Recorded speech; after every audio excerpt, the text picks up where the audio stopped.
Good evening. I'm a ghost or something. I don't really know what the lore is behind this PNG tuber. I just thought, hey, let's turn the one I already have into spooky time. Dark elf. Sure. I'm transparent, so I think I'm a ghost. It's hard to tell for sure. um I was gonna use my VTuber for this, but this is one of those programs where the VTube studio is just like, no, I'm gonna show you like 3 frames of your animation. So I figured, you know what? If I'm only getting 3 frames of animation, they might as well all be intentional. Welcome in Ravane, Matt, and our dragon. Our dragon. Please let me know. But welcome in. You should keep that being from stream Morrowind. I've never played Morrowind. I think I like barely started it one time and then never again. It's just gone. It just died. It's not Japanese or so it checks out. Yeah. Today I'm going to be playing some Beacon Pines, which I hope doesn't have music on this screen and is not just stuff is broken. I'm going to press space and see where that gets me. Hiding Spot Games, fellow traveler. Okay, it has sound. Good. I was looking for a spooky October game to play that wouldn't just be like jump scares, and I was thinking of looking into like either RPG Maker horror games or like visual novel horror games. But I keep finding them and watching them on YouTube, and then I'm like, oh well, it won't be as fun to watch me stream it because I'll know what's happening. But then Wynn pointed out this game, and I thought, hey, yes, let's find out. The traditional policy on furries to hope they return to the forest and stay there. I'm just saying, there may be furries. I think they'll like this because the game looks fucking adorable. I did have a big kick of them a while back, but I do know how they all work, so it would be less interesting to watch. I do want to encourage someone to play Ebe though, someone who hasn't played it yet. Anyway, let's get started. Oh. Hi, that's me probably, and you guys as well. Allow me to introduce you to my book. Okay. Though it might at first appear like many books you've come across, it is far from ordinary. You may therefore have some misunderstandings about its nature. The story that awaits you has not been fully told. Only if we read. That is true. In fact, its conclusion is not yet known, even to myself. Oh, sorry. I do have the game turned down very quiet. You should be able to hear it now. It is in that way that my book is special. Does that sound alright? Let me... How do I sound compared to like the whooshing noises in the background? More than anything right now. We'll adjust once there's music, I guess, more than anything. It is in that way that you are special. Without you, there is no story. Wow. That makes me feel appreciated. Chapter 1. Normal isn't what it used to be. This is a story about change. Nestled in a shallow valley is the town of Beacon Pines. I knew I was in the center of the universe. Far from the town square, across the river, past the neglected welcome sign, a young boy walks alone at dawn. His name is Luca Van Horn, and like you, dear reader, he's here for a reason. Hell yeah, Luca. You're a little baby, aren't you? Oh, it looks like he's here for a sad reason. I think we've already got some emotions on the way. Oh no, that's a new record. We've only just started. Hang on a second. I'm very sorry. I need to get something else up that I forgot to open. Such that hopefully the stream can run smoothly. Looks like he's here for a sad reason. Again, just like you. Yeah. I love being here for sad reasons. It's my main thing. I'm all about that sadness. Ah. Right. Let's get that. No. Sorry, it's very annoying when I fiddle with things behind the scenes, because to you guys it's just... Oh, you're just not doing stuff? Cool. But I am, I promise. Alright, Luca. Let's investigate. Hey, Dad. How are things going? Today's the first day of summer vacation. I start middle school next year, I guess. It was so wee. I was 6 years old when you died. And it's been 6 years now. That makes me 12 years old. For those wondering how old I am. Oh, it's Cult of the Lamb. From here on out, you'll have been gone longer than you were here. Well, from your perspective. Feels like that should mean something. Mom always said that this tree was your favorite spot in the world. Me too. Hey, Luca. I knew I'd find you here. Rollo was Luca's closest friend. He possessed many fine qualities, but subtlety was not one of them. You mourning your dead dad over here? Well, after I banged on your door till your Grant answered. And after I checked the pond, climbed up the treehouse, then I knew I'd find you here. Rollo finally noticed the tears welling in his friend's eyes, and the flowers on the grave. Oh, yeah. Right. You and your mom always did this on your dad's birthday. Yeah. I didn't know you were gonna keep doing it now that your mom's gone too. She's not gone. She's just... Missing. Sorry, I meant to say since she went missing. She's gonna come back, Rollo. Of course she is. Oh yeah, right, you're allergic to flowers. Okay, Dad. See you next time. I think I'm ready to get out of here. Sure, lead the way. No, I've changed my mind. So tiny. They're little babies. Aw. Tickle. If I must. Oh.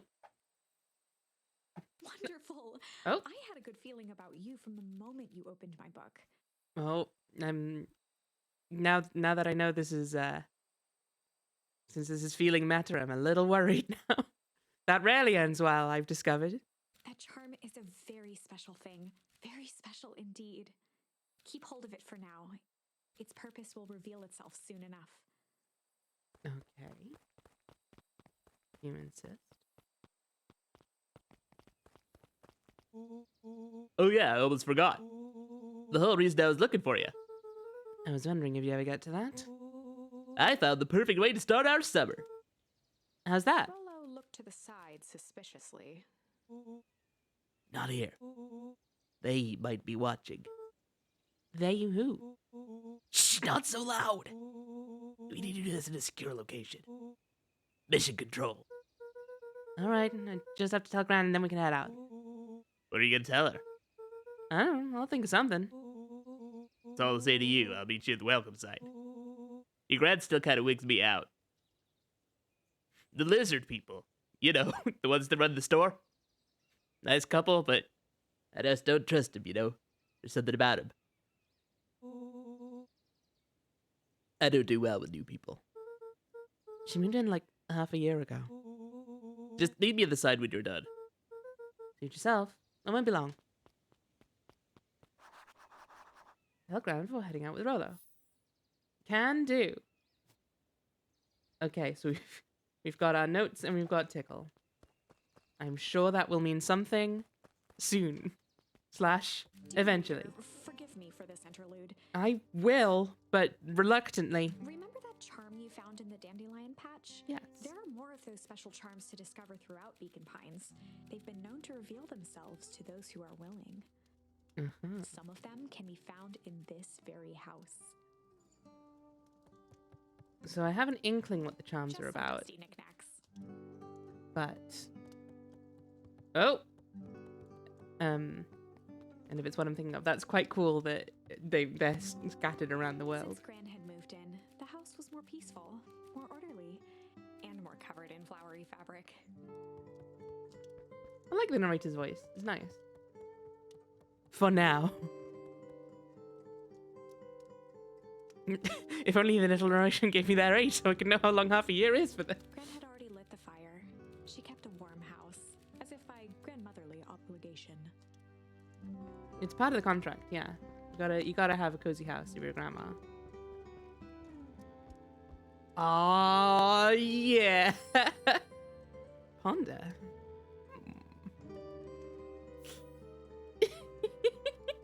Oh, look at him. He's just chilling. And he spent the rest of the day there, completely forgetting about Rolo. It was a pity. Oh my god.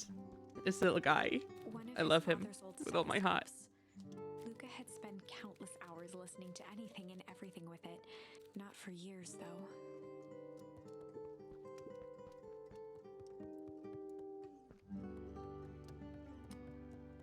Do we want to go in here? Yes, let's go in here. Unrealistic. A real child would sit on that upside down. I do agree. I don't know that they'd go with that automatically, though. I think they might... I think they'd start lying, like, across it. Like, head on one armrest, legs on the other. And then after they got a little bored, they'd scoot their way around to being upside down. Gremlin sitting. Gremlin sitting. Welcome in, Snowwraith. How you doing? Oh, we can jump.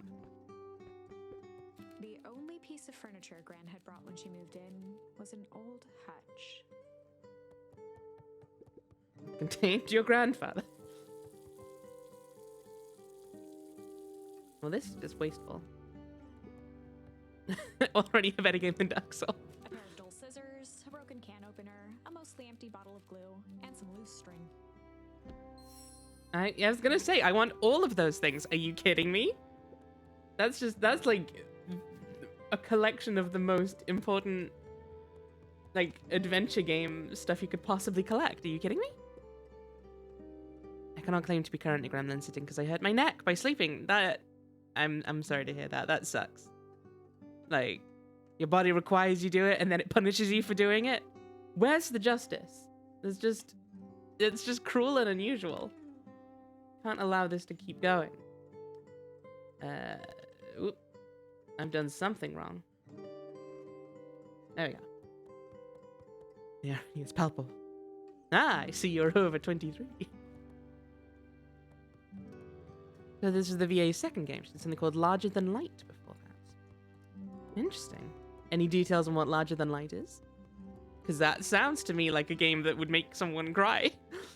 Luca paused at his parents' bedroom door. Oof, He just wasn't ready to go in yet. that's fair. Gran had commandeered the upstairs closet when she moved in. Some things need 2.5D shelter puzzle from the game. young boy's Okay. mischief, she said. Hide. Oh, he's so cute. Hang on, I want to look at that again. Look at his little face. Look at this little guy. I love him. A baby.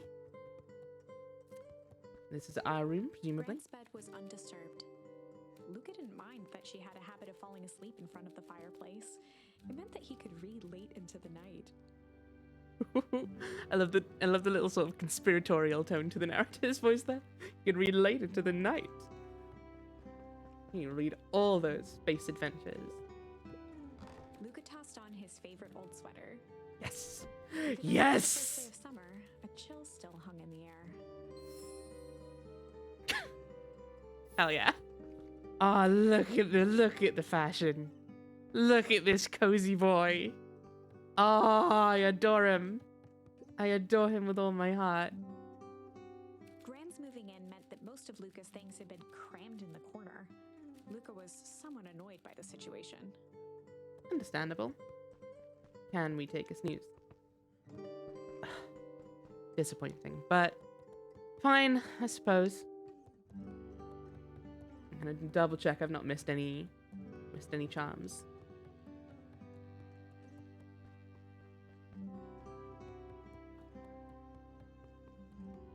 I'd love to do a a character portrait in the style of this game because it looks absolutely gorgeous, but I'm not sure I'll have time around other art stuff I'm doing this month.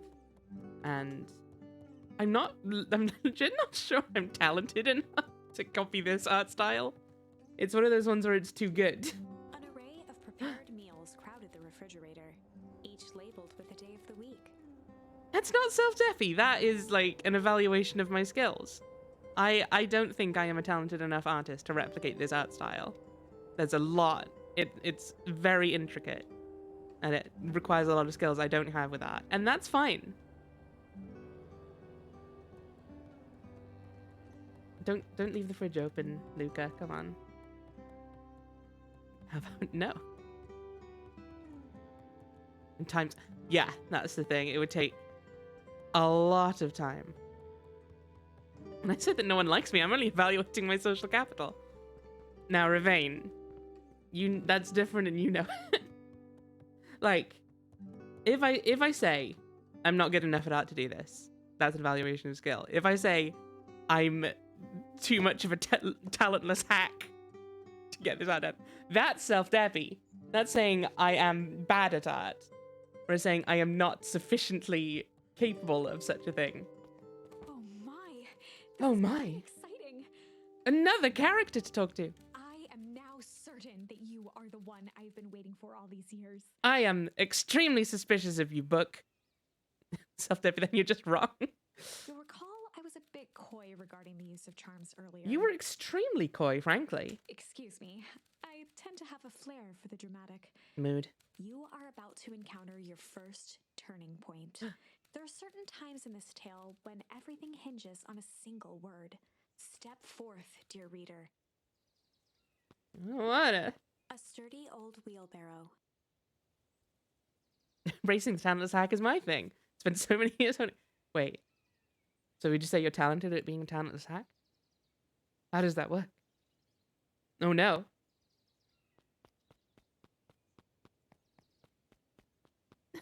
Skipping. Oh, I adore this baby. He's so cute. A beginner's guide to gardening laid open on the bench.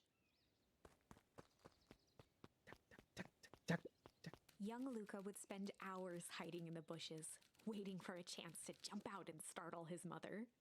Young Luca was a little shit. She always enjoyed humoring him by feigning terror.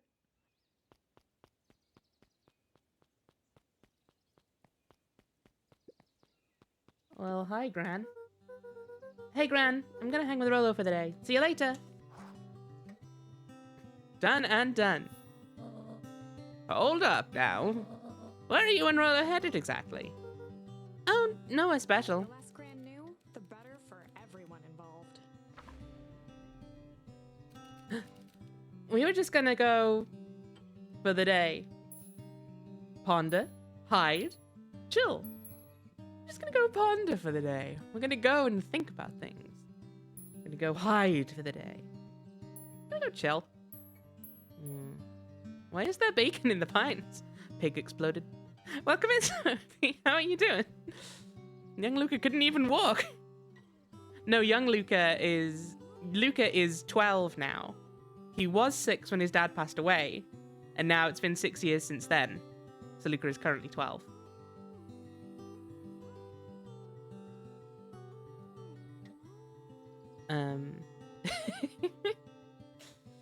I mean, he's still young. He's still a little guy, but well, like a far-fetched theory grab. What, basic maths? I'm gonna go ponder, go hide. So like, okay, I think I'm just gonna go with like what seems the most reasonable options for now. But this, I feel, is gonna be an interesting game to replay and try out. Like, what happens if we say hide? Let's say chill. We're just gonna go chill for the day. Just gonna go chill for the day. Chill for the day. Very suave. We were just gonna go chill for the day. The best lies are built on truth. You boys are really in a hurry to do nothing. We stick to what we're good at. Well, make sure you're done chilling in time for supper. Easy. Very Impressive. inconspicuously You've said. managed to navigate your first turning point without Now much we're of a on the mess. chill timeline. Get the bad chill. No! The one ending I wanted to avoid. A single word can change everything. I think it's time to introduce you to the Chronicle. The Chronicle. Are you not the Chronicle? Oh, I see what this is going to be. Chronicle is a record of the decisions you've made. Yeah. If you want to go back and change your decisions, you can do it via the Chronicle to make it less painful to come back and do alternate routes. You can see the Presumably. turning point, which has been revealed. Mhm. At any time, you can use the Chronicle to go back and invoke different charms, creating new branches. Luckily Okay. for us, this is the one and only turning point where the charms won't dramatically alter fate. Right. So it literally didn't matter what I said. It's the perfect opportunity to experiment with rewriting things. Okay. A grand jury.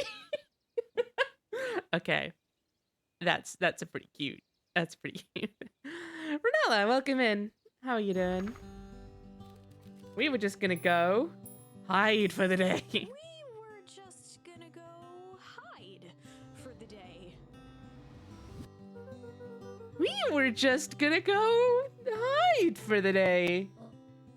Hide? Traditionally, when one is trying to hide something, they avoid literally using the word hide. Well, yes, but that's the most funny option. Yeah, I guess Rollo bet some other kids that we could beat them at hide and seek. Aren't you a little old for that? You're never too old for hide and seek. Hide and seek is fucking great. Not like there's much else to do around here. Well, make sure you boys are done playing a little game in time for supper. All's well that ends well. It's gonna be 999 style multiverse time travel quantum shenanigans. You know, it may well be. Hopefully it'll be a bit less bullshit, but we'll see. Let's find out. Can we the little rabbit from the second game to show up? Hide and seek's great. Only time I get people to leave me alone. I see what you did there with hide, Matt. Well, you know what? If this option doesn't change anything, let's check out what happens if we say ponder for the day. We were just gonna go ponder for the day. We were just gonna go ponder for the day. Oh, really? What are you guys going to ponder on such a lovely day exactly? This was Luca's chance to sell his alibi. You know, big stuff. Small stuff. Medium. Mostly medium pondering. Nailed it. Nailed it. Hell yeah, Luke. Perrin, welcome in. I am Zwoogie. And I'm some kind of ghost, maybe a dark elf.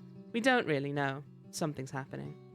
Great thing about 999 is that the third game is better than the second game because in the second game you still expect it to make sense, but by the third you don't enjoy it more. I've been watching a streamer called Violite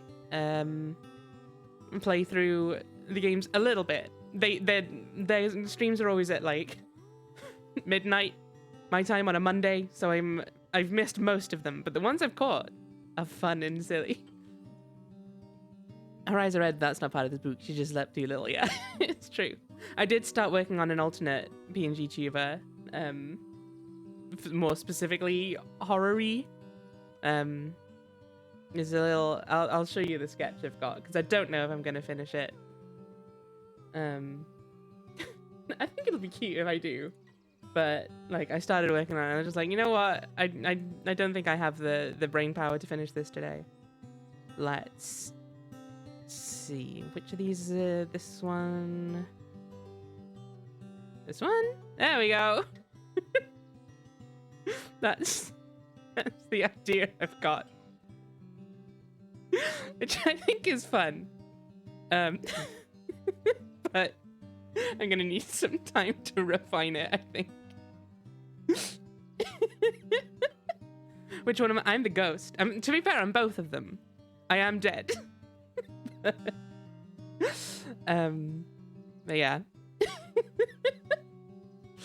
I'm pretty proud of the sketch, but yeah, I do need to figure out how I'm gonna refine that.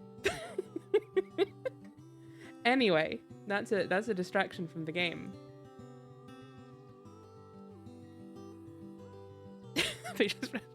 Getting murdered is no excuse to stop gaming. Exactly. Like, well, looks like this is my unfinished business. Press the Q button one too many times. Well, make sure you don't overburden yourself with the preponderance of pondering. Huh? Oh, forget it. Off with you now. Fuck off. I'm done with you. Fuck off, I said. Leave me be. Don't hide in the bushes again. You know my heart can't take it. See you, Gran. Oh, and Luca. You and Rolo stay out of trouble. I know.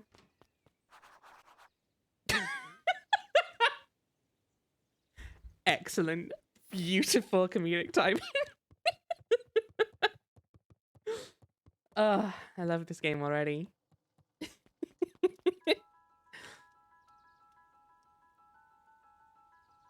You're dead? I thought you were Crab. I can be both. And then they stayed out of trouble. Roll credits. Come on. Woo! Dang it, Rolo. For a town that saw few visitors, the welcome was perhaps more grand than necessary. It's a nice sign, though. The road leading to Beacon Pines was long and uninspiring, a sort of natural barrier for the impatient. Yeah, I guess I won't be investigating that anytime soon then.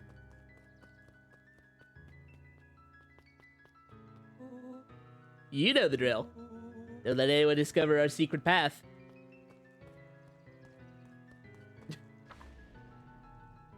Chapter 2. Welcome to Beacon Pines. Thank you. For many years, this valley had been a small mining outpost. I have just realized I don't have my water bottle here. So I'm going to go and get it. Please bear with me. Take this time to enjoy this book.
I return and are hydrated. Thank you, Snow Wraith, for the hydrate.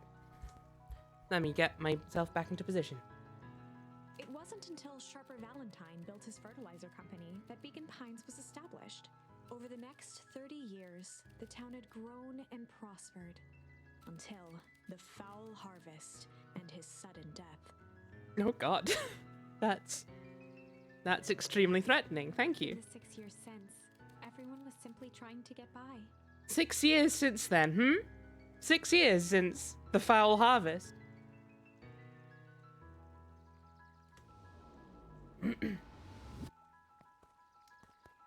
Well, no one's allowed to see our secret way. Old Pickler's Pond. What up, old man? Oh, be careful up there. Luca is a spawn of the Blight. He was already 6 at the time, Ravane. 6 years since the RPG adventure that took place in the world. Hey, Mr. Kara. Hey there, pal. Kerr was the CEO of Perennial Kerr, then. Harvest Company. Makes sense. He had become a fixture around town over the past few years. I don't trust you at all, Mr. After Kerr. the failing of Valentine fertilizer, the town was hungry to welcome a new source of employment. Yep, I definitely don't trust you.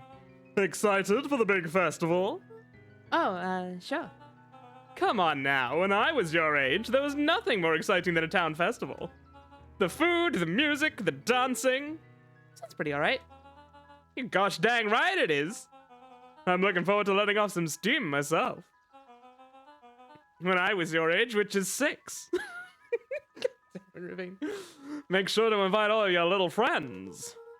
I couldn't keep Rolo away if I tried. Excellent. Sorry, Luca, I've got to get back to the proverbial grindstone. Our harvest awaits and all that. That's definitely not a threatening phrase at all. I'm sure that won't come up later as dramatic irony. No, sir. Nope. I'm willing to believe this is all fine and dandy. Don't trust anyone with a bright yellow textbook, that's what I say. Oh, now! The left side's a little low. Sorry, young Mr. Van Horn, can't talk now. Very busy with preparations. Mayor Augustus Valentine was not busy. Oh, sorry, Gus. How many times do I... It's Mayor Valen. Flustered, Gus instinctively loosened his tie. Oh, bless him. Keep up the good work. I must briefly attend to a concerned citizen. Huh? It's nothing, keep at it. Alright, what can the Mayor of Beacon Pines do for you today? Oh, just saying hi, I guess.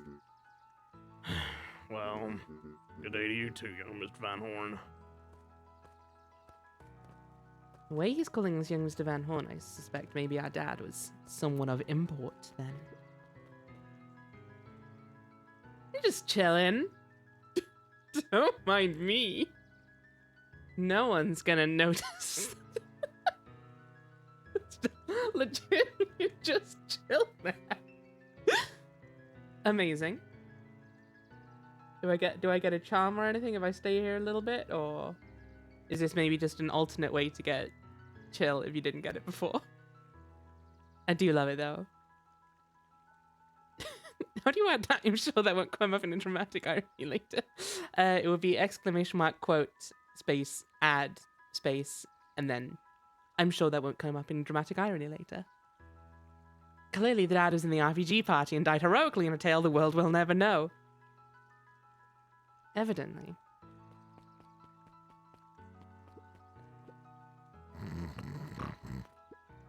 Hey, Mr. Sinclair. Mr. Sinclair continued snoring and lifted one eyelid just enough to see who it was, a tactic he often used to avoid undesirable conversation.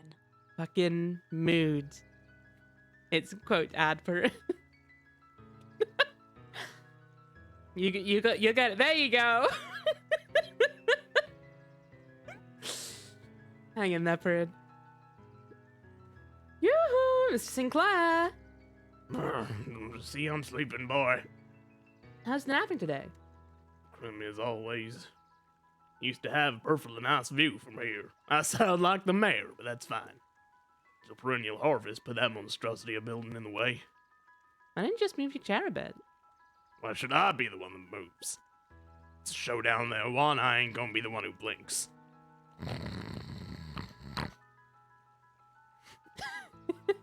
Thank you, Iris.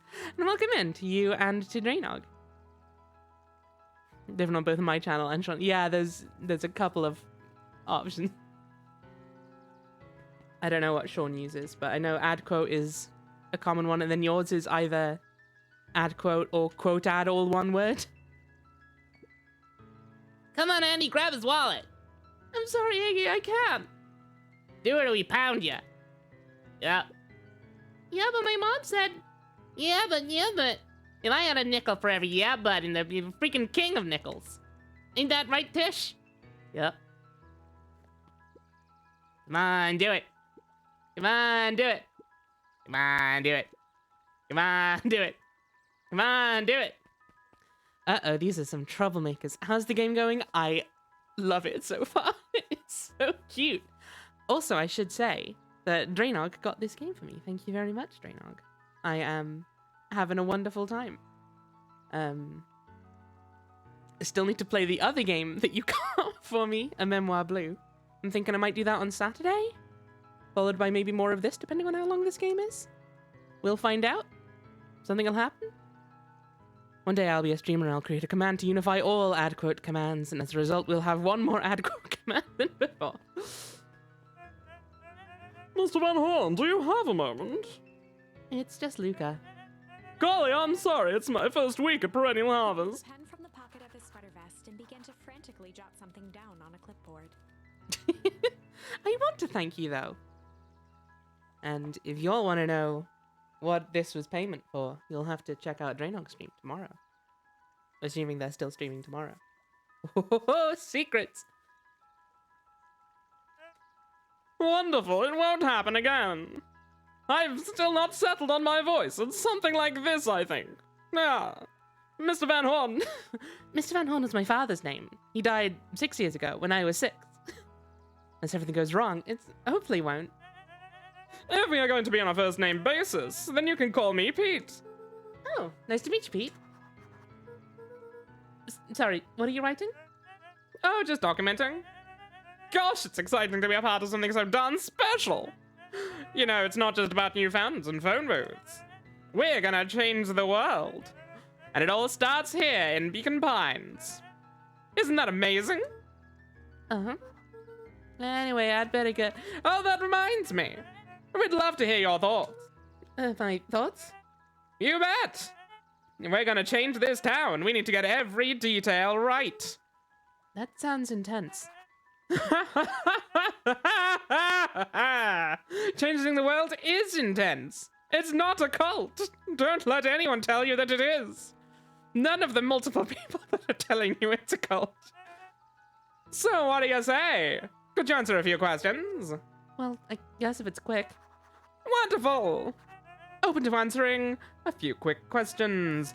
One down. See, it's not that hard, is it? Okay, we're going already. Question 2. What is something you love about Beacon Pines? I've never really thought about it before. Perfect. It's the only place I've lived.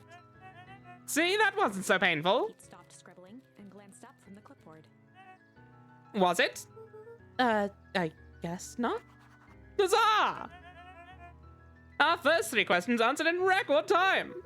Are you literally writing down everything? Thank you so much for your time. I need to process these answers. We can save the rest of your thoughts for later. Okay. Our harvest awaits. Yeah, I am so scared of that phrase. Oh, right. Well, Rollo's waiting up at the treehouse. Yeah, but fuck Rollo. I wanna start the mystery. I wanna start the spooky shit. The harvest awaits. Or their harvest awaits. Or is it our harvest? Am I a part of the harvest? Look at this boy. Hey, Jetson. Is the line playing any tunes today? No bites this morning, I'm afraid. Come to think of it, I can't remember the last time I reeled one in. Hey, it was never about the catch. This is where I come to think. Yeah, that's what my dad used to do here. That reminds me, if you ever want his chair back, I've taken to standing recently. Keeps me from falling asleep at the reel. If you don't mind, I think it should stay. Not at all. An empty chair makes for a great listener. Whenever Luca saw his dad's chair by the pond, Wait, is it called pondering because you do it at a pond? When you're not fishing? Or when you're out fishing? I don't think so, but it's a fair theory. Can't wait until the reaping phase starts, it'll be grim. It's gonna be not good, I'm sure. it reminded him of the days they'd pack up a couple of sandwiches and fish until sundown. Ah, how idyllic this all is. Oh, we've got a memory. Oh, it's just a little lad. Opened the tackle box and picked the He perfect got bait. even littler. Take the perfect bait. Tickling. Luca tied a shoestring to the hook. What fish could resist a nice shoestring? It's a good question. He must be like, what, 5? Another fairy game that conveniently glosses over how catching fish is fine. Give it a good cast now. Give it a good cast now. Give it a good cast now. Give it a good cast now. Give it a good cast now. Give it a good cast now. Give it a good cast now. Give it a good cast now. Luca always fondly remembered how his dad would only ever say the one phrase over and over in the exact same cadence. What do you think the other one is? Give it a good cast now. Hard to say. Sometimes things drift away. That's not fair. No, it's not. Well, wherever it is, I hope that other boot at least has a sock to keep it company. Give it a good cast now. Go pick out your bait from the tackle box, buckaroo. Luca gently baited a feather onto the hook. Ah. Good for skimming the surface. Give it a good cast now. Okay, I'll stop, I promise. That was a joke for me.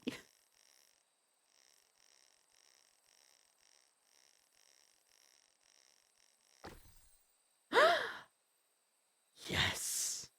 The ultimate prize. Just like Papa used to say. Well, I'll be switched. It's your old rubber ducky. Thank you. You were just a little drooling ball of fur when you lost that. Cried for days. I told you it'd turn up. Give me the boot and duck. Give me the boot and duck. Damn it. Well, we could use some new bait. What do you say we have and find some Well, Luca tied what fish could I got my only options. We could use some new bait. How do we head out and find some more? Do we leave this memory? This fond memory I have of you, Dad? Okay, I can just reactivate it. So presumably I can come back when I've got new stuff to use with that. Or mission control. Authorized personnel only. Keep out. Grr. More junk, more always junk. had a good thing going, Hell yeah. as long as they kept old Jeff happy. And by the law of good game design, this has fishing, so it's a good game. Exactly. Fond memory? More like pond memory. I don't get it. As long as they kept old Jeff They happy. had an endless source of precious materials to add to the treehouse. I don't get it.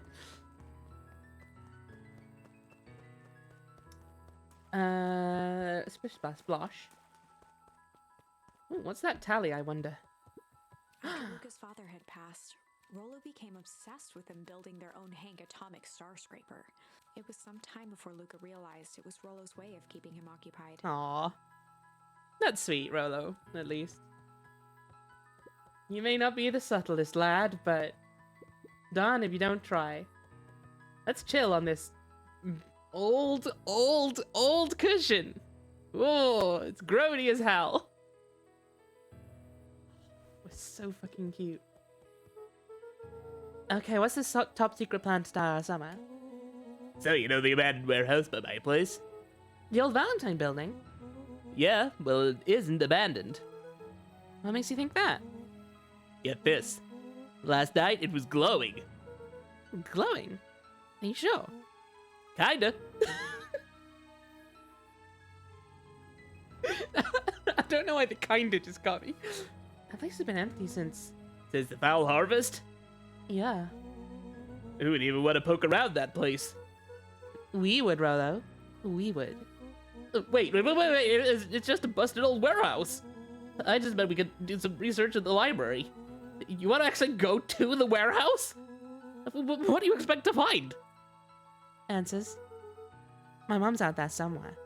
And it seems like everyone wants to pretend that she's gone for good. You don't have to come, Rolo, if you don't want to. Luca, remember that time I sort of accidentally burned down the chicken coop? Oh, Rolo.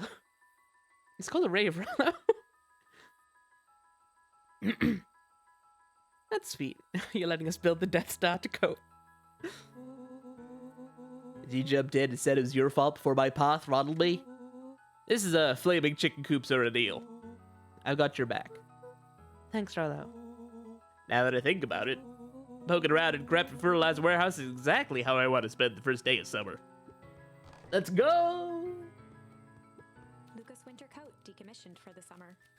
With the cold holding out longer than usual, he reconsidered its usefulness. Put it on. Get so snug. 19 layers. Burn to death. When the clouds Wait. were just right, the boys could tune into strange patterns of static. His mum's stuck trapped as part of that heroic adventuring party from 6 years ago. She got stuck in the compendium.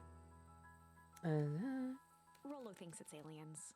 He always thinks it's aliens. That's because it's aliens. I'm telling you, it's gonna be aliens. Finally, got rid of that fucker.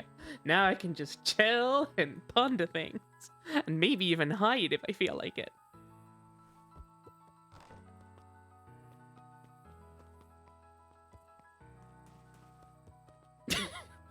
Thank you, Rain. You okay there, Rolo? Come on, do it. I just catching my breath a bit.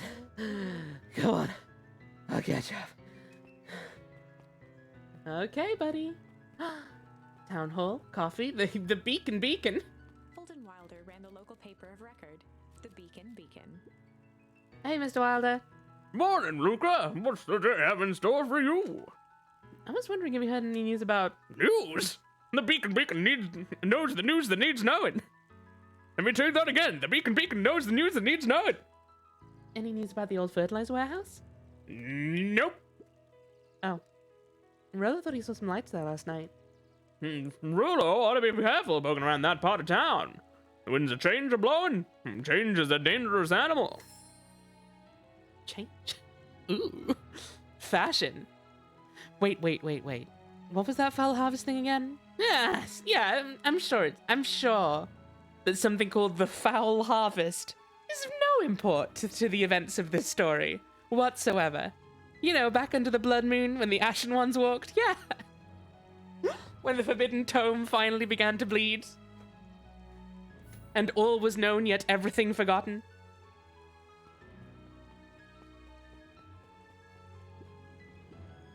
Hey, Mrs. Nelson.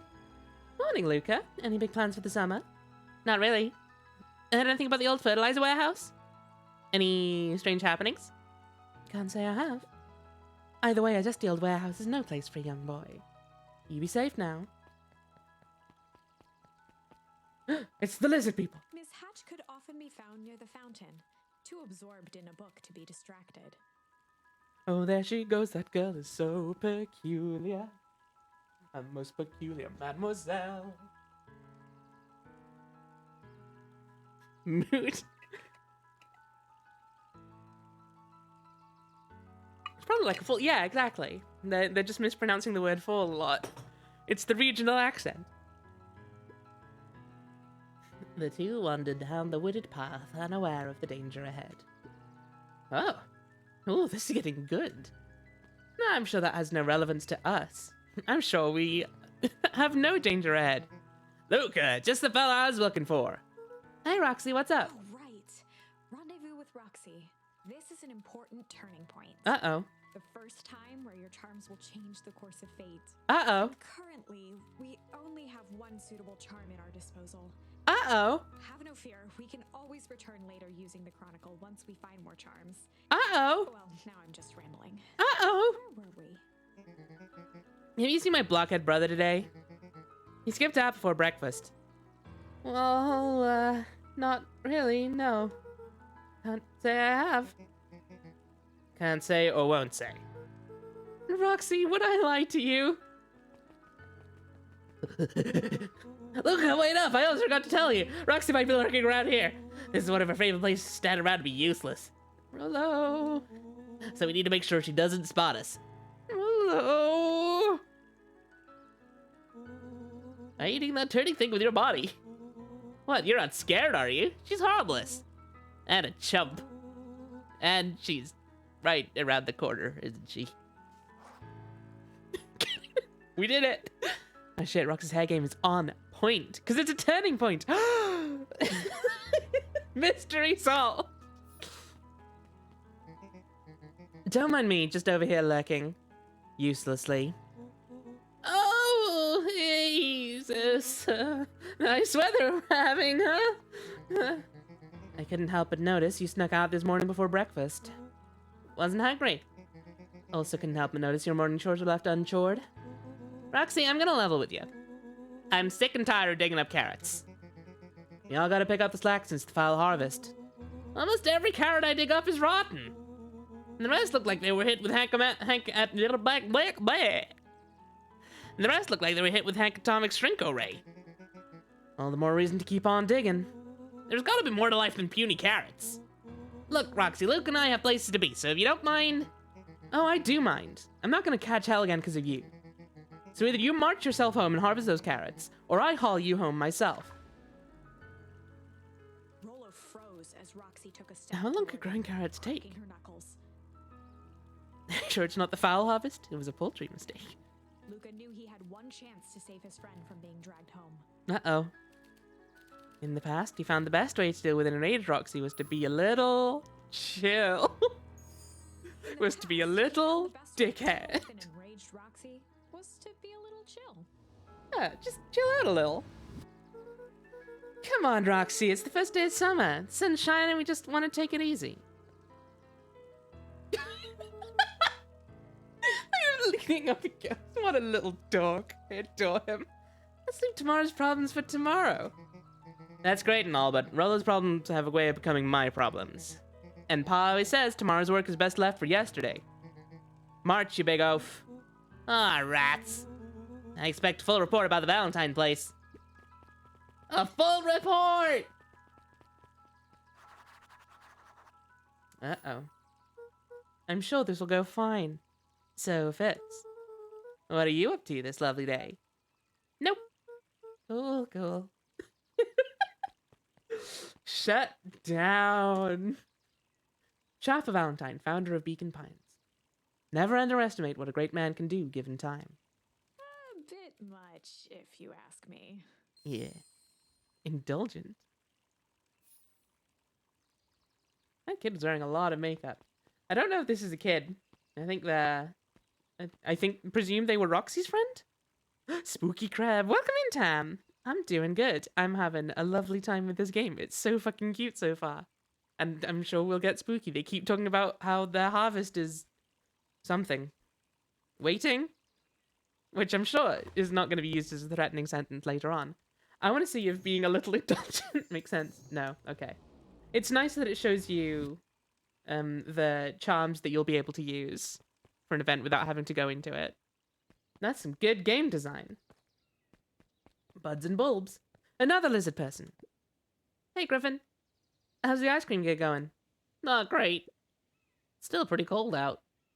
And I'm in the business of selling cold. I'm sure things will warm up soon. Mr. Tolliver's not at his grocery stand? What? Mr. Tolliver's not at his grocery stand? Oh, he's prepping for the festival, I guess. Gotcha. No touching. No touchy. No touch. You had one job. No, stop it. Stop what you're doing. No, you fool, Luca.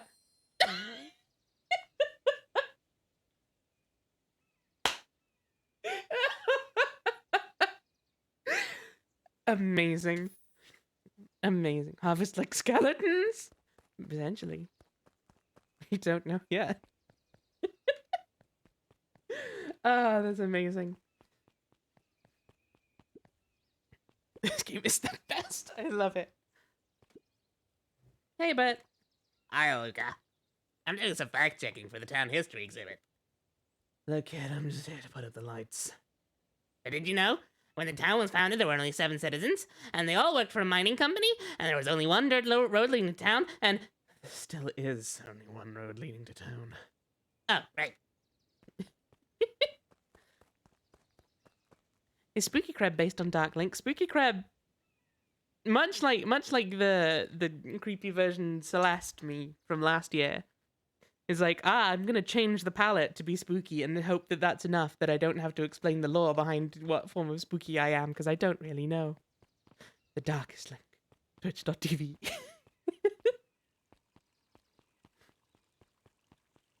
I think like I'm kind of transparent, so I guess I'm a ghost. You know what? I should just keep this up because I'm gonna keep showing this off to people. I'll show you the other idea I have for a PNG tuber that I might make and I might not. I'm gonna show it now so that at the very least people will have got a chance to see it.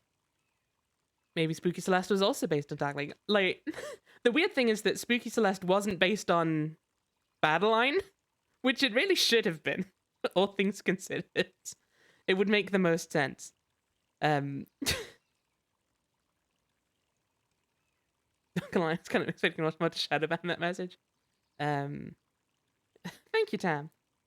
Can I crop this? I don't know. I don't know if I can crop that. I don't think I can. That's a bit annoying. Surely there's a way to crop this. No? Guess not. Oh wait, it's gonna be in filters, isn't it? Yeah, there we go. Ugh.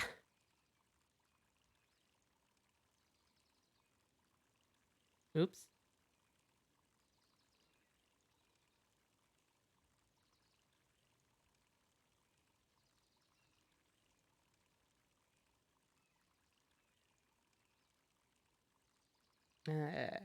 What if that's gonna be like? Nah. Nah. There we go. That'll do. Should have a nice like that's the thing. I'm not sure how like graphic I want to go with it being dead, but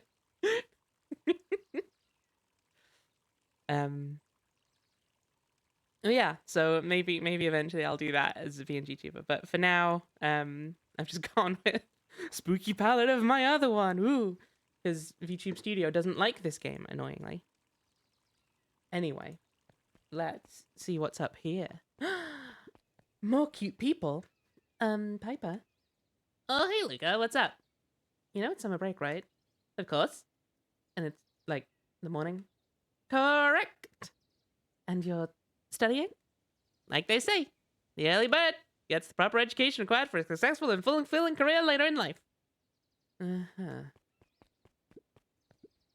Hey, Zariel. Hi, Luca. Please tell this lazybutt to help out in the cafe. Lumi, Zariel would like you...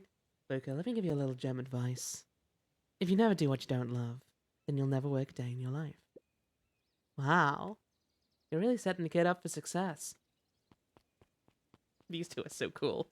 I envy them both. Wow, viewers, follows, and primes on mapviewers.com. Wow, that's so exciting. What a fun... Oops.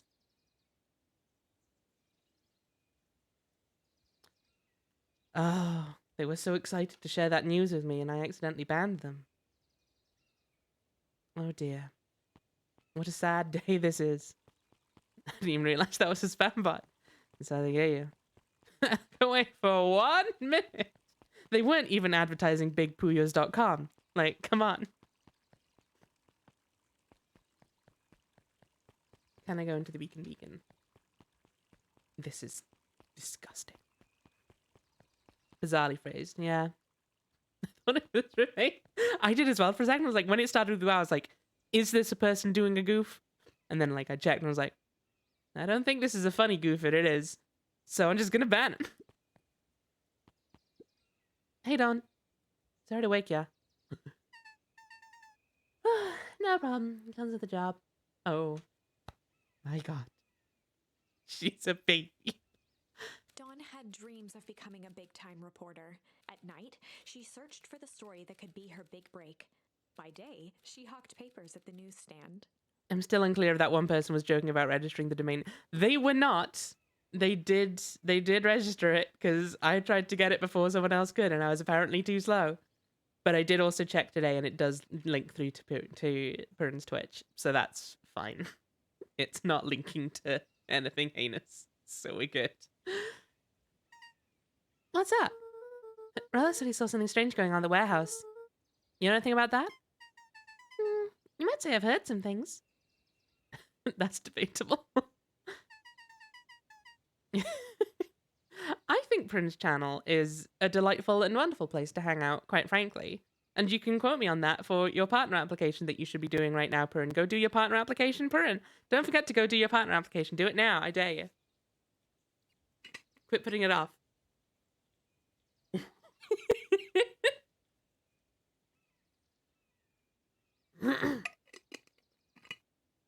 Go on, get it done.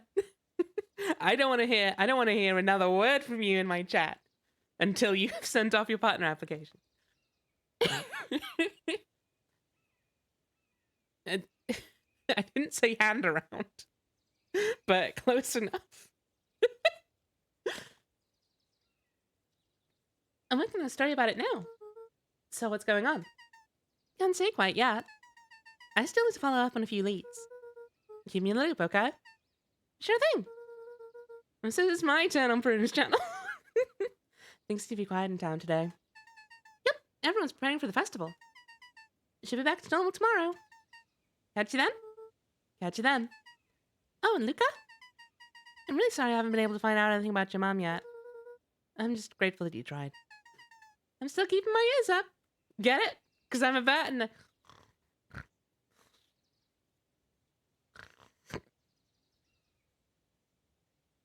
I hiccuped mid-snore and that set off a chain reaction that made me feel very bad. Ow. My body betrayed me.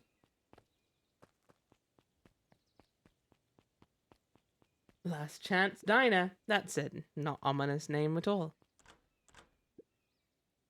Guess Mrs. Fratelli is getting ready for the festival.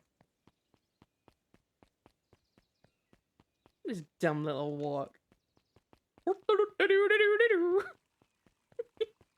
a little dweeb.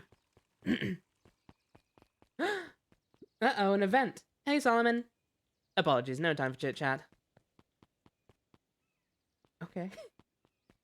He's clearly up to something. Jeff's hardware closed down about a year ago. Oh, dang. Enjoy your turning point, Matt. Thank you for coming by, and hopefully see you around. Maybe later in the stream, who knows? The effects of the foul harvest stretched wide. When there are no crops in the field, tractors don't need fixing. Oh, dang. Looks like the library hasn't opened yet. We'll check back later.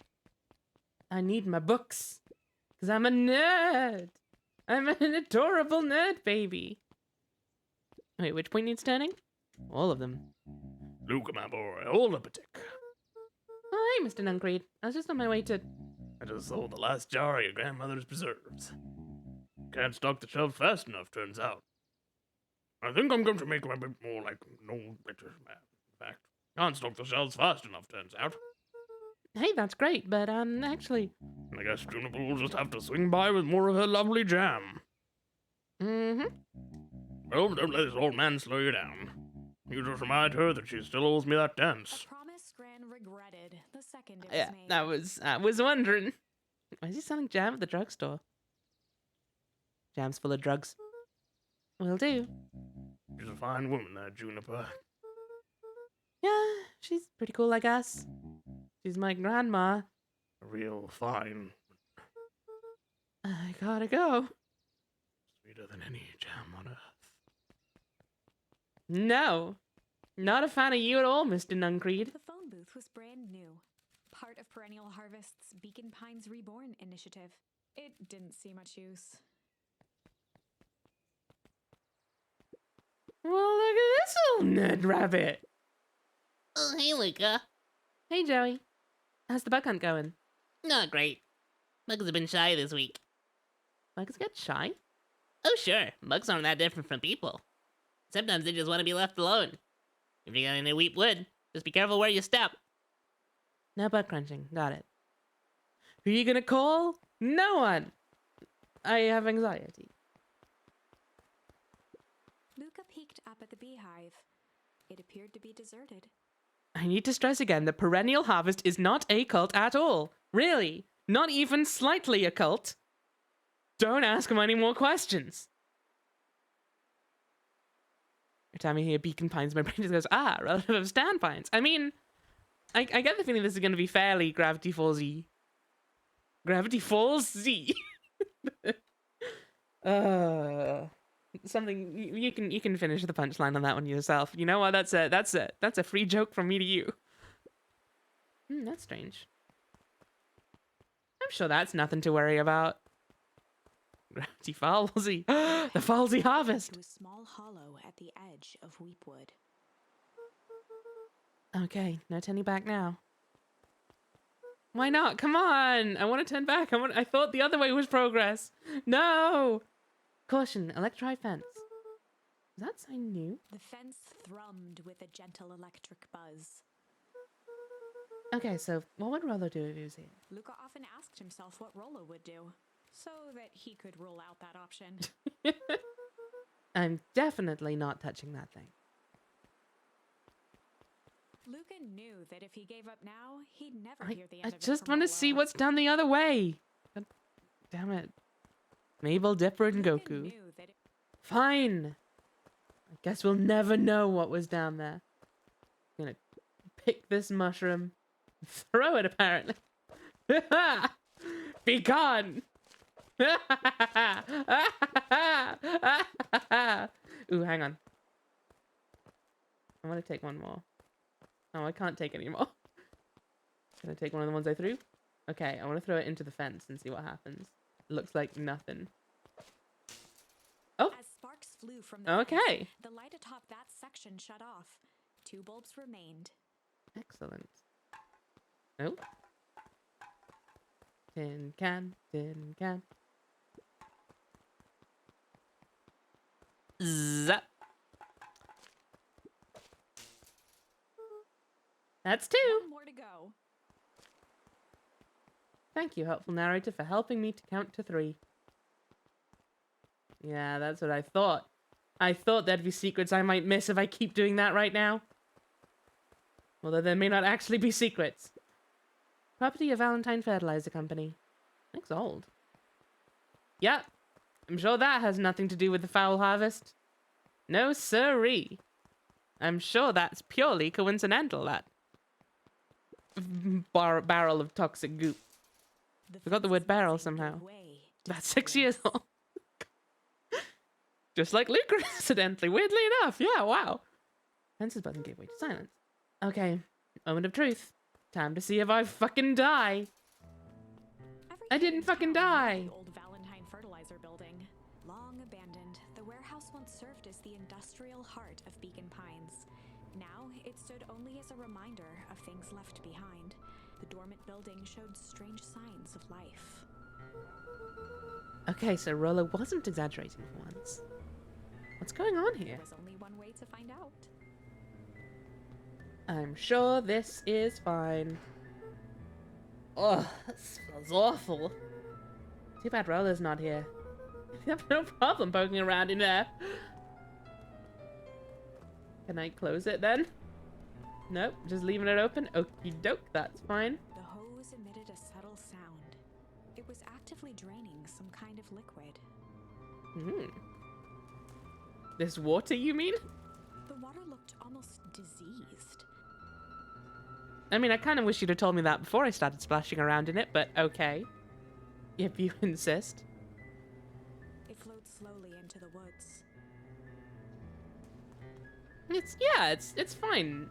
Don't worry about it. Everything's a-okay. Everything's absolutely hunky-dory. Nothing to worry about. Game is just set in England. Locked. Luca thought he heard faint sounds coming from the other side of the door. He pressed his ear against the cold metal to hear better. I'm sure this is... Yeah, exactly. I'm sure it's all fine. A zipper? The Footsteps? sound of footsteps grew louder. Uh-oh. Hello?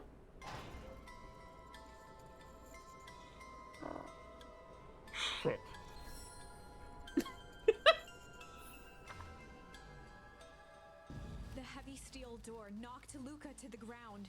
Disoriented, he looked up to see an imposing figure silhouetted in a green glow. It lunged toward him. He tried to scramble away, but felt a gloved hand latch onto his ankle. Luca watched his fingernails leave trails in the dirt as the hand slowly dragged him back through the door, into the lab, into the green light. This is a story about change. This is a story about change. It was far from the sort of change Luca imagined for himself. But change is, after all, a dangerous animal. The end? Oh no! Why not a story about chill instead? This is a story about junk. I probably should have warned you about this. Nah, I think we saw it coming. There are many paths that our story can take. Most will end in tragedy. But don't let that discourage you. We will find the ending that this story deserves. I just know it. From here on out, a charm will have a check mark when it's been used to its full potential at a given turning point. Interesting, okay. Now, let's try something different. Let's. Why not? Okay, change has been used to its full potential on this route. Really? Well, change has. Chill also has. To be a little shit. I was wondering if that would be it. Amazing. In the past, he found the best way to deal with enraged Roxy was to be a little shit. In the past, he found the best way to deal with an enraged Roxy was to be a little shit. Guys, we're gonna be a little shit. Hey everyone. You are all very cool and nice. You're in Pluv. You are all very cool and nice. Also, I will. That is more than fine, cats. I am adoring it so far, so I'm sure you'll love it. But thank you so much for subscribing for a year. What the fuck? That's not allowed. You can't just do that. I'm gonna have to check my contract. I'm pretty sure it stipulates in there I'm not allowed to have followers for more than a month. I love the little deer. Make room for it! What have you done? Ah! That little shit just kicked me. Run all you want, you little twerps. You gotta come home eventually. Ah! Sorry! Ah! Nice, you got a new objective. Hey, Solomon. Sorry about that. Hirola can get overexcited sometimes. Solomon Valentine, current warden of and future successor to Oh. the Valentine fortune, So you're a little shit as well. huffed as he brushed off his pants. A town of complete and utter fools. One wonders if it's worth taking anything here seriously. Either way, I'm really sorry. No matter. How are you doing? Me? Yes, with all that business about your mother and whatnot. Oh, I'm getting by. Still no word from her at all? No. That is truly a shame. Shame. Your grandmother has taken residence to keep house? Yeah. And how is that going? That we mostly stay out of each other's way. You make it sound like she's rarely at home. It's not like that. She just has a lot to do.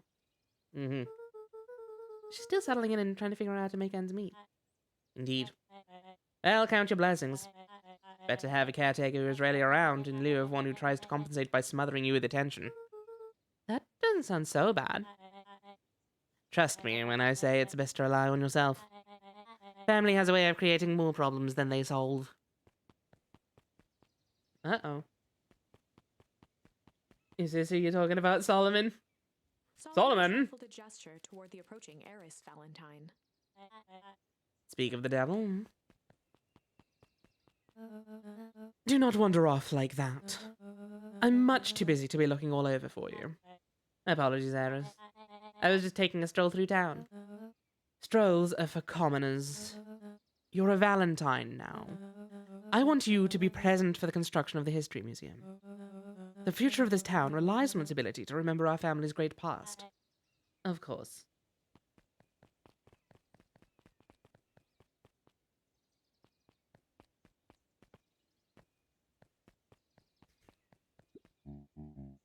Luca, my boy, hold up a tick.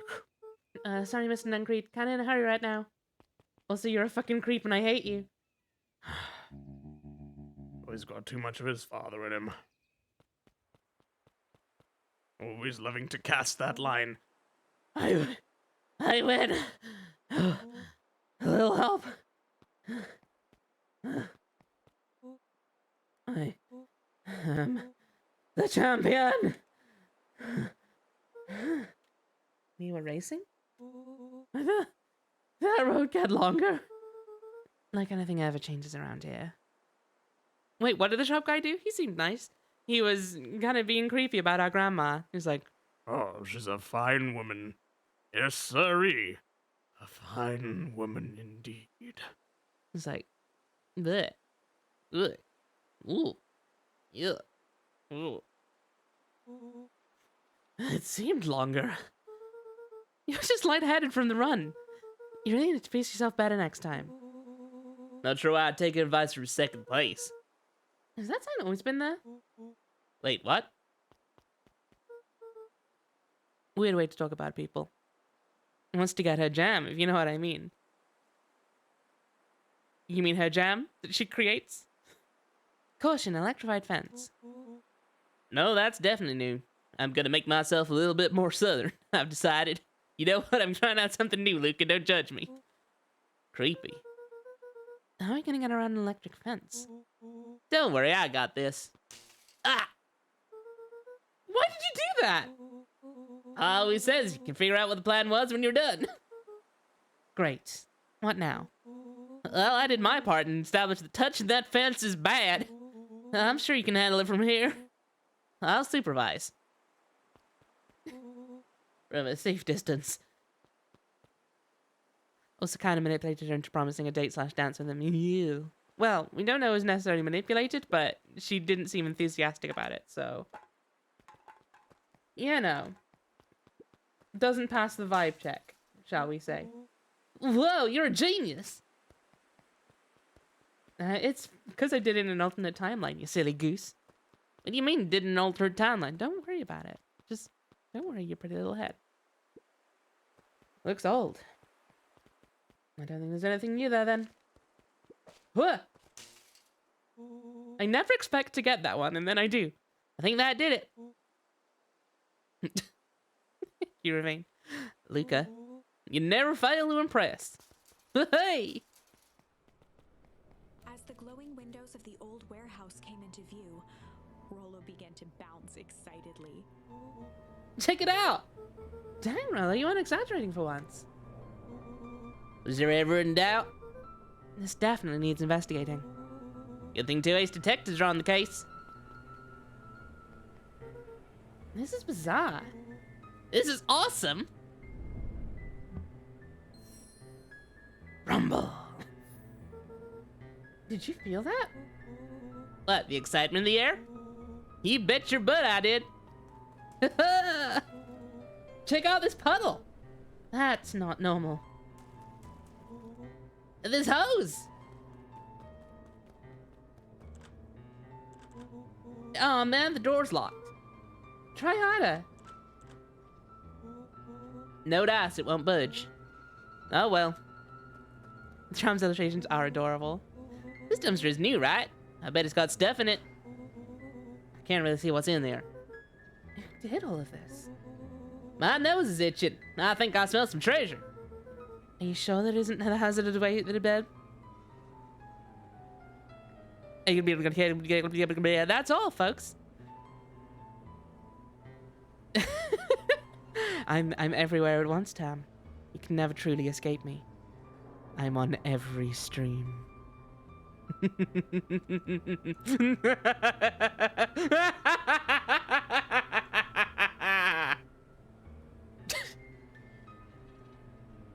Are you sure that isn't the hazardous waste?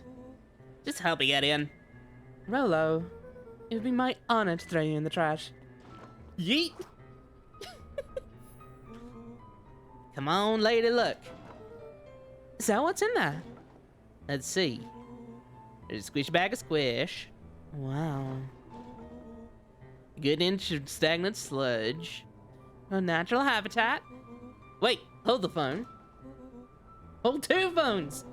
Check these bad boys out. Are those walkie-talkies? Just like Hank Atomic communicators. Do these actually work? Ground control to Hank Atomic. Hank, do you read me? There's Hank Atomic ground command unit coming 5x5. How are your vital readouts, Hank? It's got a little stuffy in here. Question resistance for evac. Help is on the way. Little dorks. Why, thank you, Sophie. I've been practicing.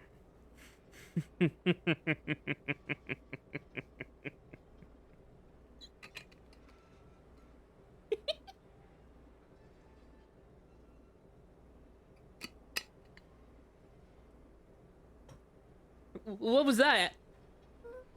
Someone's coming. Give me your hand. I'm trying. My hands are covered in squish. Scoot over. I'm coming in.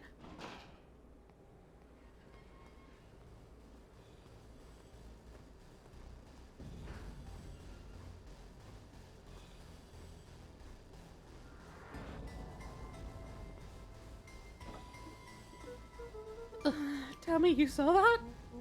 Dude, I don't know what I saw. He's coming back. Get down.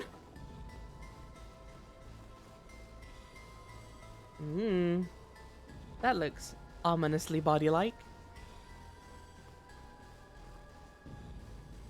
The boy sat petrified under the weight of the bag. Oh god, tell me that's not what I think it is. Look at, you know what separates run-of-the-mill detectives from ace detectives? A ridiculous hat. But the chips are down, ace detectives dig deeper for clues. Bill felt around at the large sack which burdened them. Aha! Snapped off a tag from just within a small zipper opening in the bag. Some sort of badge or something. What's it say? Bill held the badge up to a faint shaft of light within the dumpster. Dr. Prescott, Deep Engineering. It's a name tag. Who'd throw away a bag full of slimy old name tags? I think it's just one name tag and a bag full of something else. Okay. I think we should make a break for it. Ace detectives aren't uninterested in people that way, you know?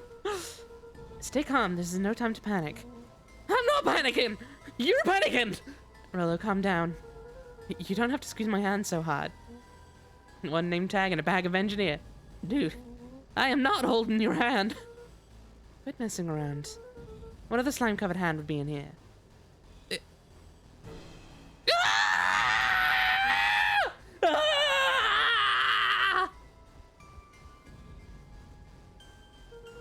I'm beginning to see the benefits of your Run for Life plan. Alright, we're clearly established that I'm faster than you, so I'll go first. Why not go together? Flaming chicken coop, Luca! I'll make sure the coast is clear. After I go count to 100. If you hear me yell, run. If you don't hear me yell, run. Actually, either way, haul ass. Well, I'll give you credit. You should have found an eventful way to start our summer. That's what I do. Well, here goes nothing. Lucas sat in the dark, tracking the sound of Rollo's footsteps as he ran. 1, 2, 3. He pressed his ear to the dumpster wall, straining to hear Rollo's footsteps as they faded away. 15, 16, 17. He tried not to think about the contents of the dumpster as he counted. Oh, that's some dead people, huh? Turns out. 35, 36, 37. The thick stench made it hard to breathe. Screw it, that's long enough. Luca carefully lifted the lid and peered out. Nothing. No sign of Rollo. No sign of the man in the yellow suit. Time to haul ass. Luca clambered from the dumpster, stumbling to his knees. He was up like a shot and running, sprinting toward home as fast as he could. Beacon Pines flew by, blurred by the tears that welled up in his eyes. He wouldn't remember getting home at all that night. Throwing his front door open, storming up the stairs to his room and surrendering to sleep almost as abruptly as he hit his pillow. Chapter 3. Finding a Friend. The next morning, it was quieter than usual at the breakfast table. Only the sound of silverware and chewing interrupted the awkward silence. I finished jarring a mess of jam last night. So I don't need to get delivered into town today. Okay. So, what did you and Rollo get up to yesterday? Oh, nothing interesting.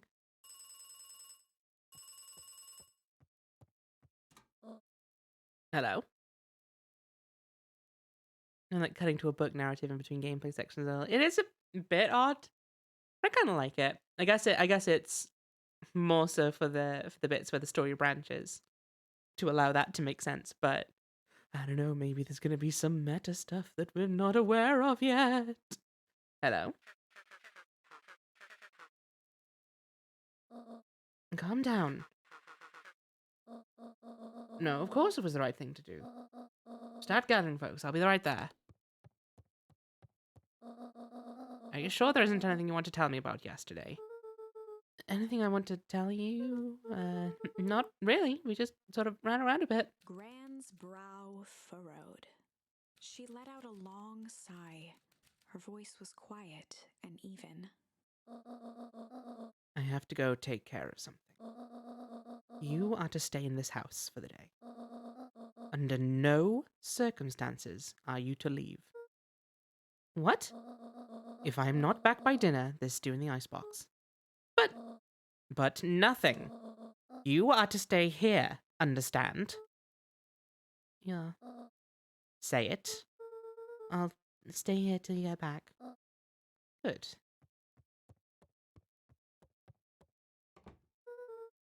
Well, that was strange. Answer the phone. Answer the phone. I bet right at the end you get an alternate choice for the very first turning point with Grandma. I bet, yeah. I'm thinking. I'm thinking something like that's gonna happen. I'm gonna get that stew. Unless we find the body that Gran hid over here. No. I guess we can't find that until later. I mean, I don't know about any bodies in the garden.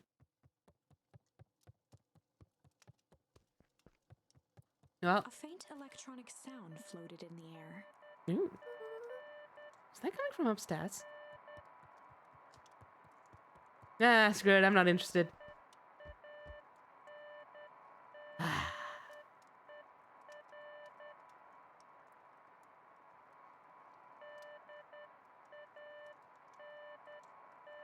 Okay, it's too annoying. It's interrupting my chilling. A little sliding off the chair. He's a baby. Hello? Is anyone there?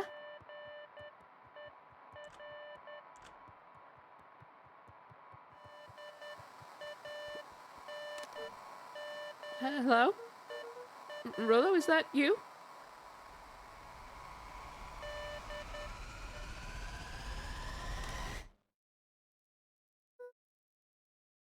Over? Strange. Hang on. Can we get the option was to be a little strange? No, we don't get that option. Oh well. Just really confuse her.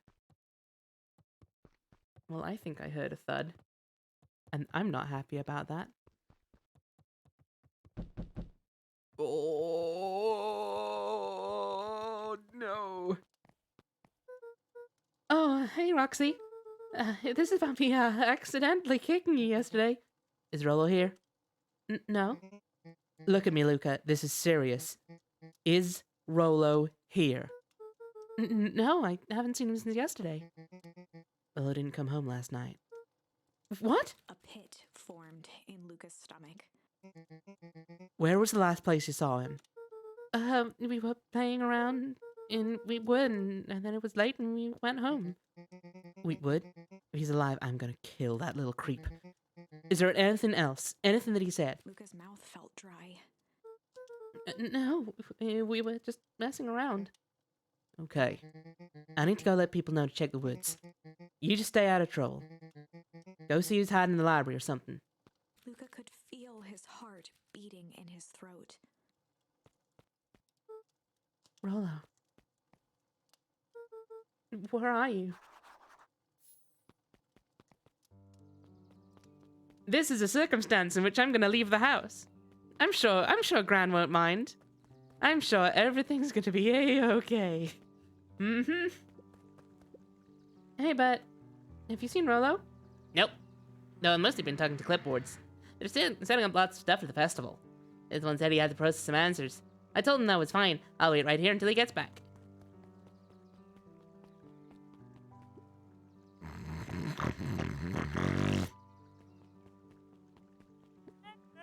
Howdy, Luca. Hello again, Pete. I'm not Pete, you silly goose. It's Toby. You could have fooled me. Well, hey, it's no problemo. The important thing is, we'd love to hear your thoughts. A-okay? What about B-okay? Yeah, I'm getting that impression. We're all a part of something special, Luca. And it all starts... Right here in Beacon Pines, I got it. Up from the clipboard excitedly. That's right! So how about you start by telling me? Look, no offense, but I got my own stuff to take care of. Ah, you joker. We're all a part of this together. You'll let us know when you're free to answer a few questions.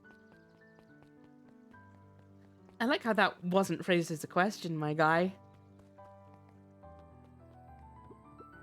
Hey, Jadson, have you seen Rollo come this way by any chance? Right not. As elusive as fish in this here pond.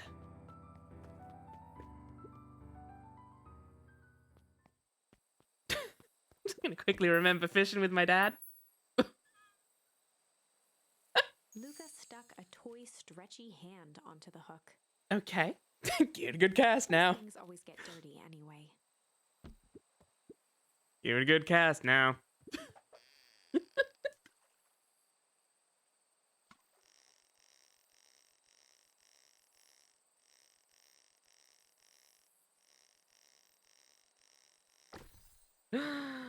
Ooh. A present. Should we give it to Mom? She likes jewelry. A sweet thought, Buckaroo, but I'm not sure she'd fully appreciate a pond bracelet. Can I get different things Luca tied a with the same object? Or will I get nothing? Okay, well I won't get nothing. But I suspect I'll get the same boot somehow? Yeah, sure enough. It just replaces the old boot. Very well. See you, Dad!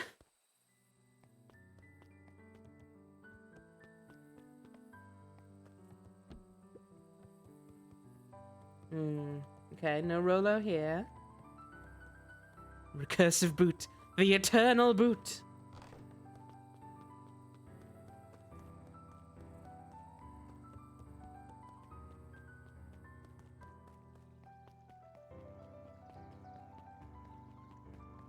I notice we know there's a festival, but the top word is currently suspiciously covered up. We really need to get back to work. Just a couple more minutes. If Roxy said she'll be here, then she'll be here. I just don't see why I'm standing around, doing nothing and waiting for Roxy, when I could be standing around doing nothing and getting paid for it. Come on, Lumi, Roxy needs our help. Ugh, my parents wouldn't listen. No offense, but isn't Rollo always getting into trouble? Something feels different this time. What can we do to help? We need to check where the adults aren't. So I guess it's up to us to check Wheat Woods. Our shift doesn't end for a couple of hours. We could spend the time making posters. That'd be great.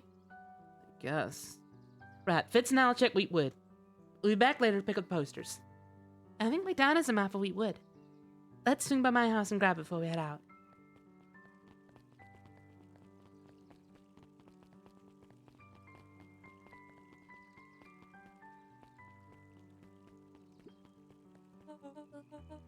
What's this about a missing child? I'm not stressed. The situation is completely under control. It all just seems so terrible. And you're sure there's nothing we can do to help? Nonsense. Young Mr. Carter will turn up safe and sound, I am certain. You just focus on settling in. I trust my sister has supplied you with suitable lodging. Oh yes, Miss Valentine's been more than accommodating. We were just telling our daughter Beck that... Now, where did she run off to? Lesbians! Lesbians! Lesbians! Lesbians! His eyes went wide in disbelief. What do you mean vanished? That's impossible. Oh my. Doesn't even see the danger he's in. Oh. Scratch that too, missing children. Hi, Luca, what's up? You haven't seen Rollo around recently, have you? He doesn't come around here much. Not since they made a rule that he can only order decaf.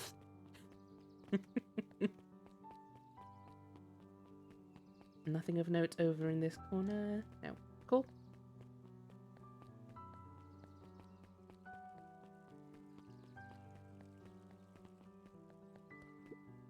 Look at this little guy. Hey, son. History museum. It's laughable, really. You happen to see Rollo in there? No, just the shadow of a family clinging onto a town, clinging onto the past. Okay. Feel free to check for yourself, but don't expect to have your mind blown. Hey, Griffin, has Rollo been by? I haven't seen him all day. I'm sure he'll show up safe and sound. And when he does, tell him there's a strawberry chocolate double scoop waiting for him. On the house. He'll like that.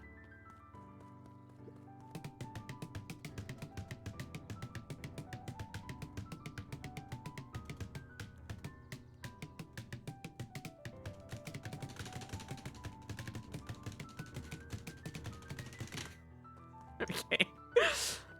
Check the drugstore. They sell jam. They might have rollers as well. Hey, I get it. Like the song. Sharper Valentine, a celebration of excellence. Oh, they're gonna do the voice themselves. Great towns grow from mighty roots, and that is why you cannot tell the story of Beacon Pines without telling the story of one Sharper Valentine. Young Sharper's keen intellect and strong moral fiber led to a grand vision. Cat crying. Cat crying. To a better tomorrow. In his own words, a better tomorrow is within our grasp, but it requires a singular mind to harness it. Lucky for us, he decided to grow that vision here in Beacon Pines. And how does one grow a better tomorrow? With fertilizer, of course. Valentine's Fertilizer Company became the lifeblood of a town yearning for purpose. But then tragedy struck. A scientific experiment gone wrong. An accident which took Sharper away from us far too soon. To this day, we struggle to pick up the pieces. But one foul harvest isn't enough to stop the people of Beacon Pines. The spirit of Sharper Valentine lives on. It lives in the hearts of everyone with a dream for a better tomorrow. Together, we will follow his example and grow a bountiful future. Paid for by the Valentine family and the Valentine Fertilizer Company Remembrance Fund. I mean, it's great, but there's no Rolo. That was unhelpful. And which created Luca 6 years ago, because Luca is 6 and not a day older. 6 years old. That's Luca, all right. Ah, there's the library. Drugstore. Drugstore. No, fine. If he is a day older. Oh, of course. That was a bit quiet, though. Yeah, that's a part of a problem.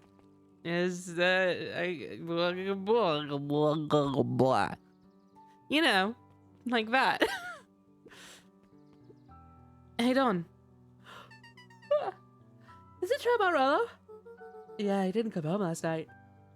I started yawning as and it made me yawn for real. I wonder if it's connected. Connected to what? I was checking on reports about increased activity around town. What sort of activity? Endless trucks, mechanical noises, strange lights. It's typical shady stuff. Who would be doing all that and why? Well, I have a few leads. The Valentine's family is always suspicious.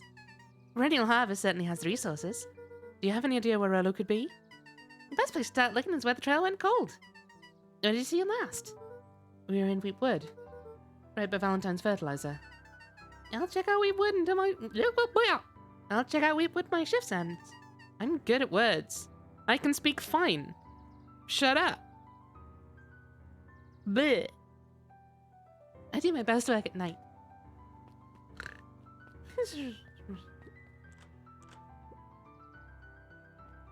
I like this called Up at Dawn Newsstand. That's adorable. Careful, don't want to go to Weebwood. The woods. God damn it.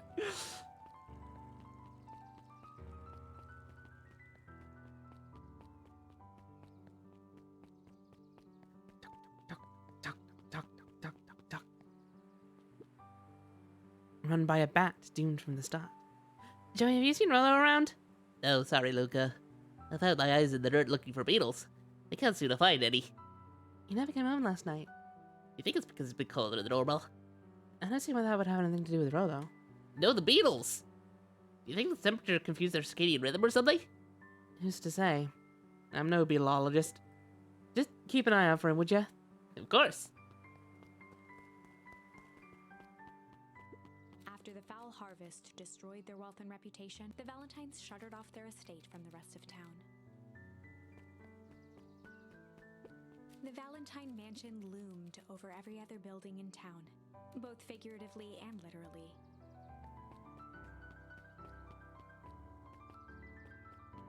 There was so much we didn't explore here last time. because I thought I'd be able to come back, but no. Well, there also wasn't anything much to see. Fine. You know what? Fine. Screw it. Do we go into Weepwoods or do we go to the library as instructed? Let's go to the library as instructed because we've not been there yet. And I suspect the library will just tell us to go to Weepwoods anyway. Oh, the cobs I've eaten. A salad-centric travel guide for the mildly adventurous. Ugh. Sally Seashore's simple succulent sundries. The voice actor must have had fun with this line. Sally Seashore's simple succulent sundries. Luca brushed off a smudge of dust. Or maybe it was flour. You just have to reverse time. Exactly. It's easy Recipe's peasy. so easy, you'll doubt it's even edible. Succulent. That's a worrying word. Starting to think the Valentines might not be all up to snuff. Really? I think they're fine, upstanding. Did you not see the film? Time to be a little succulent. Oh no. The methods and ruminations of Patrick C. Montesquieu, one of the greatest acting minds of our time, by Patrick C. Montesquieu. Classic. Ugh. I don't know, maybe you'll get a little potted plant. Yeah, exactly. New additions. There were rarely any actual new additions, simply a variety of existing content rotated into the front display each week. Not fooling anyone. We're a backwater town and we know it. Mycological phosphorescence. Ugh. More like my complete loss of interest. Did they just create a new mushroom pun? We've not used that one before, I'm sure of it. Tony! Welcome in, lovely. How are you doing? Oh my god. This game is cozy, but also, oh no, it's all going wrong. Get ready. We've already died once. The bottom corner shelf was a dusty array of thick science books. Only one binding was clean enough to read. Poorly and tired. Oh no, Tony, I'm sorry to hear that. I hope you start feeling better soon. Look after yourself. Stay snuggled up and watch Beacon Pines and pretend that everything is A-okay. Yep, everything's fine. Don't worry about it. It's all fine. Cellular biology and the chemistry of mitosis. I'm sure that won't be relevant to anything. Boring. Must you lose a friend to a dumpster full of bodies? Yeah. Yeah, bud. It's fine. Don't worry about it. The entire top level of the library was devoted to comics. Yes, yes, yes. Most of which were Hank Atomic and the myriad of lesser revered spin-offs. Look, it's just most of which were Hank Atomic and myriad lesser revered spin-offs. That's how you use the word myriad. Come on now. Myriad is a replacement for the word many, not for, like, lot or number. Come on. Come on, people. Learn how to use your myriads.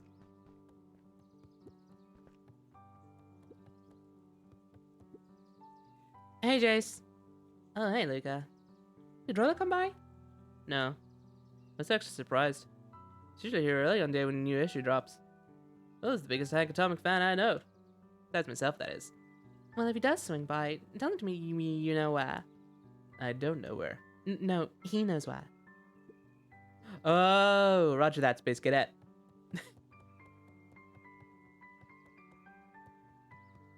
Metroplutonium was awesome, and you know it, narrator.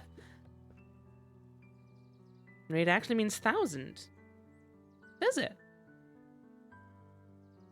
Kato volunteered at the library during the summers. Hey, Kato. He wasn't very social, so he'd dedicate each summer to becoming an expert in a single subject, making him a reliable source of very particular knowledge. Hell yeah. If you were to ask Kato something he didn't know, he'd escape into the dusty old bookshelves and return with just the right thing. Hey, Kato. Was lost in his reading. Luca crooked his neck to see the title. Introduction to Melitology. Oh, hey, Luca, you snuck up on me. Good book? Just started it. He gestured to the shelves. I'm really running out of books I haven't read yet. So now it's on to the wonderful world of bees. Turns out bees are pretty cool. For instance, did you know that around 70% of bee species actually live in underground tunnels? Or that if there are two queens in a hive, they will fight to the death for supremacy? Yes, Luca. That's interesting, but you haven't seen Rollo around recently, have you? Not since yesterday. Keep an eye out for him, okay? Sure thing. If I see him, you'll be the first to know.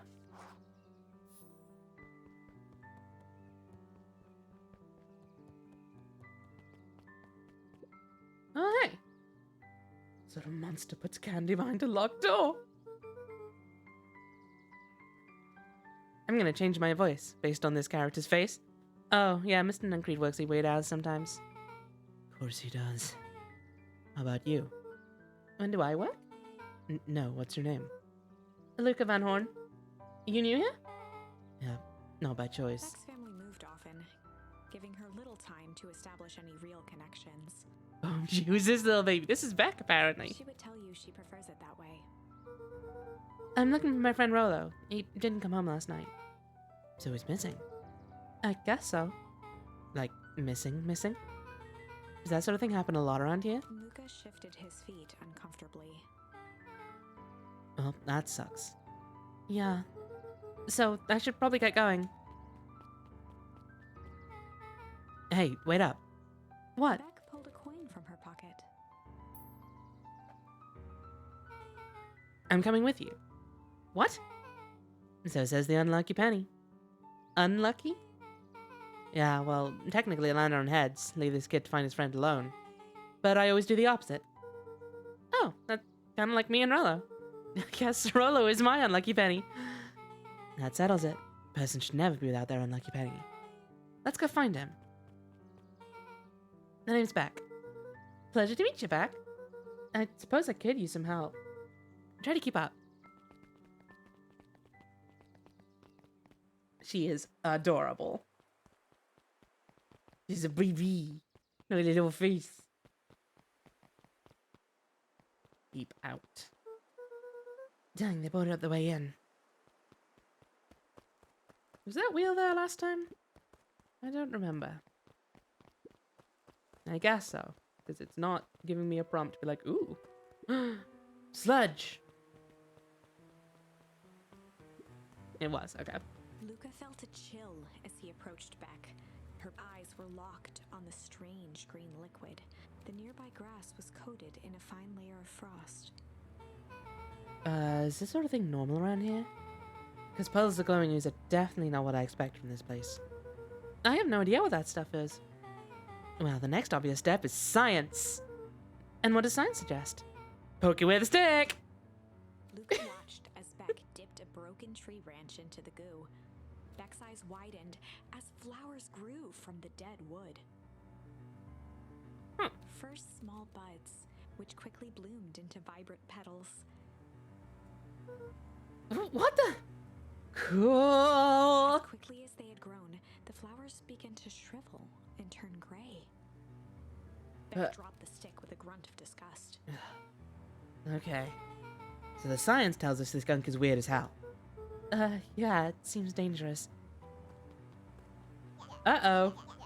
Hey, Tish, look what the cat dragged in. Yep.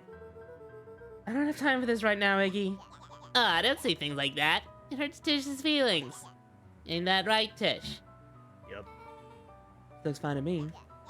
Why, hello. I don't think we have been properly introduced. Iggy's the name. This is my compatriot, Tish. Yep. You've probably heard of us. Can't say I have. I'll forgive you just this once on account of you being new around here. Why'd you hang out with this dud? Oh, this is pretty alright. Iggy, why do you have to be so... you? Has he even told you that his parents skipped out on him? Shut up. It's true. They got tired of having such a pathetic kid and left him. Iggy, I'm only gonna say this one time. Don't talk about my family. Well, look who's got a backbone now that a girl's around. First his pops croaked, then his mom finally couldn't take it anymore and bounced. Iggy took a step towards Luca, his sneer lit by the glowing puddle. Uh-oh. I suspect I know where this is going. Beck could see tears welling in Luca's eyes, his fists clenched.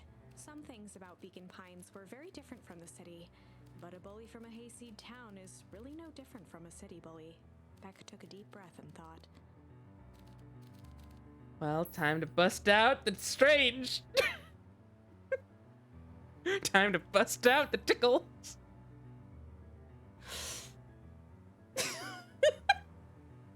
I mean, neither of these seems entirely applicable, but... Wait, not whack? Not fight? Nope, tickles or strange.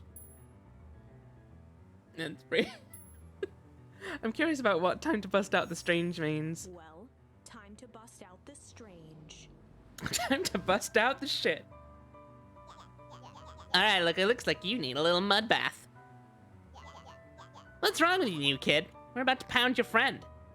Beck stared in silence, the only sign of life being the twitch of an eye. It's weird when people don't talk.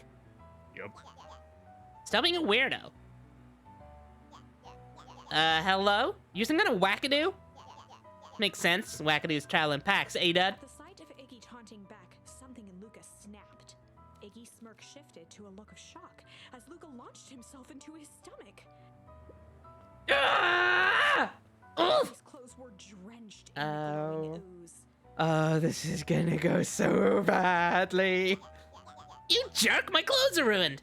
I'm His gonna... voice began to slur as he struggled to get up.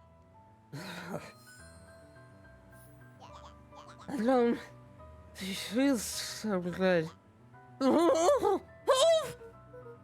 sorry, I just... Oh, shit. Yup. Oh, no. That was intense. I think it's gonna be okay, right? Nothing about this seems okay. Person at the warehouse, this strange ooze, and what it did to Iggy. Was Rollo caught up in all of this? Looks like he just solved one of the town's problems. Now for Tish. Ravane has a nice habit on these streams of being like, this character sucks. Kill them all. They must be destroyed. We have to find Rollo. You took the words right out of my mouth. Oh, it's you. Whoa there, little buddies. You startled me. What in the dickens are you up to in this part of town? We were just helping look for Rollo. Oh, you haven't heard the good news? Rollo showed up safe and sound a bit ago. Really? So where was he? It's funny, really. He just got a little turned around in the woods. They can be disorienting, you know. I'm starting to get that impression. Rollo's at his house now, getting some well-deserved rest. Well, that's a relief. You two should scurry along before you get lost yourselves. Yeah, come on back. I can't wait to introduce you to Rollo. Oh, that reminds me. Luca, your grandmother was looking for you. She was? She was worried sick. You should march straight home. I guess. Beck, your folks might be getting worried too. She seems awful. You mean this person we're talking to? I think this is a guy. I don't remember their name. I'll walk you home. I need to talk with Nellie about work anyway. Glanced toward Luca. Guess all's well that ends well. I'll introduce you to Rollo tomorrow. Sure. Glad he's okay.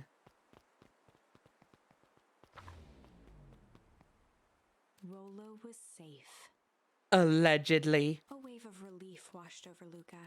Allegedly. Replaced by a sense of dread. Allegedly. Gran is going to kill me. If he hurried, he might just make it home before sundown. Chapter 4. Our harvest awaits. Oh, there it is. Luca took a deep breath and gingerly opened the door, steeling himself for Gran's wrath. Oh, no. Oh, no. Grandma about to kill a third Van Horn. Gran? I'm home. Everything's fine. Gran? Gran? I know I was supposed to leave the house. I presume that said I accidentally skipped it. I was just helping look for Rolo.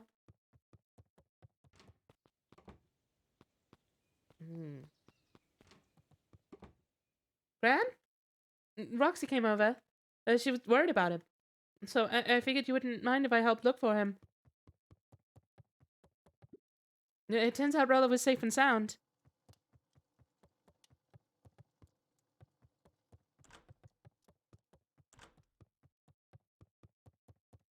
Luca was alone. The house was empty. So Gran's not back yet. I guess that's a good thing. Nothing to do now but sleep, I guess. Funk. Luca was sitting by the pond, listening to small waves lap against a rock.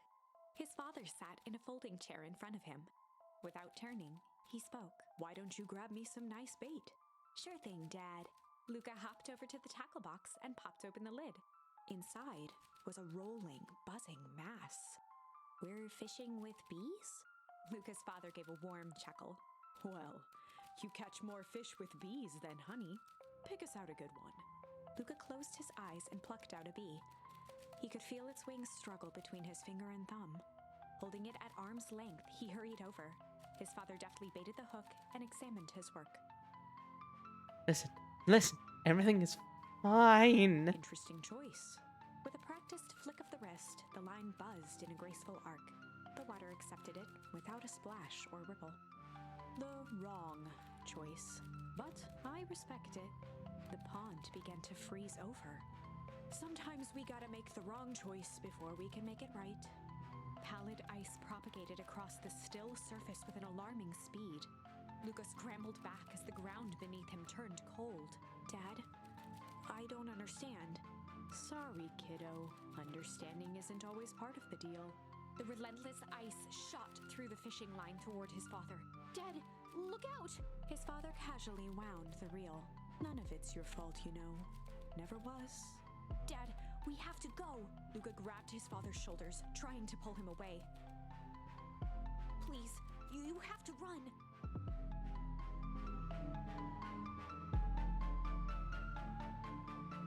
Sorry, just turning it up a little bit, because it's narration. The ice crackled as it spread across his father's hands. "That's the thing about fishing, Luca." His chest began to crystallize. "You toss your hook in, and you never know what you're gonna pull out." A shock of searing cold ran up Luca's arms. He gave one last desperate tug. The chair tipped backwards in a single frozen mass. Luca tried to stop the momentum, but it was too late. He watched the icy form of his father slam into the hard ground, shattering into 1,000 pieces that crowded around his feet. "Dad, I don't understand.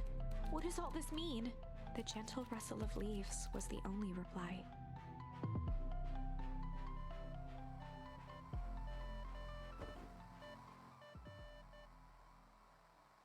Luca's eyes struggled to focus on the walkie-talkie. Rolo? Faintly, he could hear Rolo amongst the noise.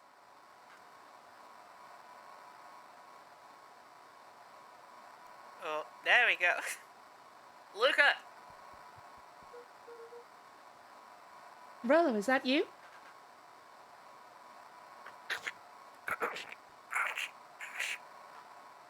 Luca!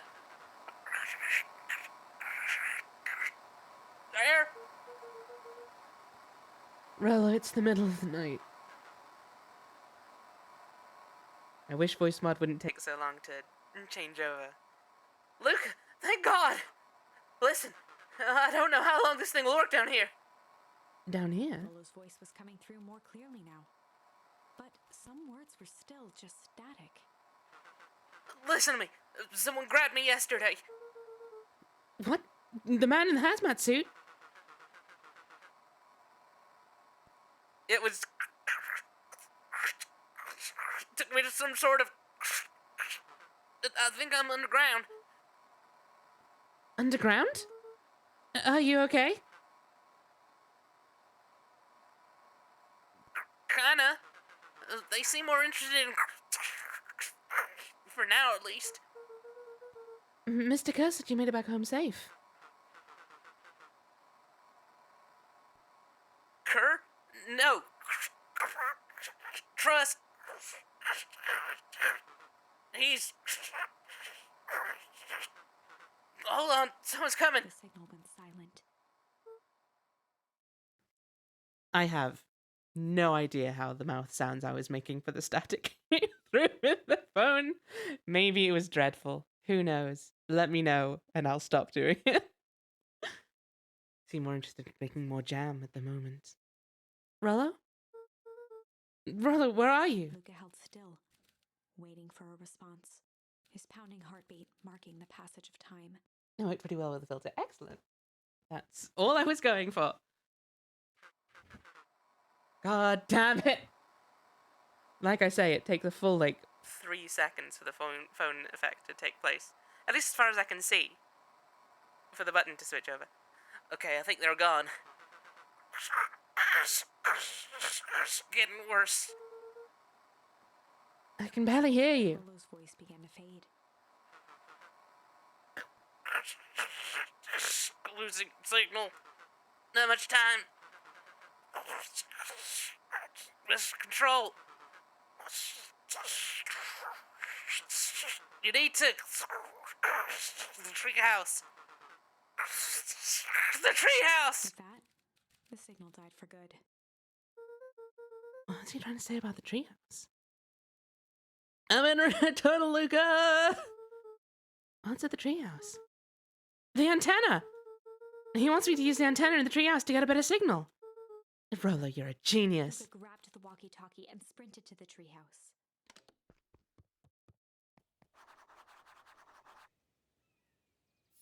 Aye, aye. I'm sure this will be fine. Footsteps approaching. I'm sure this will be fine. He dashed behind the bushes to avoid being spotted.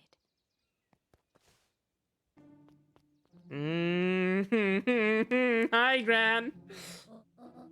So, we all understand our roles. You can count on me. I still think we need more time. This wasn't the original plan. Mr. Tolliver paused, shifting his eyes to one side. We're all in danger now. I, for one, refuse to sit idly by while that danger persists. Hiram, you just keep your wits about you. Mr. Tolliver took one long, quiet breath. You're right. You can count on me. I just wish we could have made that deal with Harris Valentine. Her resources would still come in handy. As I said, I had no time to contact her after your call this morning. Plans change. How's Luca holding up? He's fine. Shouldn't lose sight of the fact that this is all... I know very well what all of this is for, and I'm going to interrupt you before you can say it, so as not to give too much information away to the audience at the start of the game. Okay, now they're talking about the pie stand for the festival. Yeah, it's actually a perfectly innocuous conversation. We have no choice. Operation Sparkplug has a new objective. Are we in The agreement? three shared a determined look. Good. We'll reconvene after the festival.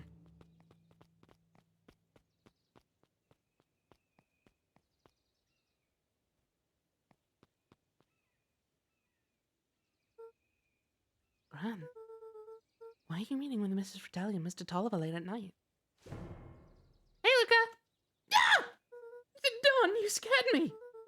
How long have you been there? Oh, just a few minutes. Earlier today, I saw Mr. Tolliver and your gran into the diner together. When my shift at the newsstand was over, they still hadn't left. So I used the greatest tool of any investigative reporter. Time. And they left. I tailed them here. What do you think they're up to? Whatever it is, they seem organized and determined. They mentioned the festival. Yeah, I heard that too.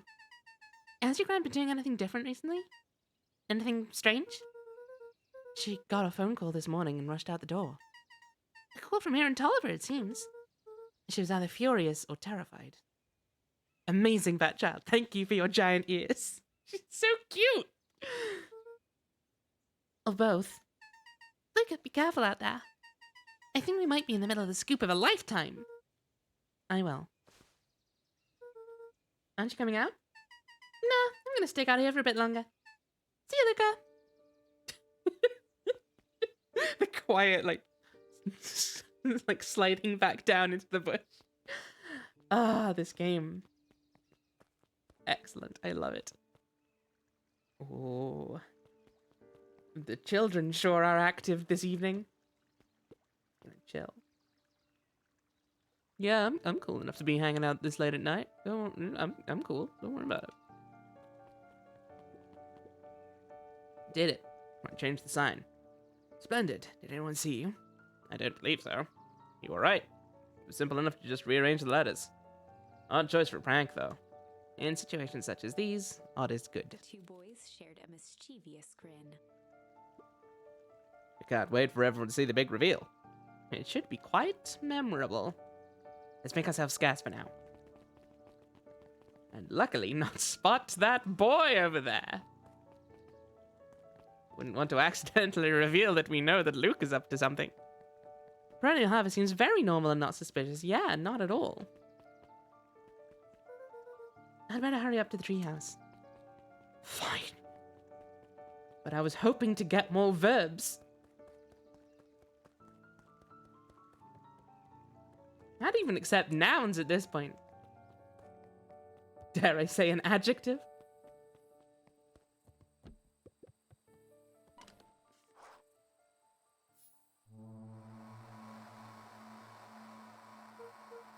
Rolo, are you there?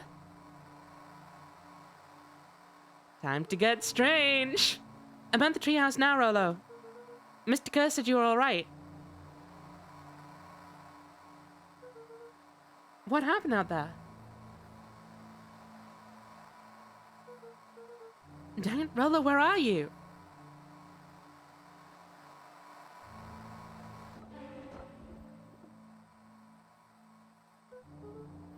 Who's there? Luca could only see a cloaked shape behind the rocket. I've got weapons in here. So you'd better come out right now. He strained to hear as a muffled voice began. Weapons. How could you hurt something that's already dead? Fear gripped Luca's throat.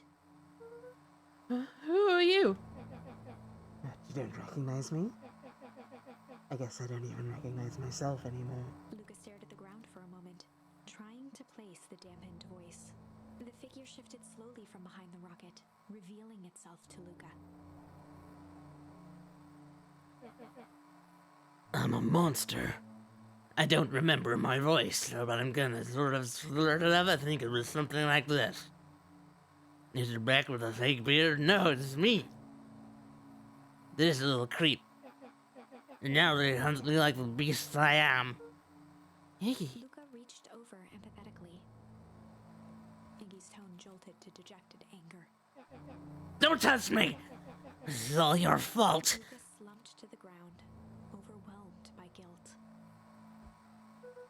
I'm so sorry. I didn't mean to. I lost control. So you can control yourself for a second. And I get to be like this forever? There must be a way to fix this.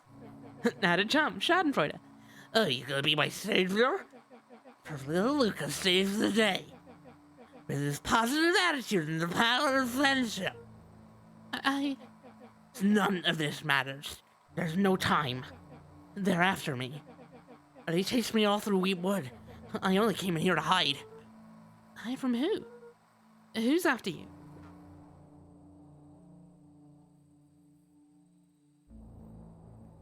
Luca! Luca! Rolo? It's not safe, Luca! Rolo, where are you? The treehouse! I'm at the treehouse, Rolo. Where are you? Fucking waiting for the phone thing to connect is really ruining the momentum. No, Luca, the treehouse isn't safe! They said they were going to the treehouse! I was trying to tell you to stay away from the treehouse! Who said they were going to the treehouse?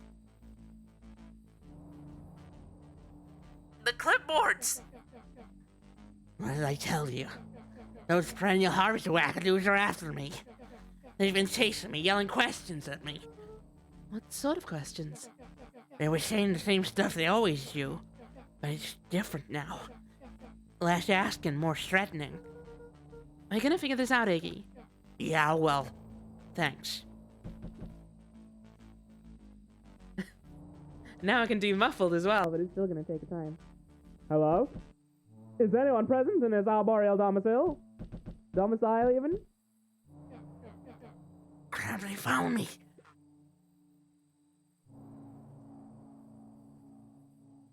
Not muffled. I need phone right now. Thank you. Luca, what's happening?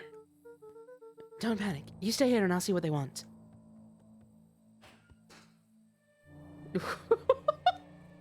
Hello, Mr. Van Horn. We would love to hear your thoughts. Do you have time for an informal chat? We will be brief. Your time is valuable to us. Be down in just a second. Of course. We have a problem.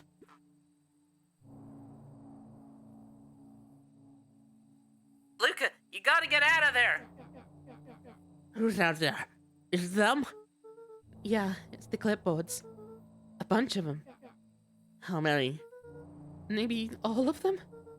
And yeah, you were right. They're saying the same stuff, but with the creepy knob cranked to 10. I don't need phone. I need muffled. Might young Iggy be present? We would love to hear his thoughts. Run! Iggy slumped to his knees. I don't know what to do. I'm just so tired.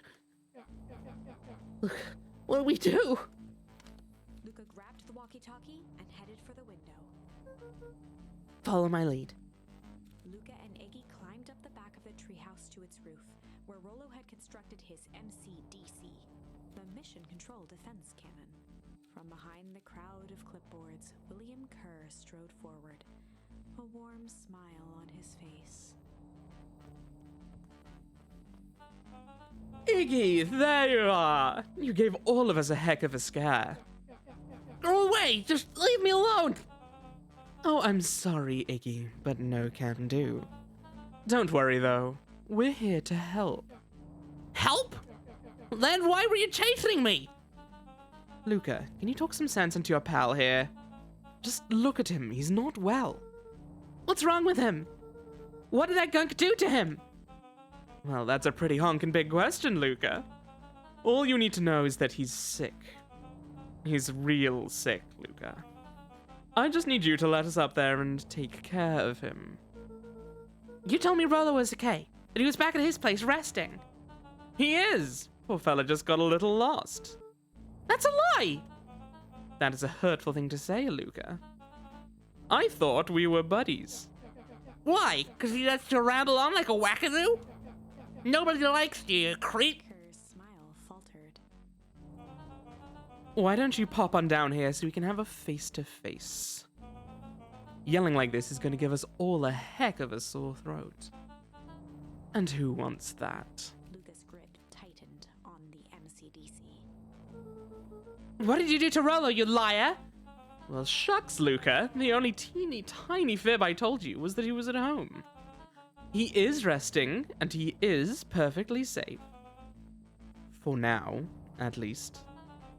What happens to him next is up to you, Luca. Look around. You're in quite the pickle, and I am the only person in the whole wide world who can help you. You get to decide how this ends. Luca's mind raced. He was caught in a trap. What do you do when there's no hope? Shit. You shit on the floor. Pickle, I'm sorry, this is a jam household. Wiped his cheeks with a sleeve. What are you gonna do, Luca? What are you gonna do, Luca? I think you mean. Luca drew himself up and decided to take the only option they had left. Fight! Luca drew himself up and decided to take the only option they had left. Fight. Because it was indeed the only option I had. Control defense cannon around, aiming it confidently at the smirking face of William Kerr. Hey, Mr. Kerr! Luca summoned his most insolent demeanor. Rolo sends his regards. Hey! That was uncalled for, more than a little rude, and just plain unsanitary. Luca, I really did think we were good pals. What a shame that it's come to this. Kerr turned his back on the two boys. End this. With a nonchalant wave of the hand, he made his exit. As the clipboards began to slowly advance on the treehouse, Luca looked to Iggy with resignation in his eyes. The end. That escalated quickly. Maybe discretion was the better part of valor here. I had no other options. Let's put a pin in this for now. For now. Well. Ain't that a fine how do you do? Right, so we can choose to tickle, or we can choose to struggle back on this route. Ooh.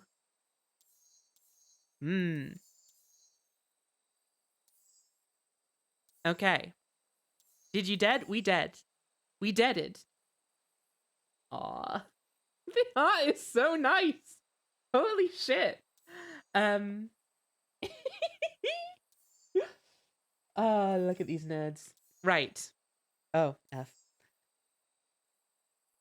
Yeah, it's like stuff is coming up that we're gonna have to work our way around as we go. It's real cool. I'll go down back. Everything went wrong. You know what? It's been about 2.5 hours, and I've not had a break yet. So I'm gonna take a break, and during that break, I'm gonna set up a little poll for you guys. Help me decide which of these paths we're gonna pursue first. Do we want to struggle against the masked guy? Struggle against the guy. Or tickle Iggy. I'll set that going for 10 minutes. Might as well. That's probably about how long I'll be on break. There's whole houses you accidentally skipped. And yeah, I'll be back in probably 10 or so minutes. Maybe 15, depending on how I feel. With some more of this lovely game that is going so well. I love it. It's real good. It's so good. Yeah, I will see you shortly.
The votes are in. We're gonna struggle against the guy. It's unanimous. No one wanted to tickle Iggy. I guess we feel sorry for him enough. He's already been through enough. Can't you leave him be? Yes, we can. That's precisely what we're going to do. I'm on the wrong window. Accidentally cycled to the wrong thing. Please excuse me and my inability to do things. Warehouse of Horrors. This is a story about struggle.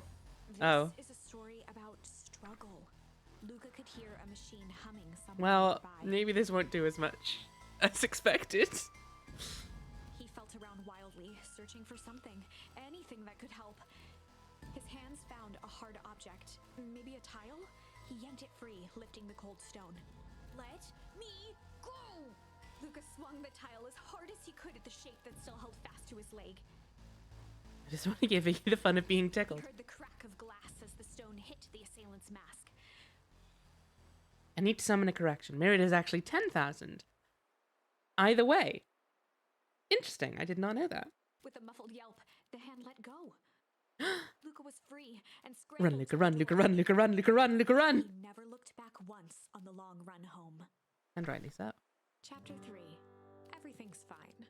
Everything's fine! The next morning, it was quieter than usual at the breakfast table. Nothing to worry about. Everything is fine. Only the sound of silverware and chewing interrupted the awkward silence. I finished jarring a mess of jam last night. That'll need to get delivered into town today. Okay. So, what did you and Rolo get up to yesterday? Oh, Rolo had things to do, so I just sort of poked around town. I've set the jam down by the front door. There's 2 batches to drop off. One for Mr. Tolliver at the Bag and Wag. The Bag and Wag? Is mess the collective noun for jams? Maybe she maybe she just poured all of the jam into the box directly. And it's just like, it's a mess. What can I say? There it is. Deliver jam to Mr. Tolliver. Another for Mrs. Fratelli at the diner. Oh, and Mr. Nuncreed. He said he wanted some more. I suspected as much. Oh, what's in that jam? Uh-oh, what's in that jam, guys? What's Gran put in that jam? I'm scared. Yes, he seems to have taken a particular interest in my jam. There are some extras in the basket for that enthusiastic gentleman. Wait. Maybe Mr. Nuncreed suspects something about Gran and wants that jam to test it, and is using a guise of, oh yeah, I just really want to fuck that old lady. You know how it is. But instead, as soon as Luca leaves, he runs to his secret lab and is like, what's going on? What are you putting in this? Let's find out. Just make sure Fratelli and Tolliver get the ones on top. No problem. Off with you now, while the day is still young. The ones on top, you say?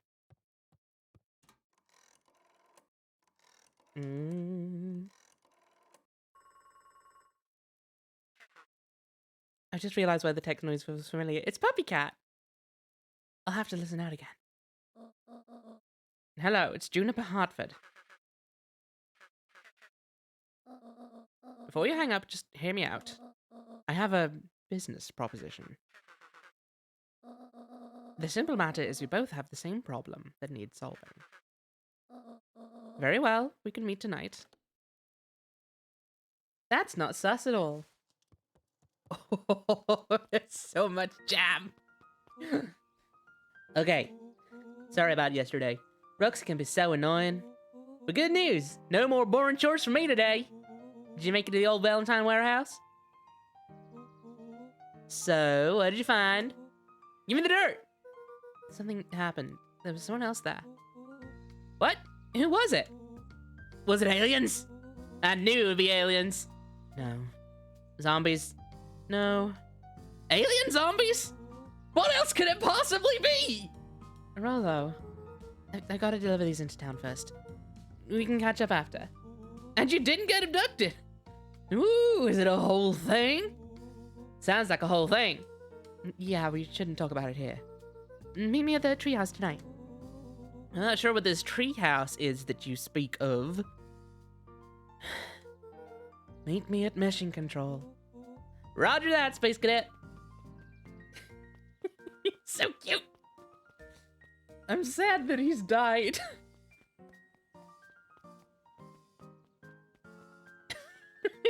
Look at him. Look at this little guy. He's too small for the basket. Wait, what's your step? Oh, sorry. There is a whole family of beetles here. They've gone missing. I thought they just sort of wandered around. Everyone has a home, Luca. Even beetles. Luke checked the soles of his sandals. I think we're okay. It's weird that they're gone. Ah, he said treehouse and he was wanting you away to try and make it clear something was wrong. Maybe.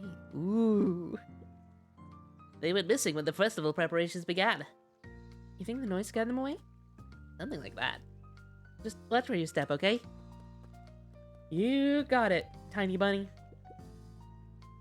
Tell those jerks, doesn't matter how many boxes they pile up, I ain't moving.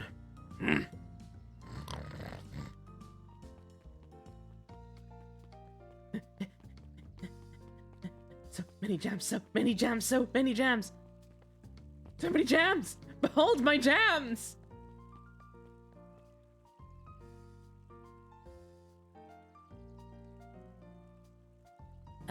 Wait, I spaced out for a bit. What was the change? Yeah, Luca hit the hazmat person with a tile, maybe? Something hard.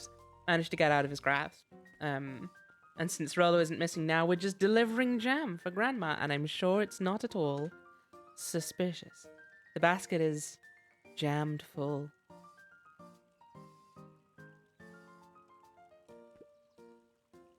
Mr. Wilder, I trust you have time to chat. Eris Valentine, oldest of Sharper Valentine's children, and heir to the Valentine fortune, I mean, her name is literally Eris. had a way of making questions seem like demands.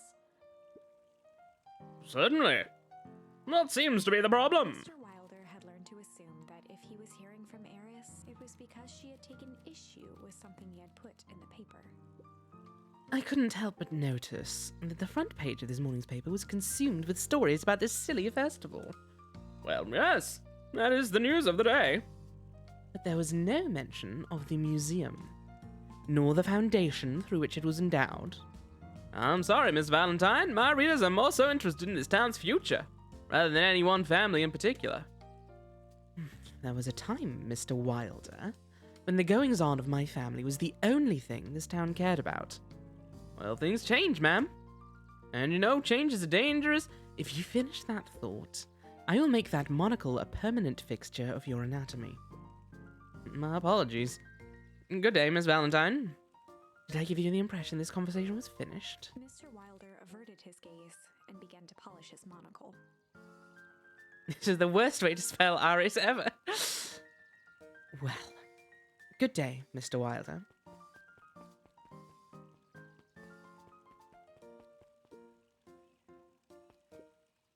Last Chance Diner. Us? Us. Us. Us. Us. Us. Us. Us. Anger from the past, mistakes not yet made, and a glimmering hope for the future. He carried them all in equal parts everywhere he went. Oh heavens, what a burden to bear. Eris is a fierce girl, boss. Sure, we can say that. Talk to me. Talk to me about my jams. Fine. No one's interested in this tiny child sporting an enormous box of jam. Oh, that's Mr. Tolliver. I don't want to deliver to him yet. How do you keep the ice cream cold? We keep them on ice. Where do you get the ice cream from? Or the ice from? Oh, somewhere cold. How do they keep somewhere cold? Look, Bert, do you want some ice cream or not? No, I'm good. I love Bert.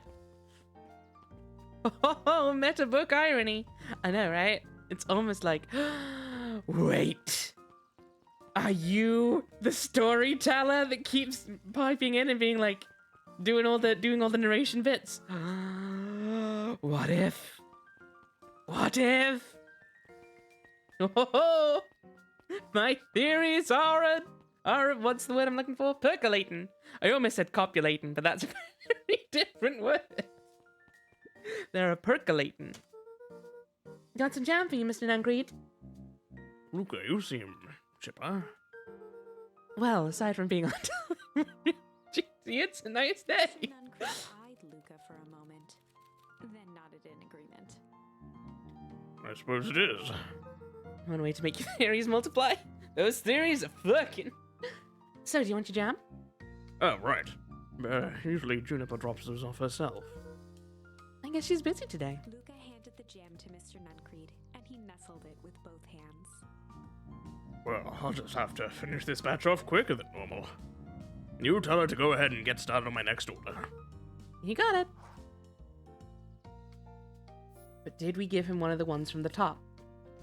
Because that's gonna be important. Hey, Kato. Kato? I think it was Kato. Good afternoon, Luca. Can I help you find something? Maybe, maybe not. Try me. Well, there's been some weird stuff going on in the old Valentine warehouse. Can't say I know anything about the old warehouse, but empty hives don't stay empty for long. Kato motioned to the book in front of him. Kato. The more I read about bees, the more similarities I see with people. If a hive collapses and fails, it doesn't stay empty for long. A new queen will set up shop pretty quickly. So you're saying it would make sense for someone new to start using the warehouse? Nature abhors a vacuum. As do dogs. Hey, Jace. Oh, hey, Luca. I forgot my voice. I think it's a bit more like this. Sort of a suave kind of kid. You seen this new issue of Hank Atomic? Not yet. No spoilers, please. It's awesome. It's flashback. No spoilers, please. You gotta see how mild-mannered Henry Adams becomes Hank Atomic, man of space justice. Jace, no spoilers! Oh, sorry. My point is, you're gonna love it. Alright, Jace, catch you later. Roger that, Space Cadet. Why is the SWAT person in a library? Wait, so we have meta book reading commentary and also B commentary? We have a lot of commentary. Thank you, Tony. I feel like that one went a little unappreciated otherwise. Alright, let's go see this Tolliver guy. If he is really Tolliver. Huddled at his counter, Hiram Tolliver was Hiram. meticulously I think I called him shining Hiram apples. before. Hiram. More accurately, Hiram Tolliver was meticulously shining one apple. Hello? Ah! With a yelp, Mr. Tolliver fumbled the apple, flailing at the air as it fell. Oh, sorry. No bother, no bother. Leaned forward and lowered I his feel like I voice. should make him sound like Ned Flanders, but I don't think I can do a Ned Flanders voice. Well, sir, I see you have something for me. I feel like I'm giving more of a certain drawl than Ned Flanders has, which is kind of closer to how I did him before, so I guess this works if I was just softening him up a little bit. Fight it off quickly, it might have slipped by. Yeah, Gran has some jam I'm supposed to give you. He leaned in a bit further. Jam? Yeah, these ones on top. She wrote your name on them. Mr. Tolliver leaned back, speaking loud enough for anyone to hear. Ah, yes! The jam! Thank you so much for delivering this jam to me! Forward and snapped up the jars of jam, giving Luca a little wink. I shall put it on my store shelves post-haste. Okay. I should finish my deliveries. I missed it. Got the brain soups, to be fair. I did say it pretty quickly.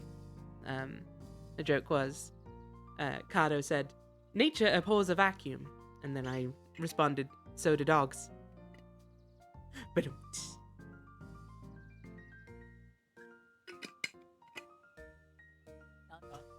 of course. Of course. Leaned in for a final whisper. Of course. I don't like you, Mr. Tolliver.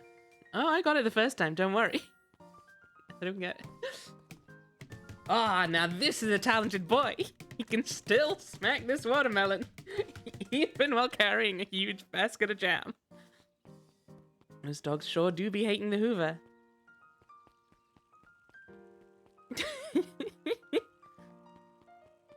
Slap that melon. Slap that melon. Hey, Don. Ah. Hey, Luca. What's up? They got you on Jan delivery, huh? Yup. Have you seen the new kid around yet? New kid? Yeah, came in from the big city. My parents both got jobs here. But get this. One of them is working for William Kerr and Perennial Harvest. And the other is working for Eris Valentine. And? The Valentines represent Beacon Pines' past. Perennial Harvest has positioned itself as this town's future. Must make some interesting dinner table conversations. I can imagine.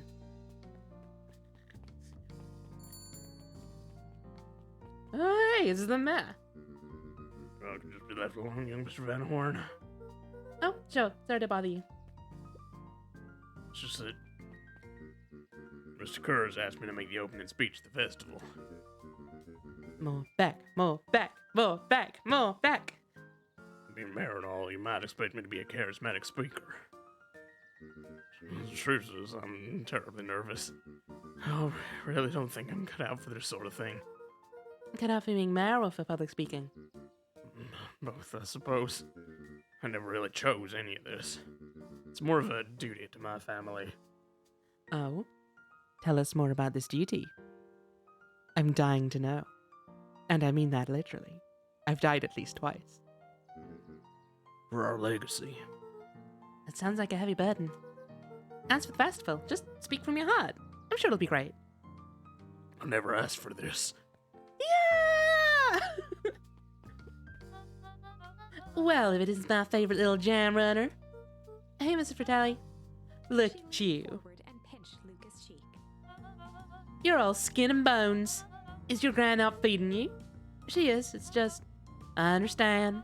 You know, I taught your mama how to cook back in the day. You may not even remember, but you and her used to help out in the diner. See that picture over there? That's you helping your mama back in the day. So cute running around in your little apron taking orders. The whole situation just breaks my heart, what happened with Eleanor. Oh. Oh. Oh. I got a feeling she's out there somewhere yearning to be with you again. And I should know.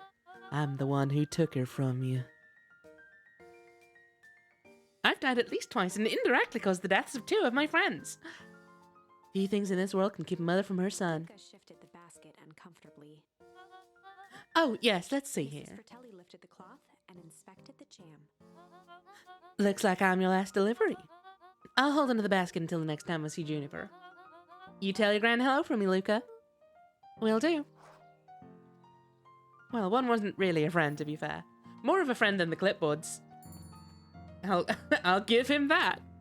I'm more of a friend of Iggy than I am of the people that killed me. Hey, you. Anchovy or pineapple? What? Don't think. Just answer. Pineapple. Why? How old are you? 12? I mean 6? I mean 12? I mean... Ah! Perfect. Follow me. Who are you? I don't ever tell you ask too many questions. Just try to keep up, okay? What just happened? Well... Hey, what a crazy coincidence. Here's my new friend I was just telling you about. Oh, that's wonderful. Yep, you just hit it off. Oh, really? Get this. His favorite pizza topping in the whole world is pineapple. Oh, and what is your new little friend's name? Beck locked eyes with Luca.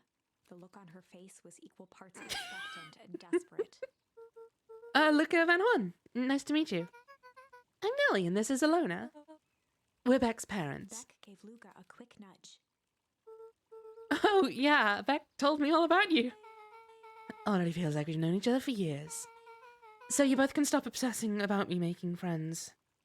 Aw, no being a shit. Oh, darling, we never doubted you. It's just that for children with fewer than 5 close friends, the probability of a stunted development doubles. Well, 1 down, 4 to go, I guess. What Nelly means is that we just want this move to be as easy on you as possible. Gay mums, let's bamp! Let's bamp, let's bamp, let's bamp! This plan had one fatal flaw of not asking his name.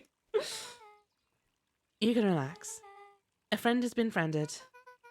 This calls for a celebration. Luca, you must join us for dinner tonight. Dinner? Wow, another coincidence. I actually already asked him and he said he would love to. It's just, wonderful. In that case, we should pick up some groceries. You two don't get into too much trouble now. But oh no, overbearing parents. Let's go, lesbians! Wow, I can't believe that worked. Thanks a ton. You're welcome?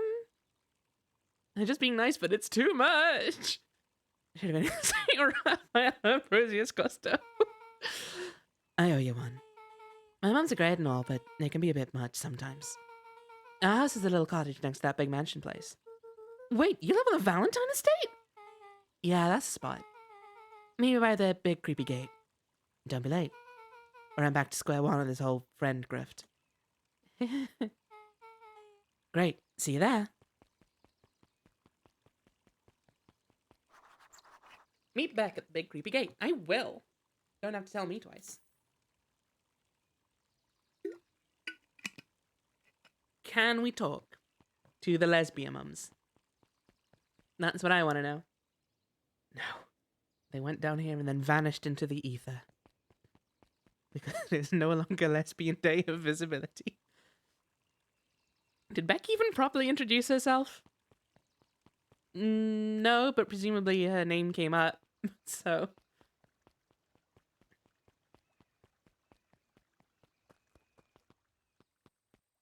Oh, I want to talk to this dog boy. I want to talk to this dog boy. Do you think Jam would make good bait? I guess it depends on what you're trying to catch. At this point, anything. Lesbian day of invisibility. Superpowers. Oh, here we go. More bait. Gotta check the fishing memory. Exactly. Give it a good cast now. Wrapped some. You never know. You never know.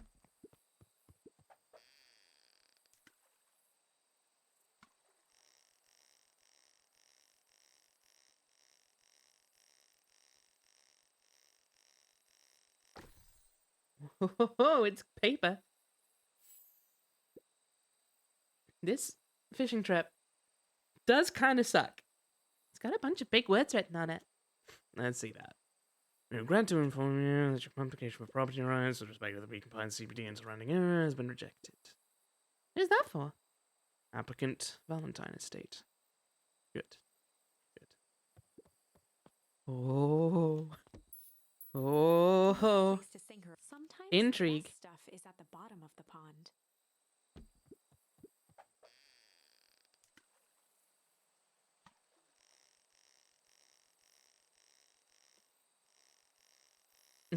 Good cast now.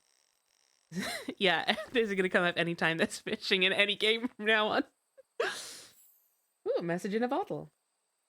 Malice 80 proof whiskey. A hard liquor for a hard man. Just leave that be. It takes a real piece of work to leave something like that lying around. Looks like you blah blah blah. Bye. Ooh, a bottle. Bottle of liquor.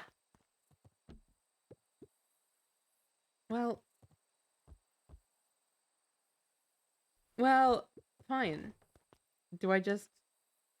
I just have to go straight to the gate, I guess. I can't tell Rolo that I'm going there or anything. No, just very well. That's fine. Don't worry about it. Bypass that. I'll be back when I've thought of a new verb or noun. Like straight to the gate. Good morning, Jeff. Let's forget about it. Another day for down tubes, if you ask me. Come on now, it's not all bad. Festival's coming up. Festival. Old man Valentine used to put on cockamamie shindigs all the time. Where did that get us?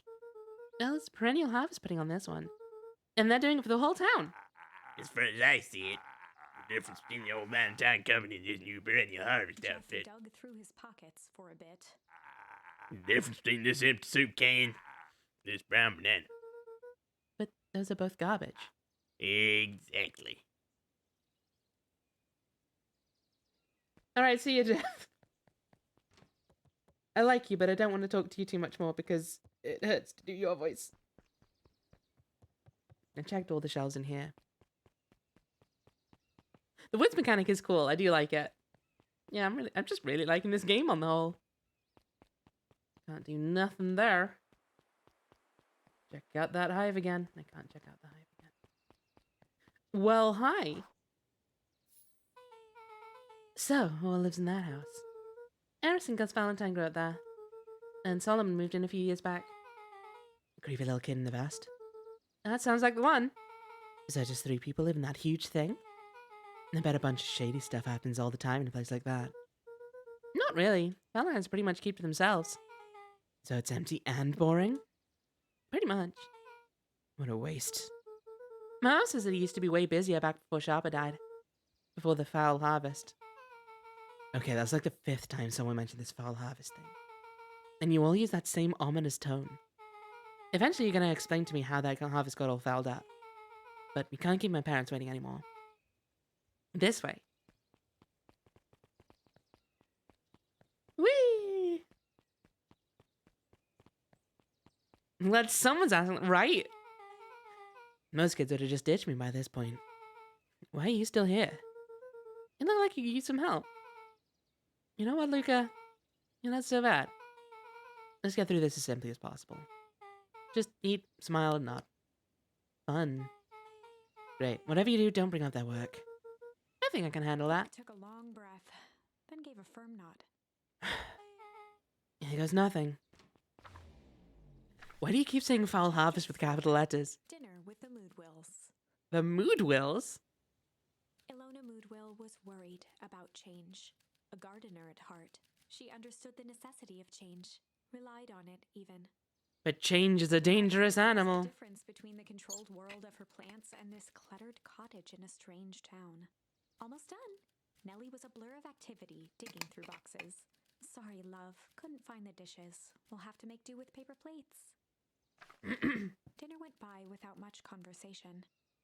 As she watched Beck and Luca finish up their pizza, Ilona let herself relax into the chair. The things she cared about were still here. Nellie finally had the job of her dreams. Beck was beginning to take root. Ilona's task was simply to tend to them. Aw, this is so cute. She could do that. Hell yeah. So, Luca, tell us a bit about yourself. Where do you live? Oh, I live with my grandma. Over on the other side of the river. Your grandma? Where are your parents at? Beck, Manners. It's alright. My dad passed away in an accident at the fertilizer plant 6 years back. Oh, dear. My mom's been missing for a few months now. Like, missing? Luca's eyes were fixed to his plate, pushing a chunk of pineapple around with his finger. Nellie was the one who eventually broke the silence. Luca, how did you like the pizza? Oh, it was good. Very good. Normally we'd have put more effort into dinner. Ilona nervously gestured toward the boxes. We aren't fully settled in, and Beck had mentioned that it's your favorite. I'm sorry, are we just skipping the part where he said his mom was missing? Beck! I'm sorry, Luca, this move has us all a little tired. Luca wiped his face with his sleeve. Oh, it's fine. So, Beck said that you moved here for work? Beck gave Luca a swift kick under the table. Ow! I mean, what brought you to Beacon Pines? Oh, you were right the first time. We're here for work. Nellie won't tell you this, but she's a brilliant chemist. I don't know about brilliant, but I do love it. She's brilliant. Perennial Harvest just made her the newest lead. What was the job title again, hon? I can't entirely remember. It was lead researcher of deep engineering. She makes it sound more impressive than it is. By which I mean I make it sound more impressive than it is. Because she can't say it. I told you my favorite pizza topping is pineapple, not trauma. Oh no, the lesbians work for the Evil Corp. They don't know it's the Evil Corp, I guess. But also, you can't not work for an Evil Corp in these days. It's Alphys all over again. I'm just happy that I got to make a difference in the world. Perennial Harvest is at the forefront of evolving agriculture into something more useful than sprinkling water and excrement on the ground. Luca glanced over to Beck. She seemed to be holding her breath. What Nellie means, Luca, is that there are different ways to grow plants. Yes, some people talk to their plants and hope for the best. And some people happily leave their job to allow a loved one to pursue their dream. You swore you didn't. Slammed her fist into the table, perhaps harder than she intended. Hey, Luca! How about some dessert? I actually have to meet my friend Rollo soon. Luca glanced outside to gauge the time. I suppose should be the owners of Evil Corp. I'm just saying. Are you the cop or are you the mad scientist in your relationship? The sky was darker than he expected, filled with ominous clouds. It looks like there's a storm brewing. I should get going. Oh, I didn't think there was any rain in the almanac. Yeah, almanacs aren't that useful around here. Luca wiped his mouth one last time with his napkin and started to get up. Thank you all for the pizza. It was really good. See you at the festival back.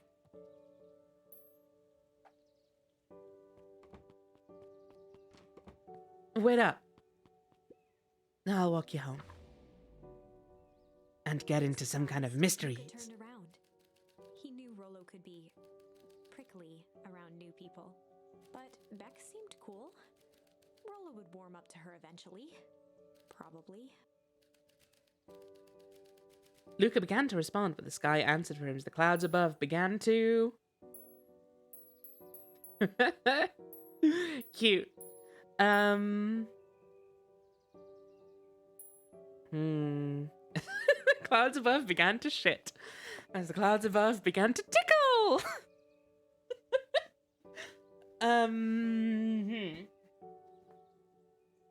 I'm gonna go with break because we'll get rain, and I think that's gonna do something weird with all those weird chemicals we've been finding. Luca began to respond, but the sky answered for him as the clouds above began to break, revealing patches of star-filled no. night. I thought it meant like Moonlight break into above rain. them, shimmering in the treetops. Never mind, quite the opposite. Sure, you can meet Rollo. You're not going home? No, I promised Rollo I'd tell him about Stopped himself mid-sentence. Promised you'd tell him what? Spit it out, Bob. We're thick as thieves now. If there's a juicy secret, you gotta tell me. Okay. You can come to the treehouse and I'll tell you both what happened. Heck yeah. I love Beck. Luca saw Beck skulking by the gate. Rumbling would... Yeah, that's the thing. Like, rumbling would imply thunder. But I wasn't sure if it was, like, thunder so it doesn't rain versus break so it fully rains. But whatever. We'll come back to it eventually, I'm sure. So you're telling me there's nothing mysterious or creepy about this place? It's mostly boring and empty. I refuse to believe that. Big spiked gate, gleaming mansion, rich reclusive owners. It even smells shady. Beck grabbed the wrought iron bars and shook the gate. Mark my words, you decadent nightmare house. You will reveal your secrets to me! Oh no! What did you do? Well, first of all, I told you so. Second, hide!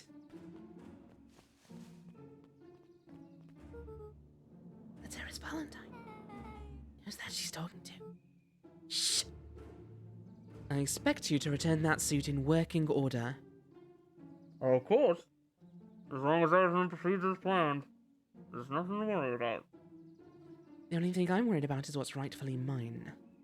If that means making some unsavory alliances, so be it. I couldn't agree more. There comes a time to suspend hostilities. I'll deal with our common threat. Now this is what I was talking about. Beck's voice was an excited whisper. The fed up face on Luke there was very funny. Proper shady stuff. Someone in a suit like that tried to grab me yesterday. Seriously? Shh. You do understand that when all this all inevitably fails, I will deny everything? I wouldn't expect any less of you. You just worry about your part in this and let me handle the rest. I can't wait to see the look in that Rube Kerr's face. Yes, the truth will come to light. I'm still surprised you're so comfortable with the potential collateral damage. And there's one thing I've learned, is that change is painful. Wow, I was expecting shady. That's just flat out super villain talk. If you don't mind me asking, Why? Why are you doing all of The this? mysterious figure retracted their mask, hair pushing out from all corners. Mum's in the hazmat suit, I say. Ooh.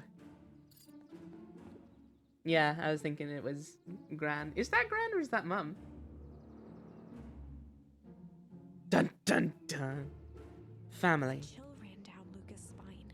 His vision blurred. Vex stifled a sharp wince, and Luca looked down to see himself wrenching her hand. An answer I can certainly respect. Gran tousled her hair Yeah, back that's under Gran, the okay. face mask. Just remember, keep everything nice and normal until the festival. I don't need lessons in rousing suspicion. Gran gave Eris a curt nod and disappeared into the night.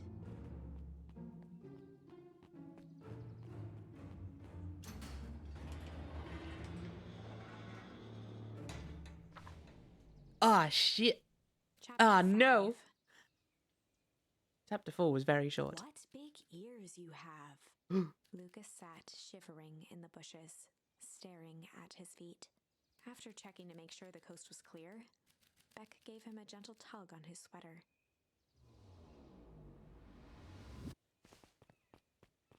Oh yeah, quick question. Considering the fact that so much of this game is narration by the game itself, how is the audio balance? Does it maybe need turning up a little bit, or is it fine, would you say? Okay, I knew Gran was suspicious, but not this suspicious. That is extremely suspicious, Gran. It's good, it's quiet. I'll turn it up a little bit. Let's do like that. And then, yeah, a smidge more. We can always reevaluate down the line. What's wrong? You look like you've seen a ghost. Why were you so scared of that old lady in the hazmat suit? That was my Gran. That was your Gran? Yeah. Okay, well, I'm sure there's a perfectly reasonable explanation for all of this. Let's just get to the treehouse and figure things out there. Sounds alright, but if there's a voice-specific volume in-game, it might be worth bumping a little. I've not seen an options menu at all. Social. Audio. Ah, perfect.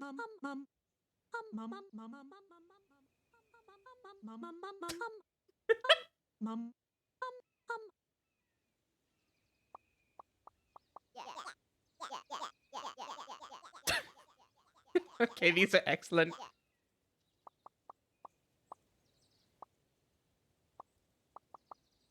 Okay, let's see how that goes. Lead the way. And then we may do some more rejigging and poking then.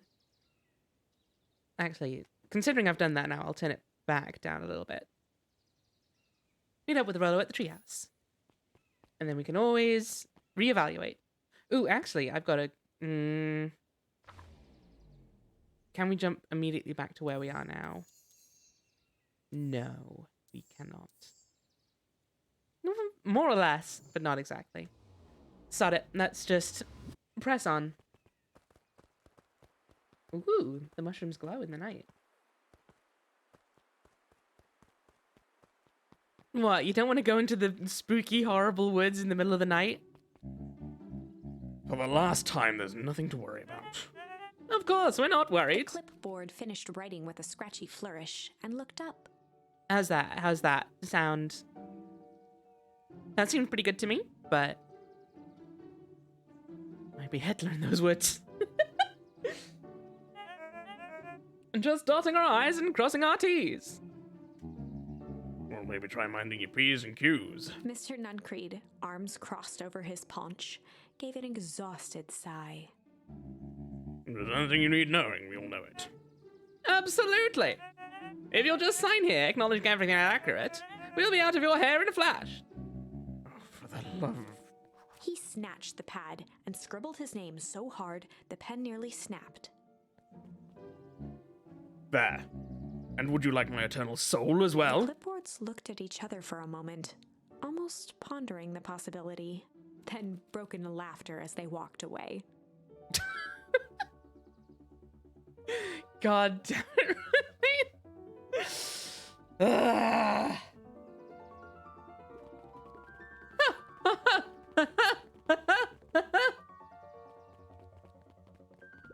Well, hi. Hi, Mr. Nuncreed. Luca, let me give you some advice. Next time someone you don't know asks to hear your thoughts, give him a good hard pop right in the kisser. Oh, Gran tells me just keep away from the clipboards. That's good. That's good. Your Gran is a smart lady, Luca.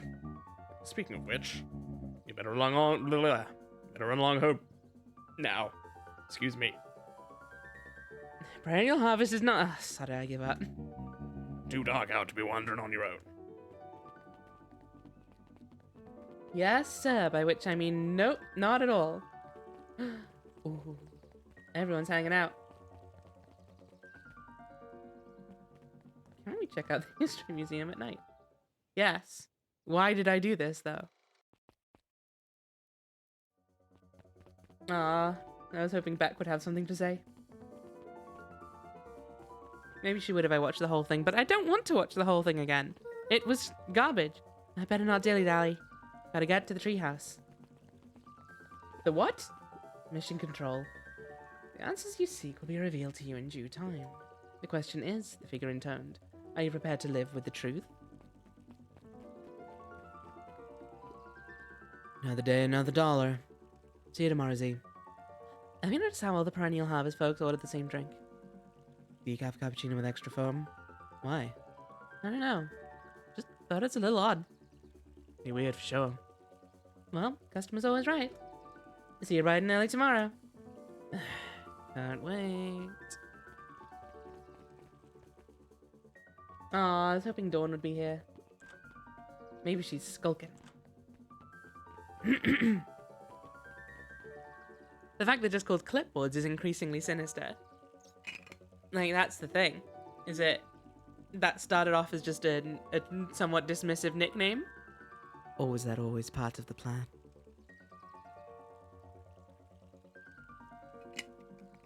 Who the fuck knows? Maybe we will eventually, but for now we don't.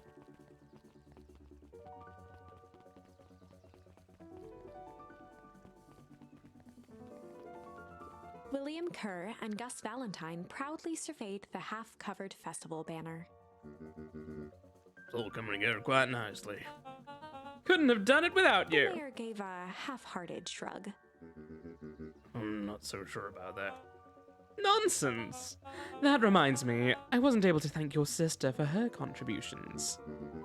Yes, she has been indisposed of late. She doesn't much like me, does she? Oh no, that's not it at all. She's just been busy. Of course. Regardless, I would be forever grateful if you could pass my thanks on to her. The History Museum adds a real air of import to the whole affair. And we couldn't very well celebrate the story of Beacon Pines without including the Valentines. My father was a great man. Darn tootin' he was. Kerr lopped his arm on Gus's shoulder. But I mean, the entire Valentine family. Present company included. Can I ask you something, Mr. Kerr? Call me William. Ask away. William, why are you doing all this? She's been very disposed recently. No, isn't his sister Eris? Gosh, I've never felt one needed a compelling reason to throw a party. Not just the festival. All of this. There's gotta be 100 down in their luck towns out there. Why is Perennial Harvest so invested in helping Beacon Pines? Dog on the right is Harry Dubois' persona. You know what I love most about the agricultural business? Seeds. Seeds? Yep, little bundles of potential. Like children. With a glimmer in his eye, Kerr gestured grandly toward the horizon. You treat a seed right, nurture it, feed it, and it can grow into something truly special. You see potential here? Undoubtedly! The seed of greatness is already under our feet. All it needs is a little nudge. And the right leadership, of course. Oh. Good night, Mayor Valentine. Children, I'm just going to ignore, I suppose, it seems. Very well.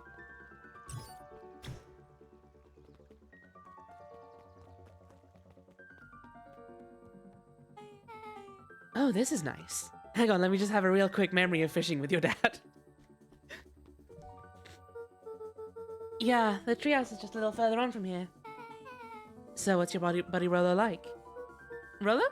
Give it a good cast now. Rolo? He's, Rolo. Not particularly helpful.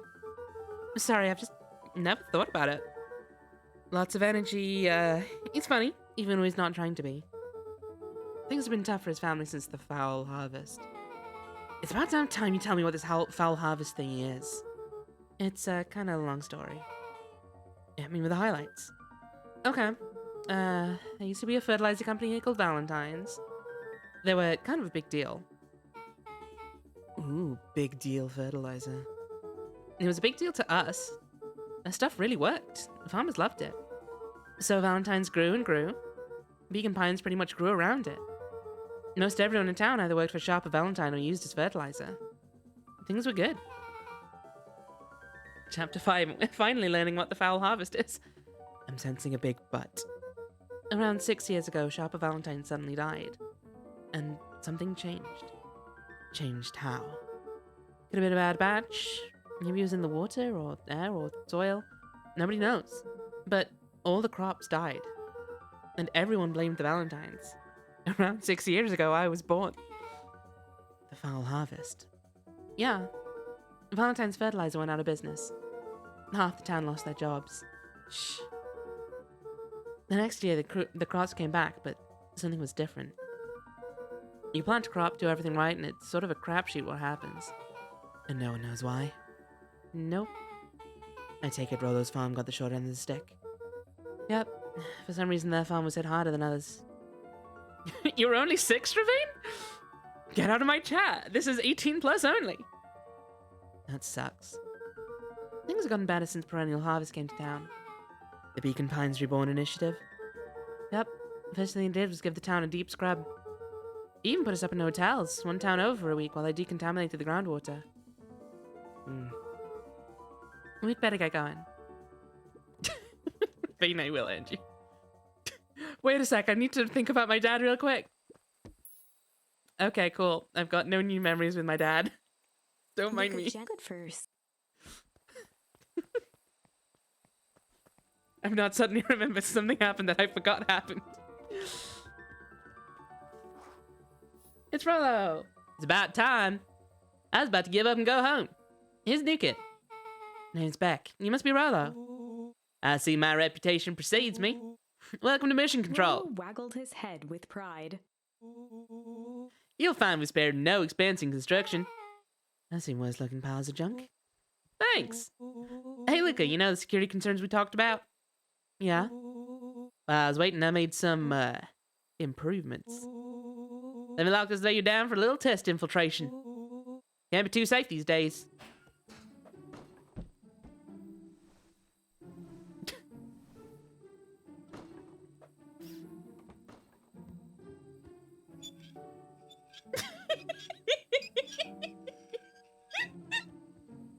Aww. Oh.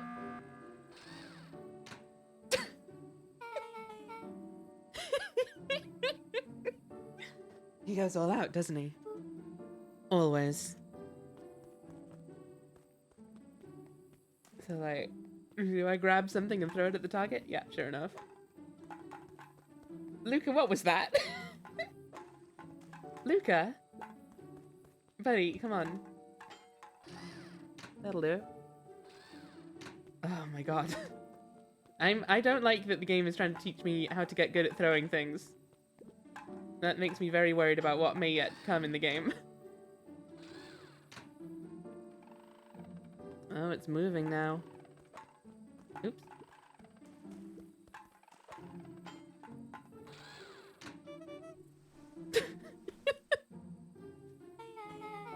Where did you guys get all this junk in the first place? There's a guy in town named Jeff who trades us junk for snacks. Junk food for junk. Nice. You need to be able to throw the grenades at the grandma boss fight. I mean, it might be. I don't know. So, pretty sweet security, right? It was imaginative, I'll give you that. Luke, are you sure we can trust this new recruit? I'll vouch for her. Thanks, I guess. Okay, Luca, you promised to fill me in about the Valentine warehouse. Luca sucked in a long breath. So, like I said, there's someone there. What were they doing? I don't know, but the place was lit up and active. Maybe they were squatters? I don't think so. It seemed more organized. When the man pulled me in, I saw some sort of equipment running. The man pulled you in? Yeah, but I got away. You keep saying it was a man. They were wearing a mask, right? Yeah. Then it could have been a woman. How'd you get away? I grabbed a rock or something and broke their mask. They let go and I ran. Dang. That's intense. No wonder you freaked out when you saw your grandma. Yeah, that's the other part. On our way here, Beck and I saw Eris Valentine meeting with my gran. Wearing the same sort of hazmat suit. There's an alternate universe where you're dead, little Rolo. They were wearing a mask and also were your grandmother. Rollo let out a low whistle. And they weren't there for idle chit-chat. It was a proper clandestine meetup. So let me get this straight. There's an operation in full swing at the Valentine warehouse. You were almost abducted by a strange man or woman in a protective suit. And then you saw your gran in the same suit talking to Harris? You know what I'm gonna say? I'll just say Harris, and I don't know the proper way to say it. Talking to Harris Valentine? Pretty much. I'm beginning to think this town is kind of awesome. Rollo and Luca shot back a look. No offense. And so, we can logically conclude aliens or alien zombies have infiltrated the town. And their leader is your gran, and she tried to murder you. First of all, and for the last time, there are no aliens. Second, it couldn't have been my gran at the warehouse. I broke that person's mask to get away. The mask Gran was wearing wasn't damaged. But she's definitely hiding something. Maybe. Your Gran is weird, but she might be the most boring person in the universe. All she does is sit around all day making jam. What could she possibly have to hide? Okay, calling it now, it's all aliens. Welcome to the chat, Rolo. How are you doing? Rolo the bookworm. I don't know, we haven't talked much since she moved in. Moved in? Your Gran isn't from here. No, she came a few months back to take care of me after his mom went missing. Did you know your Gran before? Not really, no. It'd been years since I'd seen her. Do you think the evil Megacorp is able to bankroll a spare mask, little Luca? Luca, don't take this the wrong way. But are we sure your Gran is on the up and up? Not Luca in the gazed least. Out the window. I'm just saying. Sounds like strange stuff's been happening since she showed up. We could say the same thing about your family. But you're right. Look, your Gran is hiding something.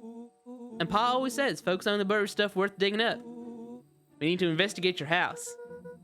If my Gran really is hiding something, don't you think I would have noticed by now? That's kind of the whole point of hiding something. I guess you're right. I mean, there is that closet that I have tried to go into multiple times, and you refuse to, Luca. I'm just saying.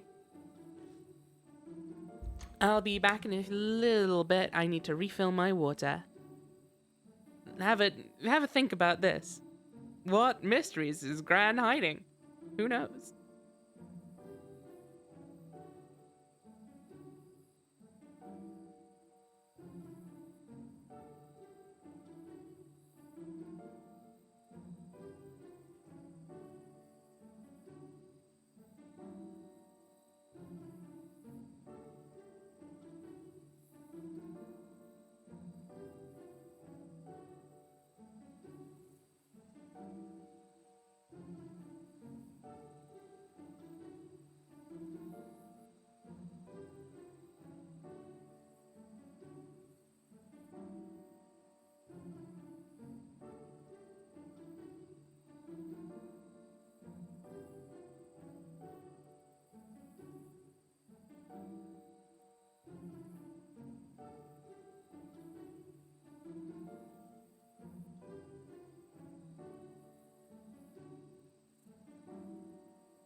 I'm back.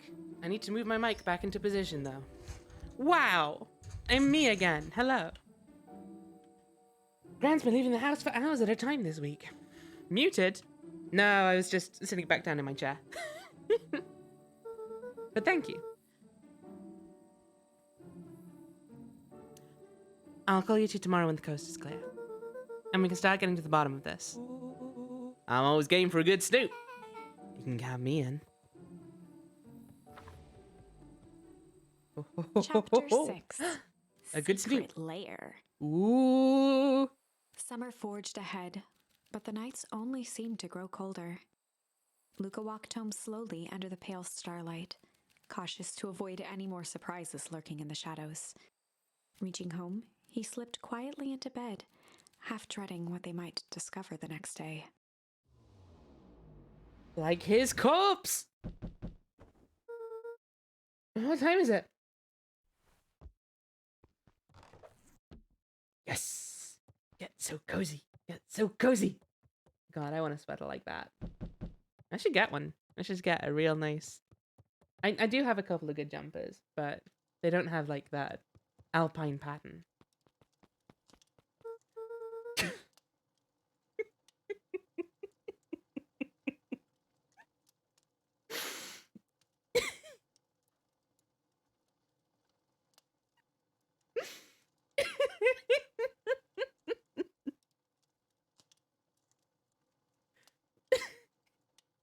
I love Rolo so much. Oh, Rolo, what on earth is that? Hmm? That ridiculous thing on your head. Oh, this? It helps me think. You're gonna need up more of those. And joke all you want. We'll see who's laughing when I crack this case wide open. Coast is clear? Yep, whatever she's been up to this week, it's been keeping her busy most of the day. Very well. The game is afoot. Luca and Beck rolled their eyes as Rolo strutted across the room. If I were a Gran, where would I hide my deepest, darkest secrets? Perhaps where you might least expect it. Rolo flung open the cabinet with confidence. Aha! He coughed as a veil of dust hit his face. I think it's safe to assume anything that dusty isn't what we're looking for. Or maybe that's what she wants you to think. Then again, any good detective knows not to trust their first hunch. First hunches are for suckers. Just also love his little eyebrows. Like, just so cute. Eureka! She's lit a fire in order to burn the evidence. She keeps that fire going every day, Rolo. Drat, may already be too late. Just think of the mountains of documents lost to ash. Okay. I'm gonna stop you right there. Can we just think for a moment? Luca, is there anywhere Gran doesn't want you to go? Yeah, the closet upstairs. So maybe it stands to reason that we should check there first? No dice, it's locked. Well, well, well. Look who stands to reason now. And I have no idea where the key is. If it really is important, then she probably keeps it with her. Anywhere else? She has her berry bushes. Who has ever thought, I'm gonna take this important thing and hook it in a bush? True. Anything else? Maybe something out of the ordinary? Sorry, I come back and Rolo has a deer stalker? It helps him think. We're here to sleuth. Well, she is always worried I'll break her fancy dishware in the kitchen. But it doesn't matter anyway, I can't reach the latch. A look of realization crept onto Luca's face. All three kids snapped to glance at each other, then sprinted in turn toward the kitchen.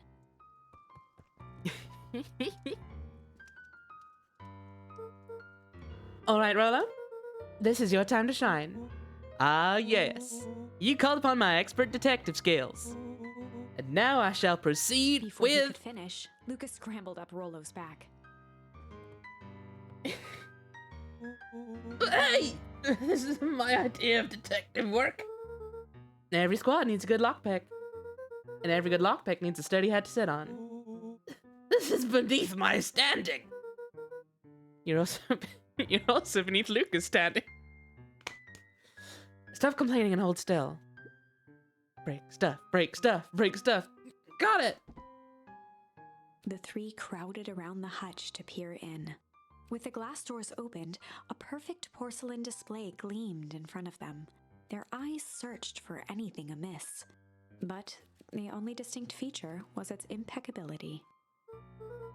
Well, that was anticlimactic. Yeah. I don't really know what we were expecting. Like, oh hey, let me just yank on this random As teacup Beth and... pulled on one of the teacups, it slanted forward with a hollow click. The entire hutch began to rustle and slide under its own power. Well, that was lucky. Michael! Welcome in! Come.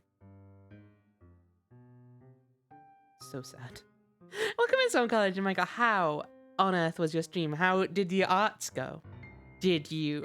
I briefly popped in during one of the breaks and I saw a very threatening piece. It was like, what was it? Something about leaving your toes and stepping away or something like that? The hut rustled with the sound of a crab rave. You wanted art? Hell yeah. You come to Krebs channel on the day of Luca's 6th birthday? God damn it, Ravine. Luca is 12. How many times must I tell you? Oh no, don't do hat. That's what they were telling Rolo before. The piece had the caption, leave your toes on the ground and step away. That was it, yeah. It was an excellent piece. It's also a few days after that. The entire hutch began to rustle and slide under its own power. We're doing mystery solving. This game is fucking adorable. It's really good. We've got a mystery on our hands. Things are fucked. I love it. Welcome in. But also, obviously, Michael, if post your stream you need a bit of a break, absolutely no worries. Feel free to lurk or leave. Whatever. Do whatever you feel like doing. In the meantime, though, being 12 is basically like being 6 twice.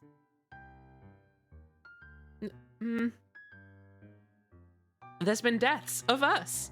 It's true. Get out of here. Sneakrets. So yeah, spoilers for this game, by the way. Obviously, we're a fair bit of the way in by now. Seems like your gran has been doing some remodeling. I feel like staring at animals solving a mystery while reminiscing on all of the art it did. Well, you're in luck. This is the stream for you. Dude, only 2 types of people have secret layers.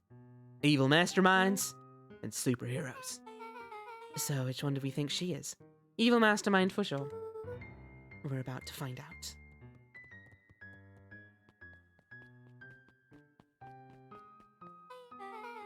Okay, so more of an unhinged conspiracist vibe? Oh, wow. Yeah, this cannot be good. We need to look around before jumping to conclusions. It's a bat cave. Hi, Don. Hi. I did my snooping. I found this place in your house. Don't ask how I got in. A great investigative reporter never reveals her tricks. What do we have here? Barrels marked caution explosive. And jam jars? That's enough jam to feed the whole town. What kind of incendiary gram is your gran making? Fucking bat caves don't even have bats in them anyway. Well, that's why we're talking to Dawn. Dawn is a bat, for those who haven't met Dawn. She's adorable. She refuses to leave because she's doing reporting. I'm gathering a scoop, okay? Come on. Incendiary. Ooh. So yeah, the way this game works is every now and then we get words. Like incendiary, break, refuse, fight, succulent, rumble, shit, change. And at key parts in the story's narrative, we get the option to choose how we respond in a certain situation. So for example, with a grand jury here, it was like you were telling your grandma if you were just going to go blank for the day. So it was like, we're just going to go chill for the day, or we're just going to go ponder for the day. And then based on the options you choose, you get different outcomes. And things go well or poorly. Oh. And it's, whoa. And it's, whoo. Time for dynamite fishing. Adorable.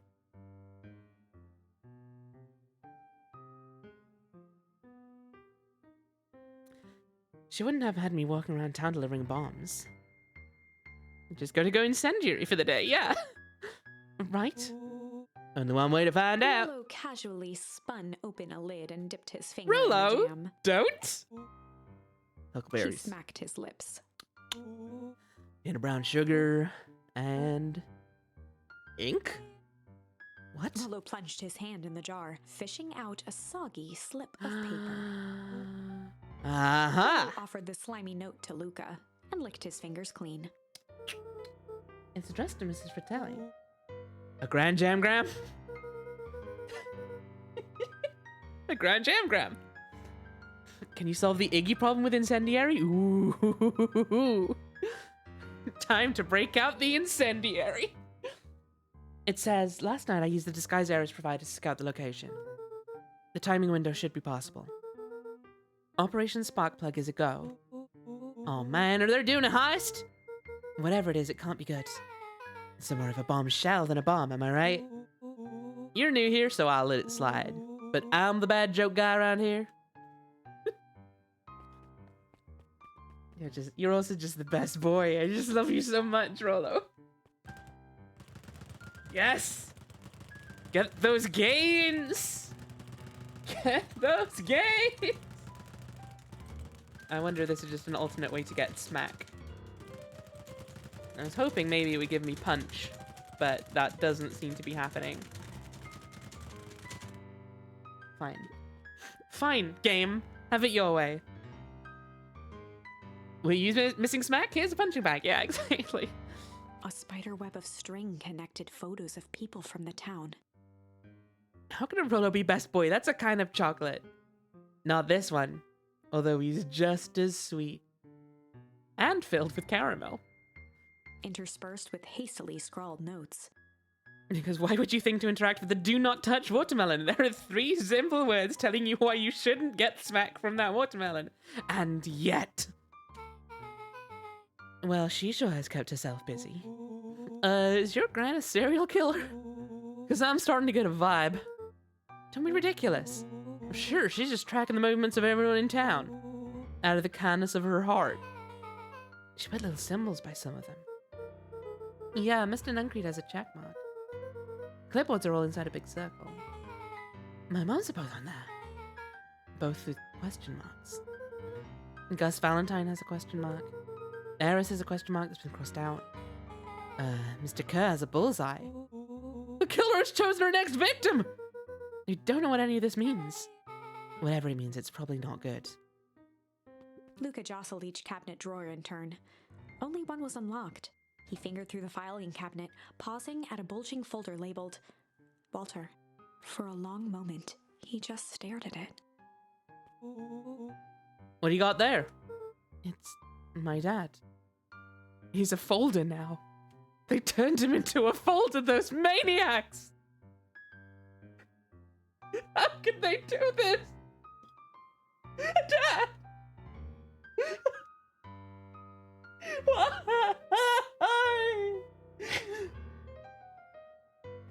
Animal skin binder, very classy. Looks like some of his old medical files. Your dad was a doctor? Luca nodded and caressed the label with his thumb. Well, are you gonna read it? Here, let me help. Rollo swiped the folder from the drawer and began leafing through the pages. He whistled to himself, barely looking at the text.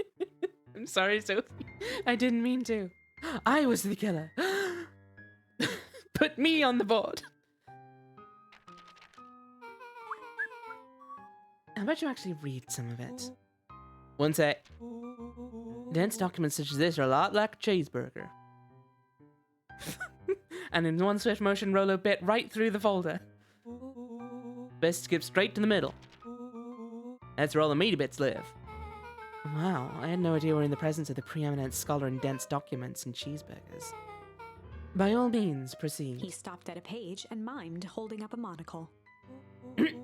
Ah, here we are. Follow-up examination of Terrence Wilby. Patient shows further signs of paleness and malaise, but temperature continues to drop. He now describes soreness of muscles and joints. This is similar to the symptoms exhibited by Mrs. Wilby just a few days past. Still waiting on lab results from Joseph. Rollo looked up with heightened surprise. See? Creepy. Yeah, that's kind of disturbing. Who's Joseph? That's Mr. Nuncreed's name. Wait, Rollo's finger traced across the page. there's more scribble in the margins. Could it be contagious? Mr. Wilby claims the tap water at his home has become contaminated. Perhaps environmental? Lab results only raise more questions. It's like he came back to this report later and made those notes. Why does my blanket bounce? Oh. Gotta do something's gotta bounce. So it might be related to something else. Rollo scanned through several more pages. Here, the writing looks shaky. I just couldn't help her. This disease, or whatever it is, progresses so fast. And with his wife passing, Terrence's condition follows close behind. Exacerbated by the loss. Enough is enough. I need to take matters into my own hands. Luca, staring blankly at the cabinet this whole time, spoke softly. What does it say next? Rollo rustled the folder, trying to loose more pages. That's where it ends. What? There has to be more. Luca frantically shoved the remaining cabinet folders, trying to find another labeled Walter. Luca, I think that's the only one. I need to take matters in my own hands. Words of only innocent people doing nothing wrong. Well, it might be someone trying to stop something that's been doing wrong. Who knows? It's alphabetical, see? What did he mean enough is enough? How did he take matters into his own hands? This is bullshit! Luca slammed the drawer shut. Bullshit. New word. They crowded around a worn-down old map of Beacon Pines. Cool, this looks like a treasure map. Not every old map is a treasure map, Rollo. Yeah, but every treasure map is an old map. Can't fault that logic. Look, there's even a pathway drawn on it. Starts at the entrance to town. And if we follow it, Rollo carefully traced the path with his finger. leads right to He jabbed down at the end point. Town Square? That's the fountain in the middle of town. What a weird place to hide treasure. Rollo, that doesn't look like treasure to me. The end of the path on that map has the same symbol as those explosives over there. So, it's not hiding treasure. Can't believe the children know how to swear. When I was his age, I only knew how to say words like rats and shoot and fuck. His age. 12! Ravane! Why? You're gonna mislead people who haven't been here all stream. They don't know he's not 6. He looks like he's 6. But that's just the art style. Ravane! Why? No! I can't handle this! I mean, it's spreading lies and slander. It's true. Or it's libel, because it's written down. Real bummer. Rollo, what's the thing you've been excited about for the past month? A festival! Did you just say gulp? Gulp? This feels like a gulp kind of situation. Everyone will be gathered near the center of town. She's gonna blow up the festival! Not if we stop her. No. Oh, no. Oh, no. What was that? Luca looked up from the map. What was what? What was what? No, I heard it too. That was the front door. Which means someone just shut the door. Which means someone's upstairs. Shh, quiet. Hit the lights. Beck flicked off the light, and they became statues in the dark. Overhead, creaking floorboards bent under slow, deliberate steps. I don't think the cabinet closed behind us. The kids looked up, the tilt of their necks following each footfall.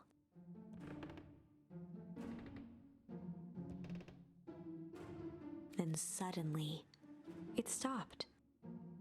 Without realizing, they'd been holding their breath. All three exhaled shakily and glanced at each other.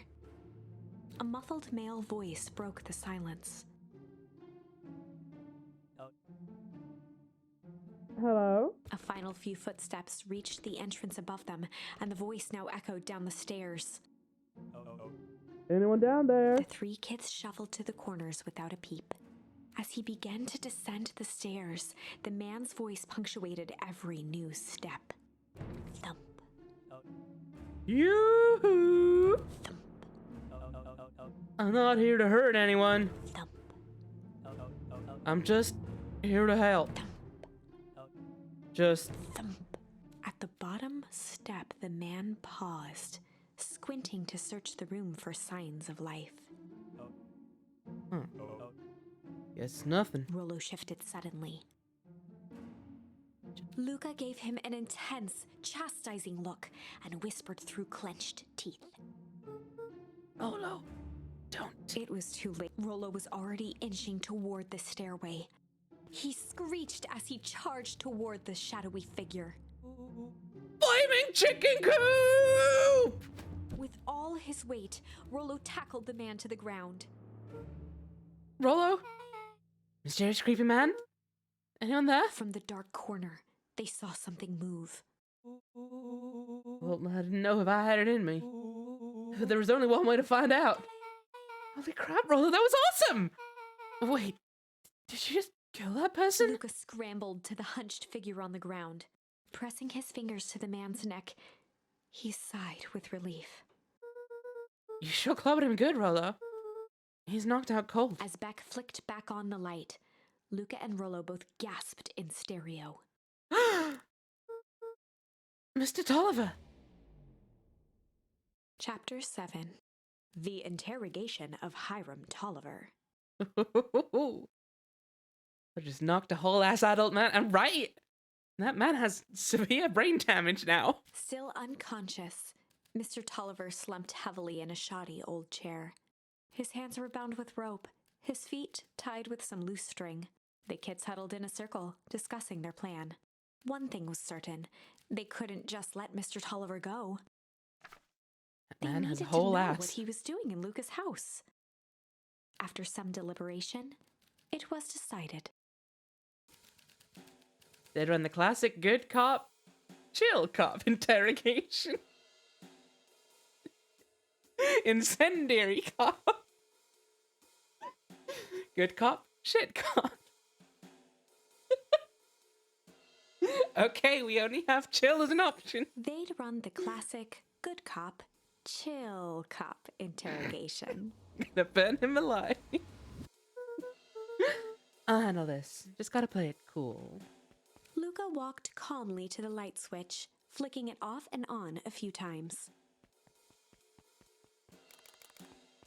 Mr. Tolliver shook his head, gathering his wits. Time for sorry cop? Golly, I sure got my bell rung. He looked over to find Luca, who returned a calming grin. Look at him leaning over there. Hey, how you doing? Sorry, Mr. Tolliver. This is all a big mistake. Luca, what's going on here? Why'd you have me strapped down? No one's fault, really. Well, I just got a little startled. Chill cop, incendiary cop. One of them's freezing, the other's on fire. As all cops should be. Rollo's here? Rollo and Beck emerged from hiding to give a timid wave. Well, alright. Mistakes happen. You kids gave old Hiram a good scare.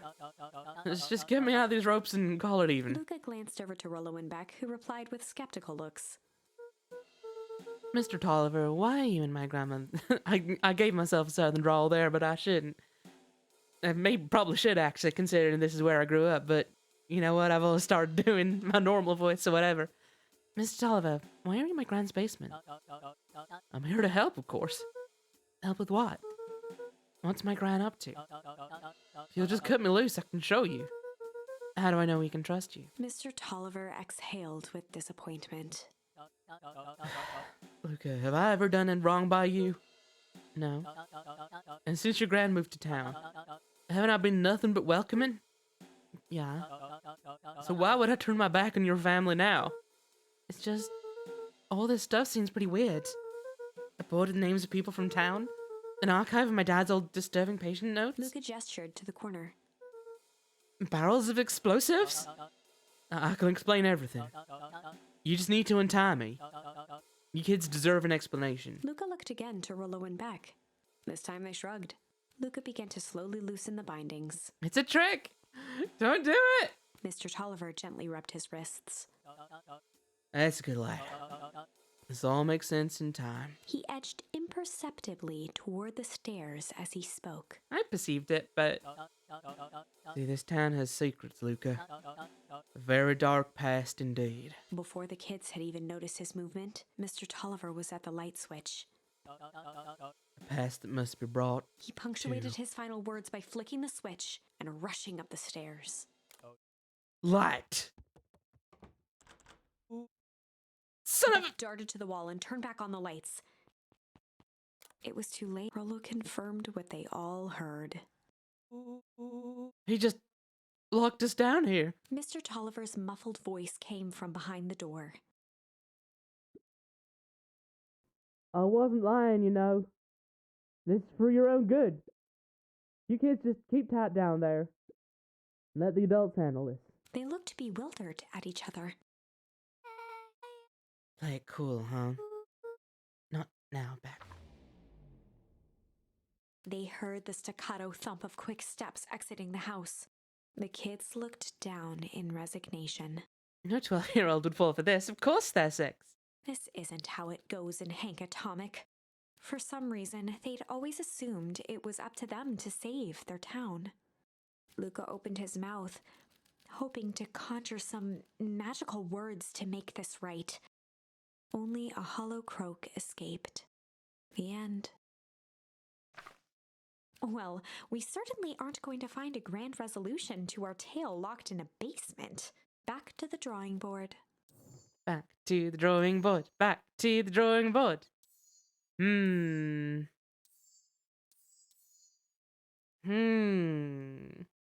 Failed to solve the mystery. Okay, so either we can tickle Iggy by the toxic waste, or the clouds can rumble as we leave dinner. I think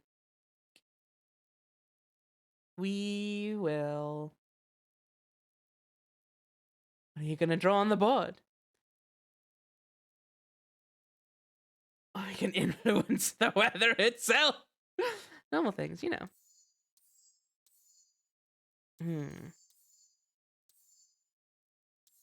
I think let's... I want to see more about the goop, I think. I'm going to choose Tickle Iggy. Beck took a deep breath and thought, well, time to bust out the tickles. Well, time to bust out the tickles. This might go nowhere, but I'm curious. Hey, Tish, want to see something cool? Check it. Beck lunged forward and began to tickle under Tish's arms.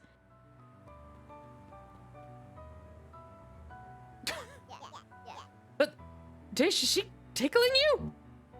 Oh! Tears began to form in Tish's eyes as she gasped for breath between gales of laughter.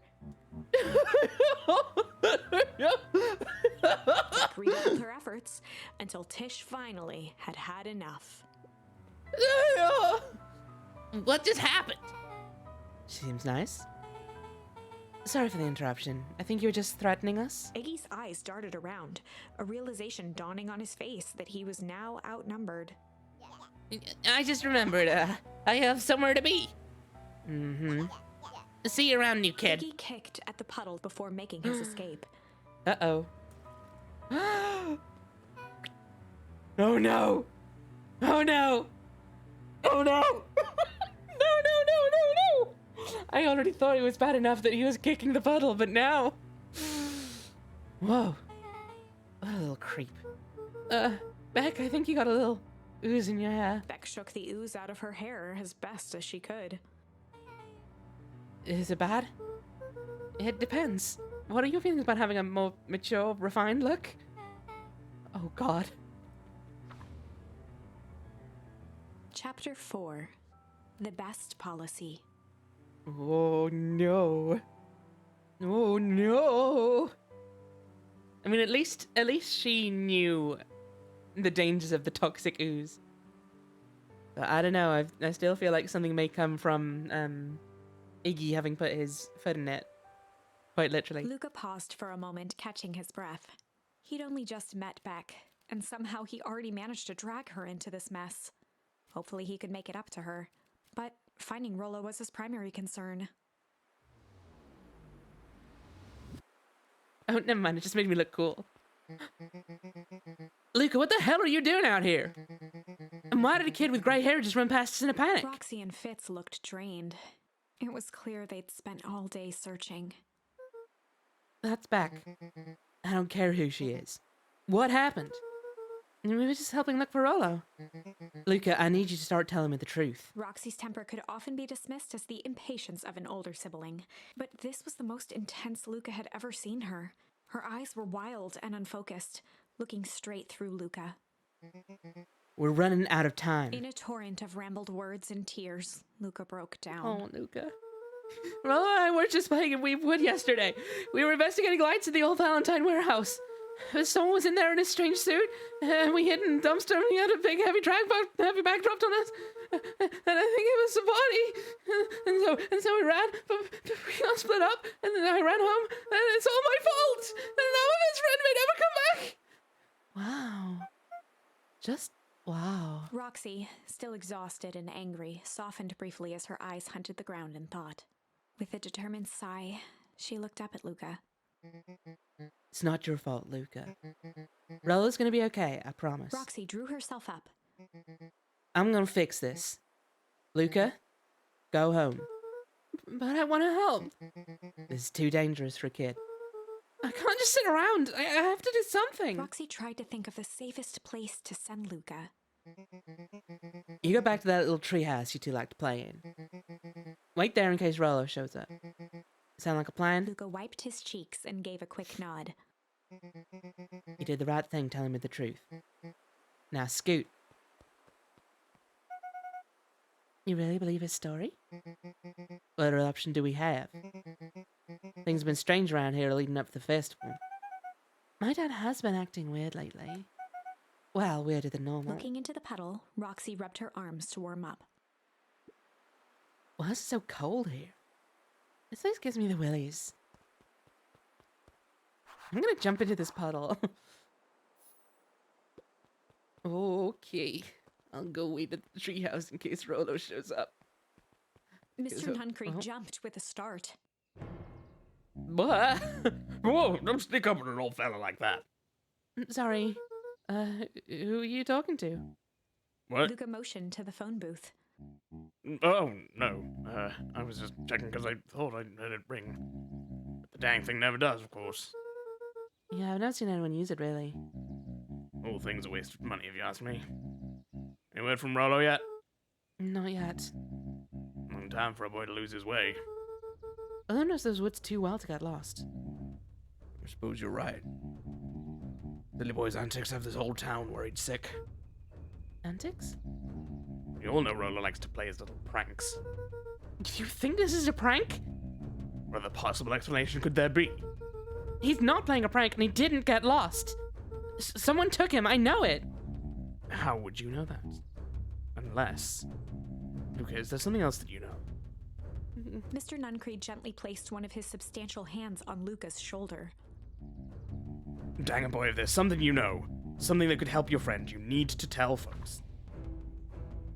Giving this Luca guy a peered up British at Mr. accent definitely Nuncreed. didn't work Kind properly, because he eyes uses a warmed lot his of dag stern nabbit and face. folks and stuff. But hey, whatever, it started now. I'm going to continue it going. There was a deeper emotion hiding beneath it all. Incendiary, incendiary. It was subtle, but Luca could sense something eating away at him. There was an incendiary lurking behind those eyes. There was the shame lurking behind those eyes. Ooh. I need to go pee again. I'll be back in a little bit.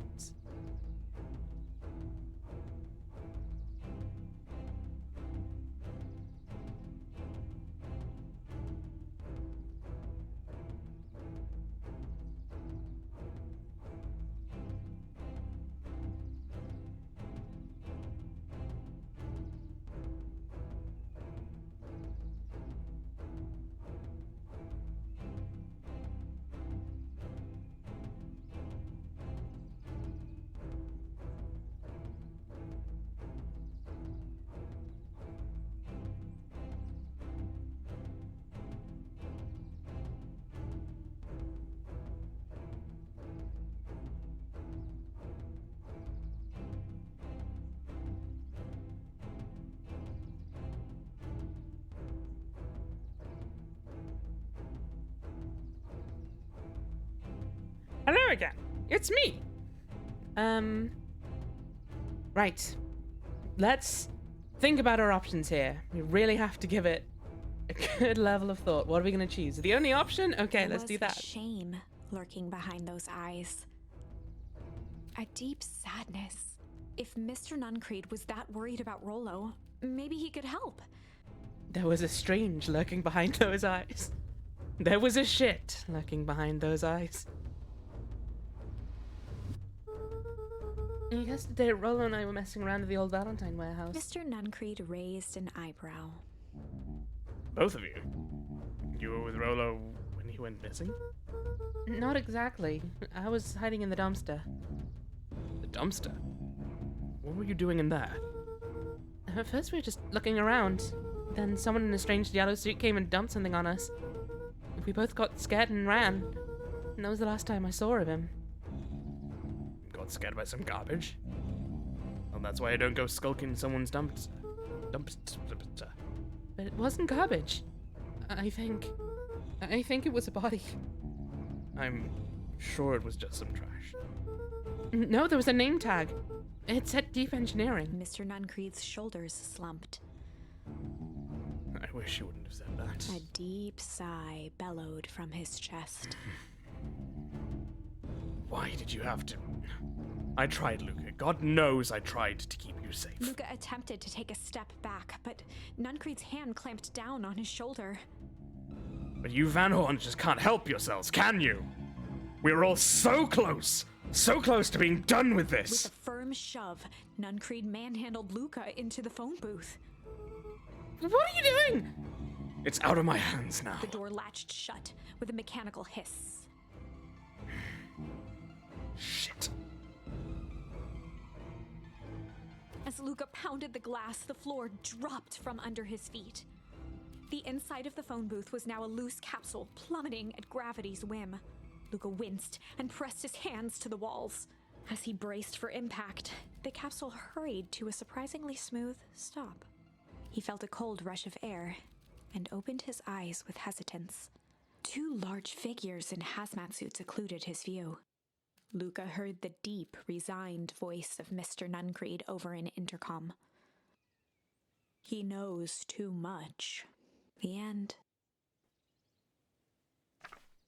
Wait. No.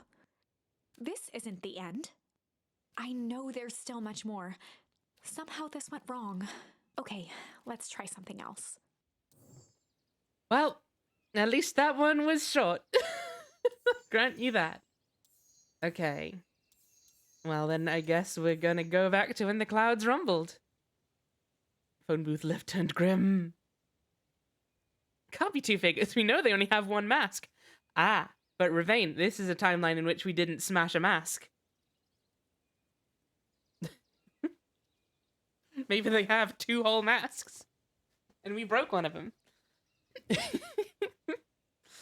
Right. When the clouds crumbled. Luca began to respond, but the sky answered for him as the clouds above began to rumble with ominous thunder.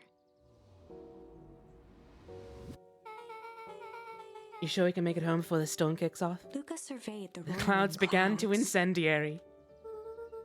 I'd say the odds are good.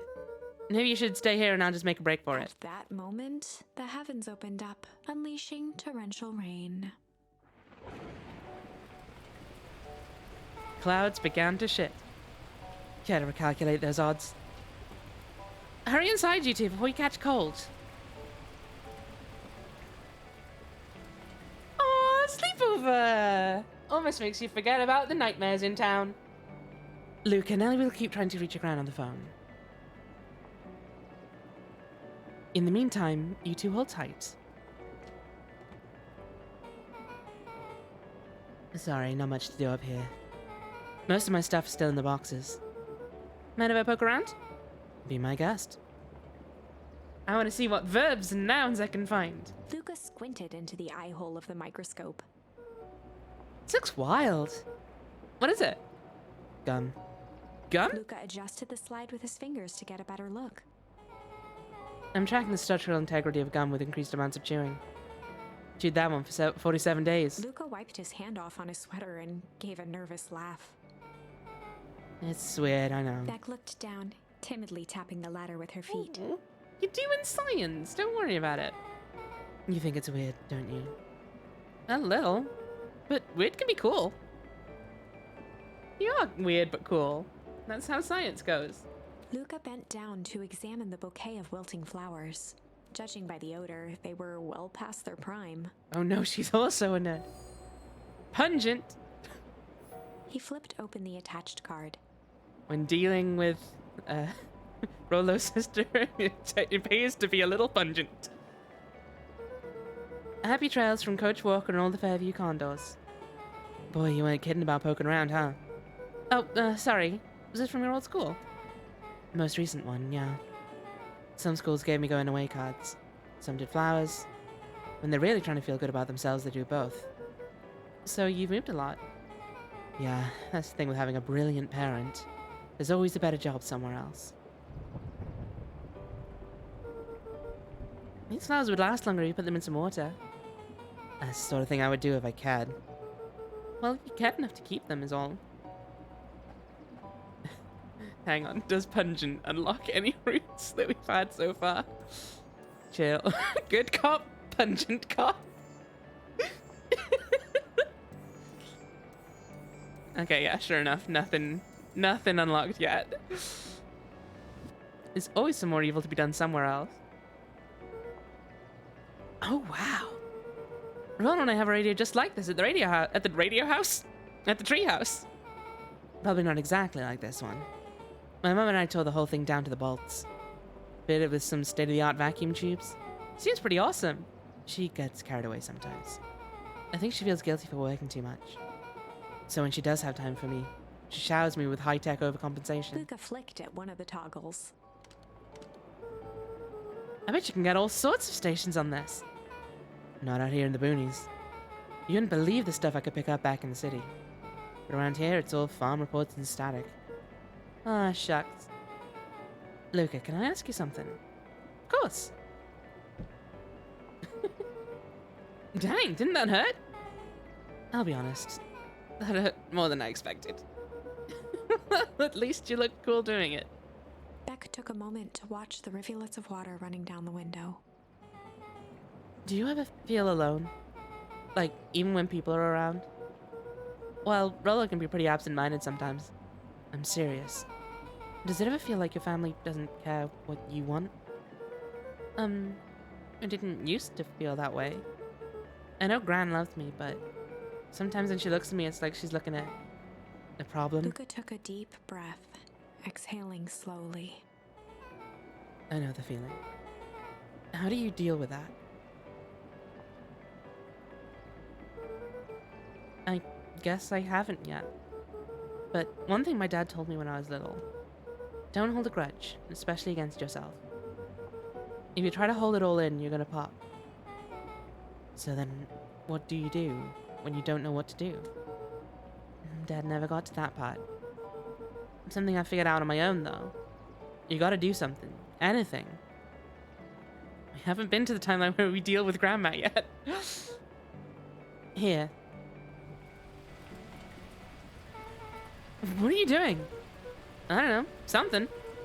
We're gonna register our complaints with the storm. Listen here, you miserable universe! Stop jerking me around! I just want things to go back to the way they were. Everyone tells me it's gonna be alright. That things are gonna change. Luca let out a feral scream that echoed into the night. I'd love to do that, but I'm already a bit conscious about my volume at 11 o'clock. Every time something changes, everything gets worse. Screw this town! Whoa. Let me try. Moving sucks! I hate it! I hate that I hate it! Why can't I just deal with it and be happy for my mum? Why can't we just stay somewhere? Her voice dropped to a trembling whisper. Just want to be a normal kid. Beck brushed off her shirt and straightened up. Yeah. Wow, I actually feel a little better. As abruptly as it began, the storm abated. Thanks. I needed that. Me too. I should head out before the rain starts up again. Sure, I'll walk you out. See you and Rollo at the festival? Sounds good. Luca, don't let the universe jerk you around. Beck gave Luca a light thump on the arm before heading in. You can be a normal kid. You don't have a light patch of hair in this timeline. Chapter 5. Friendly Feud. Uh-oh. The air was heavy with the hard rain's residue, the smell of wet things. Despite his dreary surroundings, Luca felt at peace. He'd never shared those details about his dad with anyone, not even Rollo. But it's not like this changed anything. Rollo was still his best friend. Every time I try and change something, I die! Adding Beck to the group would help balance things out. Everything's better in threes. This is what Luca told himself as he headed to the treehouse.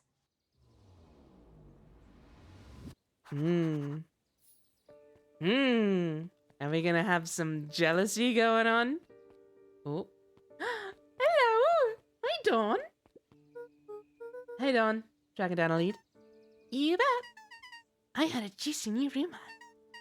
Turns out when Sharper Valentine died, he left behind a peculiar last will and testament. Peculiar how? He didn't just give his kids an inheritance, there were conditions. Like what? The document stipulated that Eris had to take on a child as her ward. A kid our age who just showed up to town one night with a lawyer. Solomon? Bingo! So Eris was forced to take care of him? Yep, or she would have lost everything. Why would Sharper care so much about some random kid? Rumor has it old Sharper sowed some wild oats. That explains the way Eris treats him. Poor Solomon. How did you find all this out? A good reporter never reveals her source, Luca. Whee! Well, see you around, Dawn. I'd better not dilly-dally. Gotta get to the treehouse. Hey, can I go to your weird secret lair? Hey, can I real quick? Can I just... I'll just stay here reporting. As I do. It's my main thing. Ooh, hey. Ma'am, do you sleep?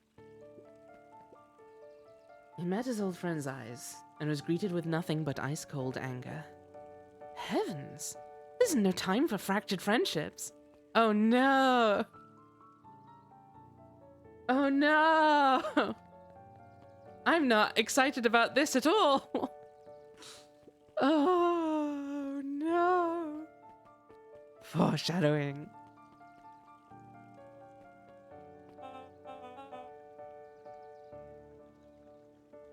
Sorry. Excuse me, what are you doing? Just locking up for the night, sir. Oh, wonderful. I can only assume this means all festival preparations have been completed ahead of schedule. Not exactly, sir. The storm set us back a bit and it's getting late, so we all decided to... You all... decided? Yes, sir. I was unaware that your job involved deciding things. We're all here at Perennial Harvest because we believe in creating a better future, yes? Yes, sir. Very much, sir. Do you want to be the one to tell this town that we failed them? No. That we gave up because there was a little rainstorm and we all got sleepy? Of course not, sir. Good. Then it's decided. Yes, sir. We'll work till the task is done. See that you do. Our harvest awaits. Definitely not a cult. Not even slightly. Not even just the tiniest bit a cult. What is going on over here? It's a good question, Fizzy. Welcome in. We're having a whole mystery happening. Where a tiny, adorable animal who's... It's a whole lot to explain. It's just a lot going on, but it's amazing. We're gonna have a quick memory of fishing with our dad, just in case. Oh, a pungent. Excellent. Luca wrapped a twig of thyme around the hook. Some fish have refined taste. You're a good cast now. God damn it. I need to stop coming back to this memory. Like, I want to see everything that you can get here, but at the same time, I'm just gonna keep getting reminded. It's a monocle. Property of Sharper Valentine. Figures. If he had his way, property of Sharper Valentine would be written on everything in this town. Should we give it back to him? No, should we give it back to him? I may not even want it back. Man's got a contentious relationship with time. We'll keep it here in case he ever wants to pick it up. Bye. Please don't die in the next 6 years or so. Rollo, are you still up there? I'm sorry, Rollo isn't accepting visitors at the moment. Come back never. Luca had only ever heard him speak in this stiff yet gentle tone a few times, and it always meant one thing. You're upset. Oh, what makes you say that? Maybe because my best friend abandoned me for no reason? I didn't abandon you. I'm just a little late. Rollo scoffed. The rain held me up. Liar! You weren't even home. What? The storm got bad and I got worried, so I went looking for you. Imagine my surprise when I made it to your house and you weren't there. I hadn't made it back yet. I'm not a fool, Luca. Doesn't take all day to deliver some jam.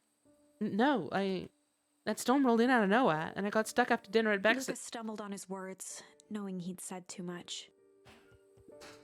Beck? Dinner? What the heck is a Beck? She's a new kid in town. She's actually kind of cool. You'd like her. She needed help convincing her parents that she'd made new friends. New friends? I spent all day waiting for you. You were off making new friends? It's not like that, Rollo. You know, while I was waiting, I made some upgrades to mission control. It was gonna be a surprise. But you took so long, the storm knocked it all down. Just like you knocked down our friendship. What does that even mean? Luca became instinctively angry in response. Both boys were now shouting across the distance. It means you're a bad friend. You don't care about me. Of course I care, you ass. I knew I'd get in trouble waiting so late for you. But I kept my word. 'Cause that's what friends do. Oh wow, what a noble sacrifice you made. Easy for you to say. Your grand doesn't even care. You can stay out as long as you want and you wouldn't even get in trouble. Seriously? You're acting like I chose this? If that's what you think, then maybe you're the bad friend. Rollo's tone changed to a calm, yet more intense anger. Maybe Pa's right. Storms bring more than water. This one brought out the real Luca. Stop quoting your Pa's nonsense like it means anything. Yeah, well, at least my Pa is still around. Rollo. The Not words cool. hung in the cold night air. Rollo's stomach dropped, knowing he'd crossed a line. But it was too late. Luca, hi. Good night, Rollo. Dang it. No! You see, this, I was thinking from the start. When Beck invited you to her house, you say, oh, I was gonna meet with a friend. Is it okay if he comes? And then you all go for pizza and have a great time, I'm sure. But no, now you got this going on, and I'm furious.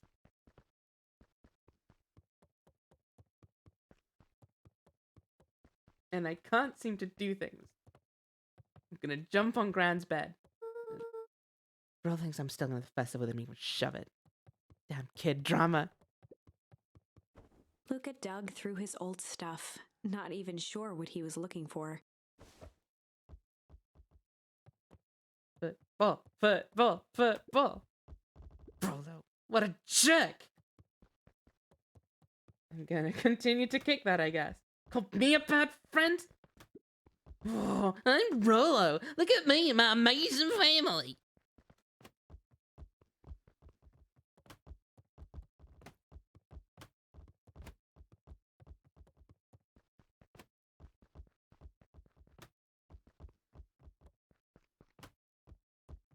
Do I just keep doing this? No, I can go to bed. But what if there's another word to get? What if this is for kick? I don't know. Can I trap this in a corner and like get infinite kicks off? I'm gonna try and Triforce Heroes this. Oh. Well. I can't necessarily get infinite kicks, but I can become a ghost, which is nearly as good.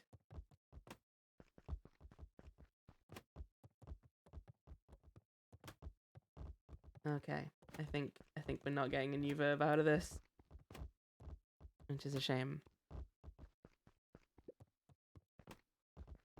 You're always acting someone who's impersonating someone else. It's easy. All you have to do is do a bad impression of yourself. So if you're being Rolo like this most of the time, you just need to do a bit like this. You gotta do it real badly. And then you're good to go. Because I'm just never supposed to make new friends. Weep. There was a weep look in his eyes. Luca? Gran cooed gently from the hallway. You slept straight through breakfast. Luca, are you alright?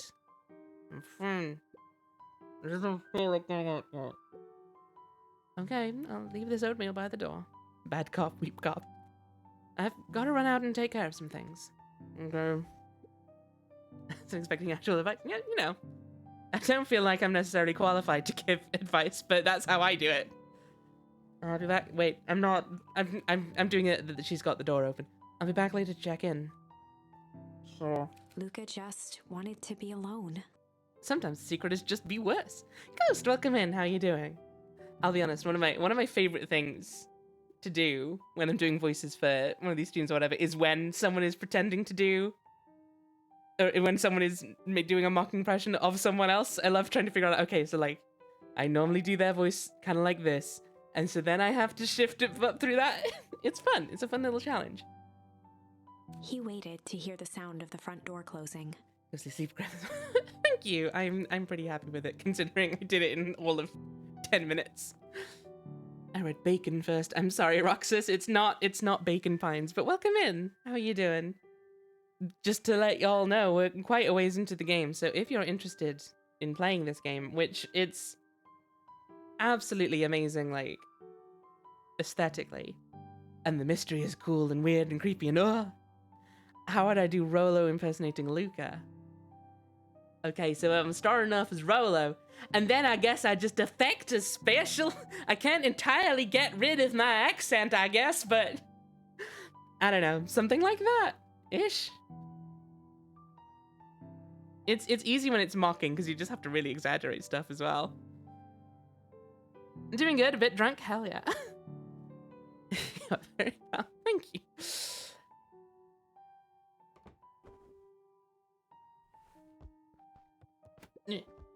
That Rolo's still gonna go to festival. He's gonna be miserable. Beck's also gonna go to the festival and she'll want to say hi. Rolo thinks I'm still going to the festival and he could shove it. Like I said last night. There's the ball.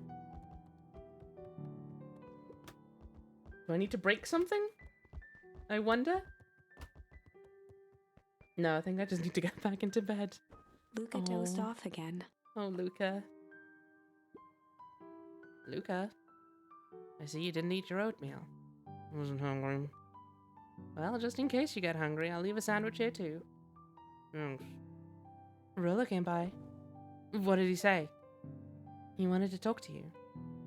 What did you say? I told him you weren't feeling well. I've not been doing my voice. Good. So your plan is just to sit in your room all day? Pretty much. Well, I need to pop away again for a minute. You decide to end your pity party and go outside. I think it'd do you some good. Noted. Lucas still couldn't bring himself to go out. Besides, if he ran into Rolo, he'd have to actually confront the situation.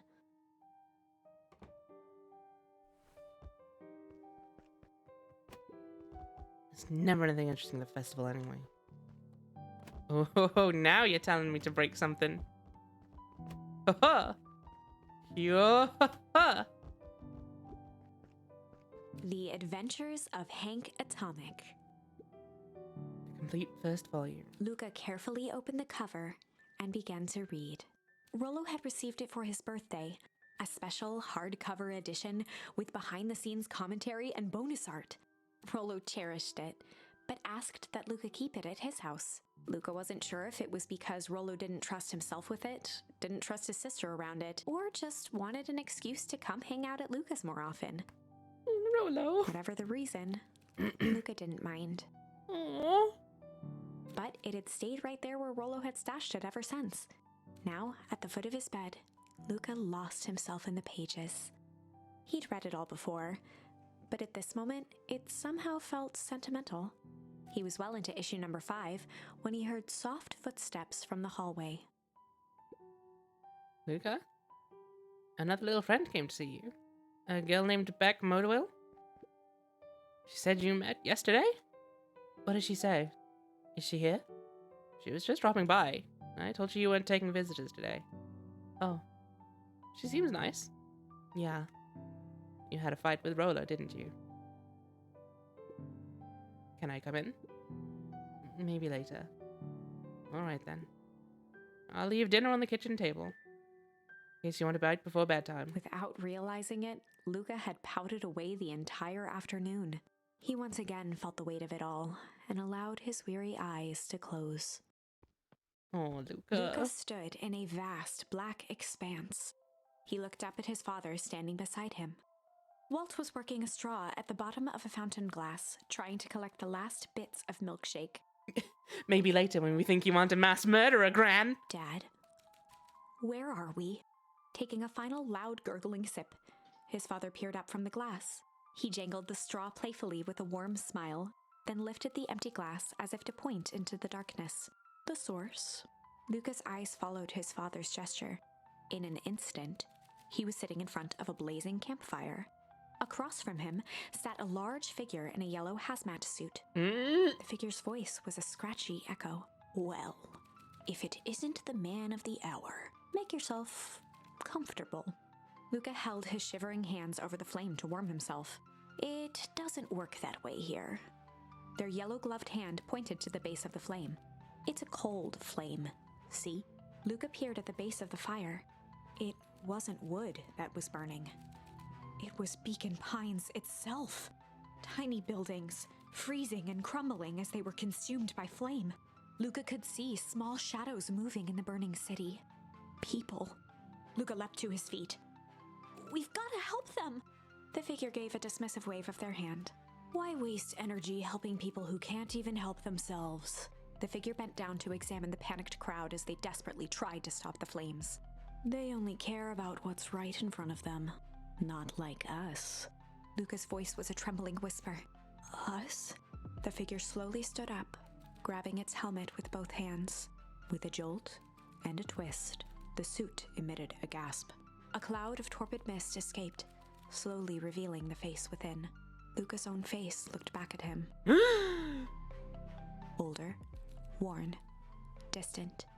The sensation was oddly familiar, as if he'd caught his own reflection by surprise in the mirror. The doppelganger smiled. No. So. I tried to help once. He gestured towards his face. And all it got me was this. Luca staggered back. You aren't me. Luca felt a hand catch his shoulder. His father was there again, beside him. Every choice sets us on a path. This is the end of one of your paths, son. Luca watched his older self shake its head ruefully, its face twisting into a cruel grin. Boss fight music starts. Welp, Dad. Did. If you wanted him to see this, far be it from me to disappoint.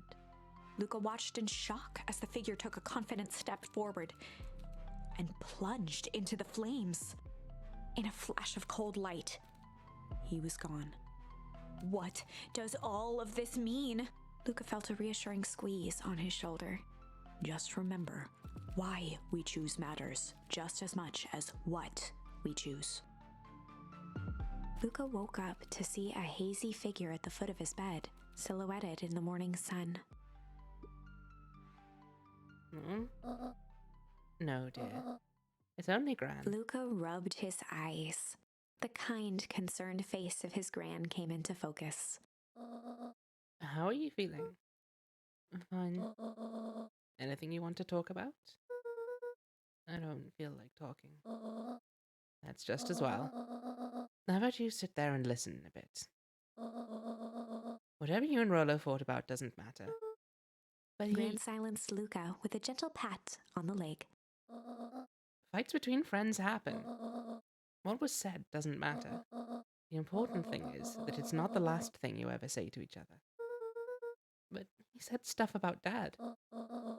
Well, do you think he meant it? No. He was just mad. And did you mean any of the things you said to him? No. Good. One must appreciate friends in their best moments and accept them in their worst. Accept. Good cop, accept cop. Now get your little butt out of bed. The festival's today. You don't want to miss that, do you? I guess not. Seems like a good opportunity to make amends with Rollo, doesn't it? Luca gave a reluctant nod. So buy him a corn dog and apologize. But he's the one that... What did I just say? Buy him a corn dog. That's a good boy. Everything's better with corn dogs. I need to get going now. Got some last minute festival business to take care of. I'll come find you at the fountain a little after lunch. Alright. I love you, Luca. Love you too. Luca took a deep breath. Took a deep breath. Okay. Corn dog, yummy, yummy, yummy. Chapter 6. I've never had a corn dog. Through thick and thin. Despite Luca's bitterness, Gran was right. He needed to hash things out with Rollo. A big fight changes the nature of a friendship. Whether, in the end, it is for the better or for the worse, all comes down to understanding. I've made them. They aren't good. Yeah, it's never been something that I've particularly felt I was missing out on. Like I'd give it a go if I saw one out and about, but I wouldn't want to take the time and effort to make them or get a full 6 freezer pack or something. I just don't think they're really a thing here. Okay, so in a world where some people are actual dogs, isn't it super weird that they call them corn dogs? Look, we can ask these questions, but we're not going to receive the answers to them, so we might as well not. If one is not careful, the same familiarity that builds the strongest of bonds can become the wrecking ball that shatters them. Luca emerged from seclusion, taking in the crisp festival air. But the events of the day weren't on his mind. He had to find Rollo. Isn't it weird how so many fictional worlds all speak English?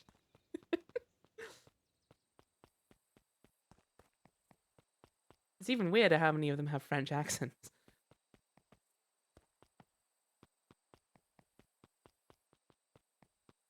Whee!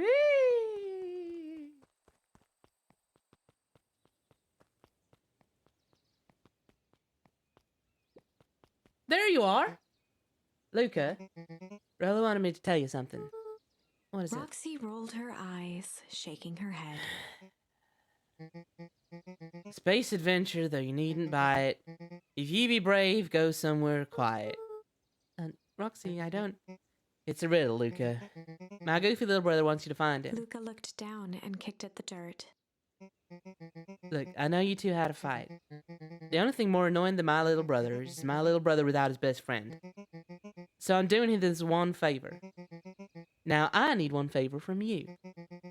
Whatever it is that went down between you two, squash it. Later. Space adventure, though you needn't buy it. If ye be brave, go somewhere quiet. As far as I'm concerned, most fictional works are translations. Tolkien was like, yeah. I think that's a reasonable way to approach it. I'm still suspicious about how the word above festival is covered up, but okay. How goes the beetle hunt? Pretty rotten. I haven't seen so much as an exuviae. It's not just the beetles. This morning I couldn't find any critters at all. It's like everything that buzzes or skitters just packed up and left. I'm sure they're there somewhere. Maybe all the commotion at the festival just spooked them. Yeah, maybe that's it. Welcome to our festival! Don't forget to come back later for Mr. Kerr's speech and the perennial Harvest Festival sign reveal. You don't want to miss it. Unique New York, unique New York, Oh, don't mind me. Just warming up for my big ceremony speech. Mr. Cook pointed to his grinning mouth. Gotta limber up the old gab box. You nervous? Oh, heavens no. Well, break a leg. Give me the gift of a grip top sock. I didn't read that in time. It was something like that.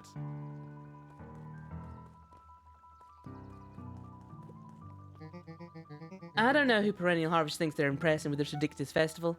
Totally. Town's still falling apart. Weather's still cruddy. This season's harvest looks like it's gonna be worse than last year's. You said it. No amount of corporate patterns is gonna change any of that. I already tried turning Perennial Harvest into an anagram. Someone said earlier they re-entered this, but I got nothing. Exactly. But lemonade at the drink stand over there does look pretty tasty. Bits. I'm still gonna be mad at them. I'd just rather be mad while sipping some delicious lemonade is all. It's up to some grift, all right. Moving. Every single time. Yep. Wait for it. Unexplained sound once again noted. Okay. It's pretty good. Like clockwork. What a bunch of drones. Every single time. Wait for it. Unexplained sound once again noted. Huh?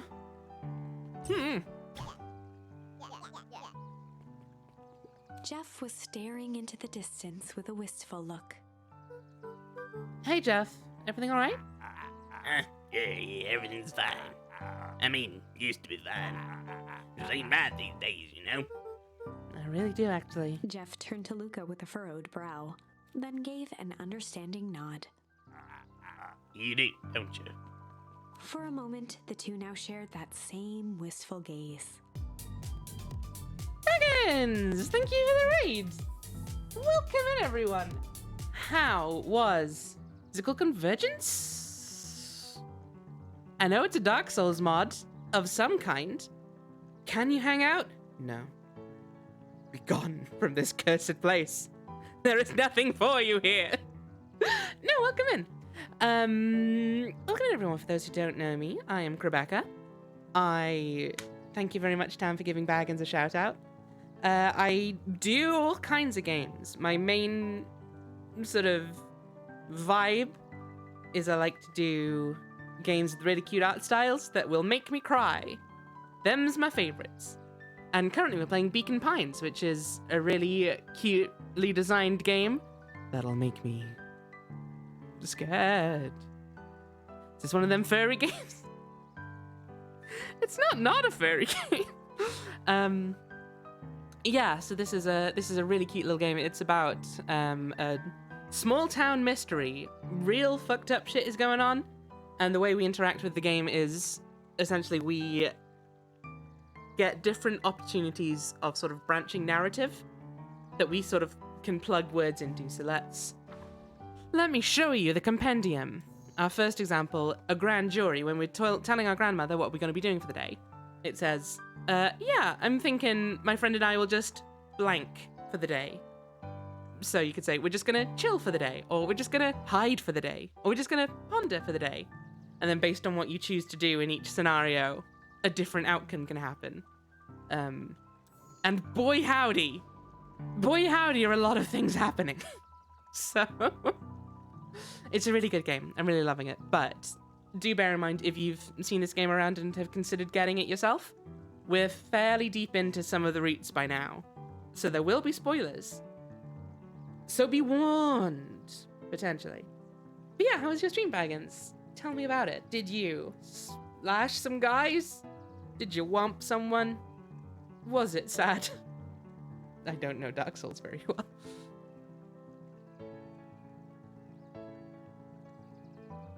Yep. There's also a fishing minigame. Yes, that is true. Did you dark some souls? Did the souls darken? Obviously, also Baggins, like, if you've been streaming for a good while, don't worry about raiding and running. That's totally fine, I do get it. Made the credits roll, and I don't want to sound dramatic or anything. But...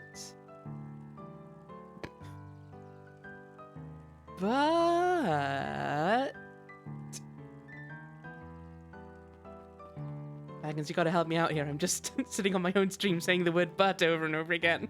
This is not good content. That was one of the best things I've had. Oh, wow. That is a pretty rave review, huh? Nice, I'm glad you had a great time with it then. A most welcoming of welcomes. Would you like to share your thoughts? We always strive to improve. No. This guy is definitely not part of a cult. Just to let you know. This is the first time I've been seeing this many smiling faces since the Foul Harvest. I had my doubts about Perennial Harvest, but I must admit they do put on a nice party.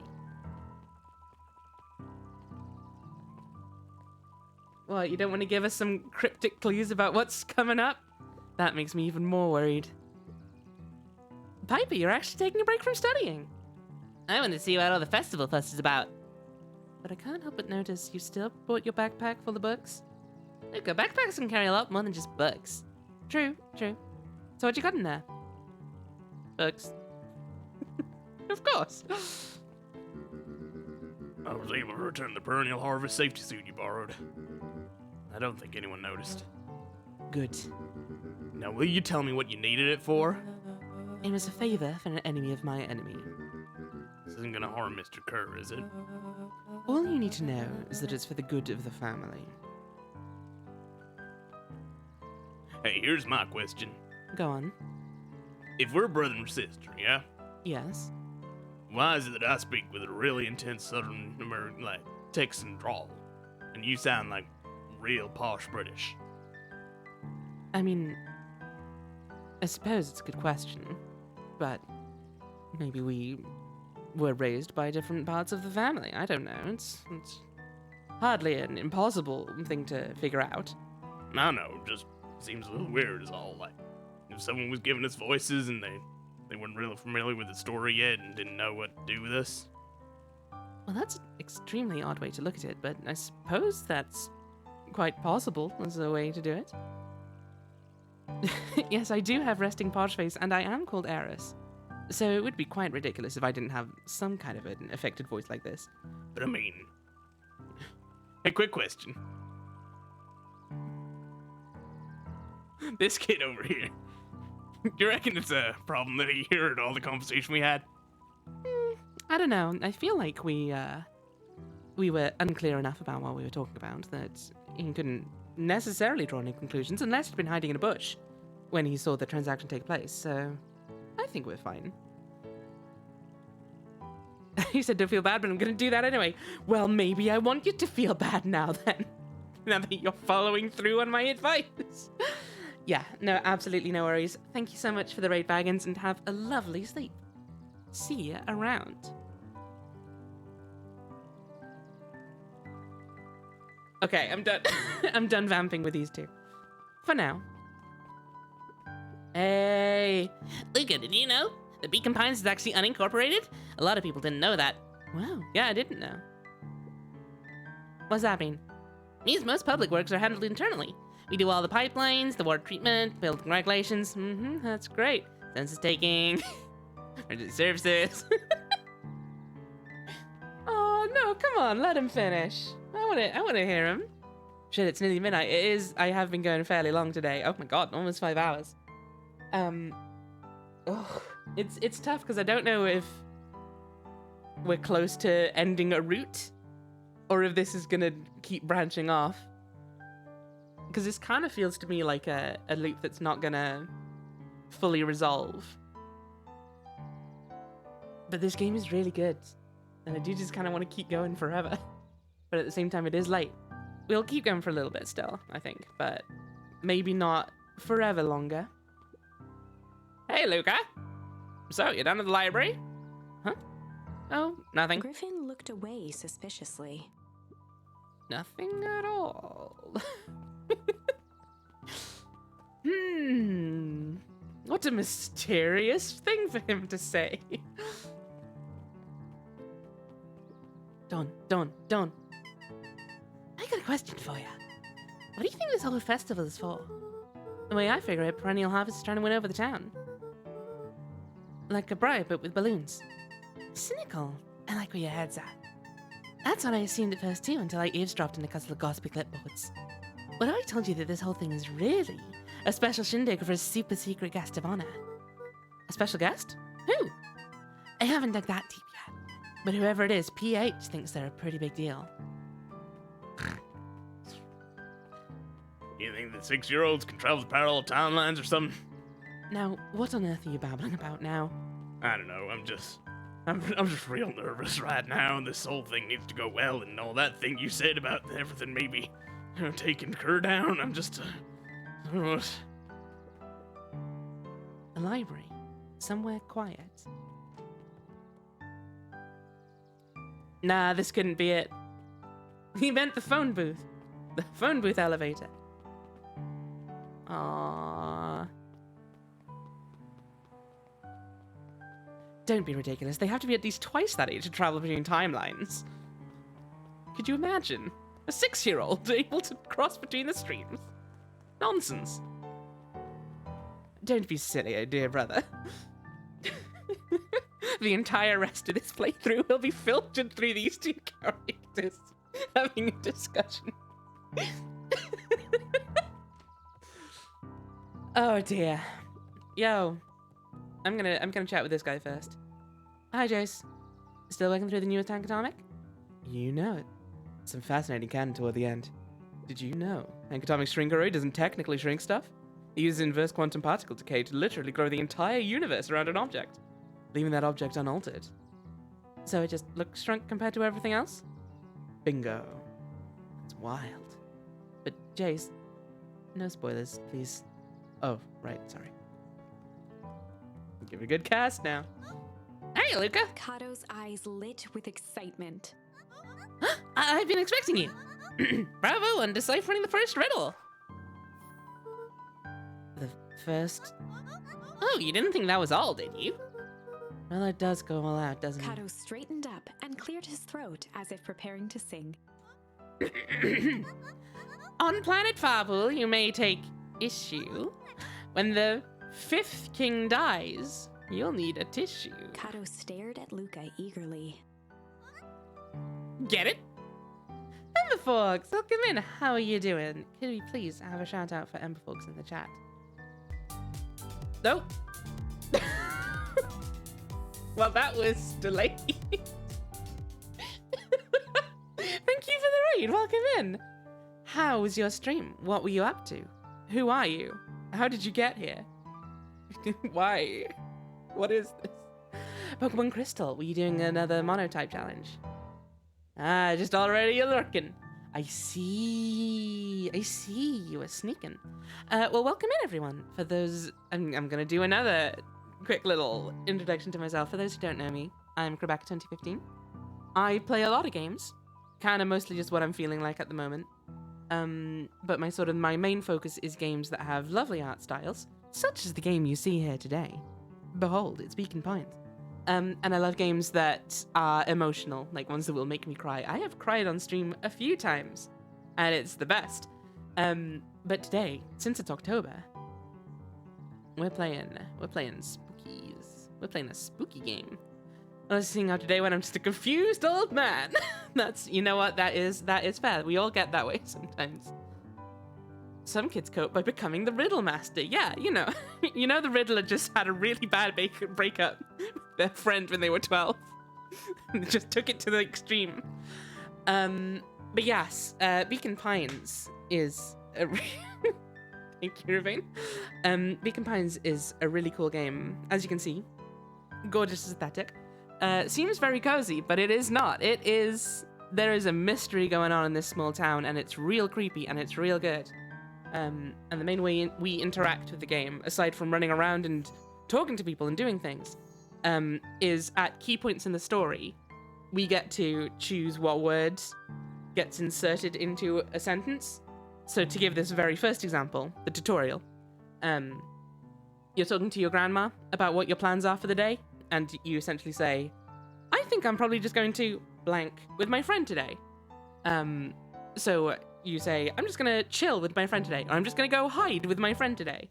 And then based on the thing you put in, which you get by, like, you get different verbs and stuff by exploring the world.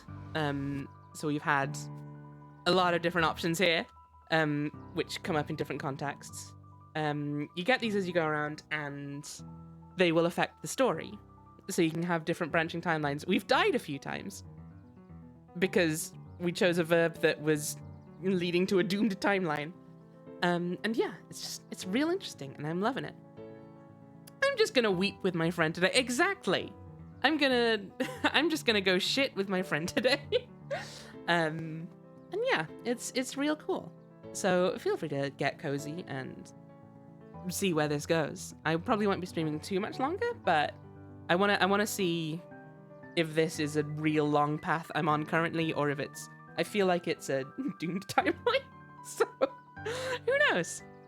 But we'll see. But yeah, thank you again, Ember Focus, for the raid. If you need to raid and run, absolutely no worries. Like, I'm aware it's later for you even than for me. And also streaming takes it out of you. But if you feel like sticking around and lurking or whatever, it'll be a delight to have you. Is this furries, Rebecca? It's not furries. Get it? Want me to tell you? No, it's okay. Let me figure out. Alright, when you find it, bring it here to be verified. And if you decide you want to hit, the offer still stands. Planet Farpool, you may take issue when the 5th king dies. You'll need a tissue. Wow. Luca Which grabbed The issue might Adventures it of be? Hank Atomic, issue number 5, from the shelf. Well, gosh. Might that be it? Once you got a book, you can either bring it here to me or just grab a different one. Luca grabbed The Adventures of No, I didn't want to Luca do that. grabbed the Thank you. The artist is definitely a furry. Ah, you found Kyle it! removed his book from the desk and replaced it with Luca's, turning on the lamp. As he slid the book under the purple light, 2 words glowed. The Adventures of Hank Atomic, issue 5. Luca clicked his tongue with recognition. Rollo cipher pen. He used to write secret messages everywhere with that. And only I had the special flashlight needed to reveal it. But I lost it. Well, apparently he traded Jeff for this purple light bulb. Had it with his entire Halloween candy stash. Oh, Rollo. Now let's see here. Kato began flipping through the pages, stopping when he hit a glowing word. Get away with such a He continued grift. flipping. Only found in Grub Cart. Reaching the end of the book, Kato looked up. That's it. Grift in Grub Cart. Griffin. Griffin's Grub Cart. He wants me to go to Griffin's snack stand. Ah, brilliant. This penguin having fingers is something. I mean, it'd be. I feel like it would be odder if he didn't. I don't think I've ever seen a real furry. Weirdest guy I've seen was Welsh. Well, I think you need to get out more. I'm sorry, that sounded very rude. I'm a bit tired. I guess you're off then. Good luck on the rest of the scavenger hunt. Thanks, Kato.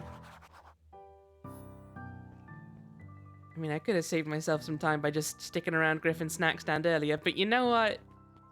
I won't complain about going on a fun little mystery inside this huge, terrifying one.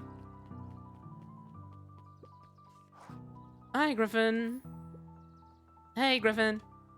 I'm lying. A liar. I've never met a Welsh. Did Rollo Before come? Luca could finish his sentence, Griffin handed him a corn dog. Oh, that's it? Bought and paid for. Enjoy! I thought that was supposed to be a riddle or Luca something. shrugged, taking a sizable bite out of the corn dog. Ugh. It's cold. Oh yeah, that's been sitting there for a while. I wanted me to be sure that you got that one specifically. Well, that's just... Luca tongued at his cheeks, feeling something rough between his teeth. He reached into his mouth and pulled out a slip of paper. come on. He shook off the bits of corn dog to read the slip. A pickup when you need some pep. Near the fountain up the Luca step. finished off the remainder of the corn dog. This is gonna be a whole thing. Coffee shop, coffee shop, coffee shop.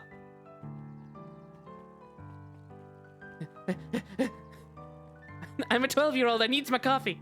Give me the coffee. Give me the coffee. Give me the coffee. Give me the coffee. Give me the coffee. Give me the coffee. There you are, Luca. There's no way I'm actually doing this. It's way below my pay grade. Oh, come on, you big Steph. Let the kids have some fun. Fine. Rollo owes me one. Lumi waved his hands around sarcastically as he began. What takes flight but has no wings? Your final task of friendship brings.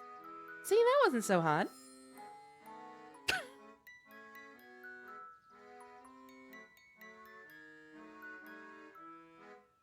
Okay then. Ugh, I feel cheapened somehow. I think it's sweet. Good luck, Luca. Good cop, hard cop. I think we all, our brains all went to the same place. What takes flight but has no wings? Your final task of friendship brings. I mean, I feel like it's stairs again, but... Oh. No, never mind. I just completely blanked him standing there. Oh well. Good cop and observant cop. Hey. Hey. Did you find the comic book? Mm-hmm. And you got the corn dog? Yep. Well then, I know it doesn't make up for what I said. But here, you've earned this. Rollo sheepishly handed Luca the balloons. Best thing I've just walked past him now. I suspect the game wouldn't have let me, but...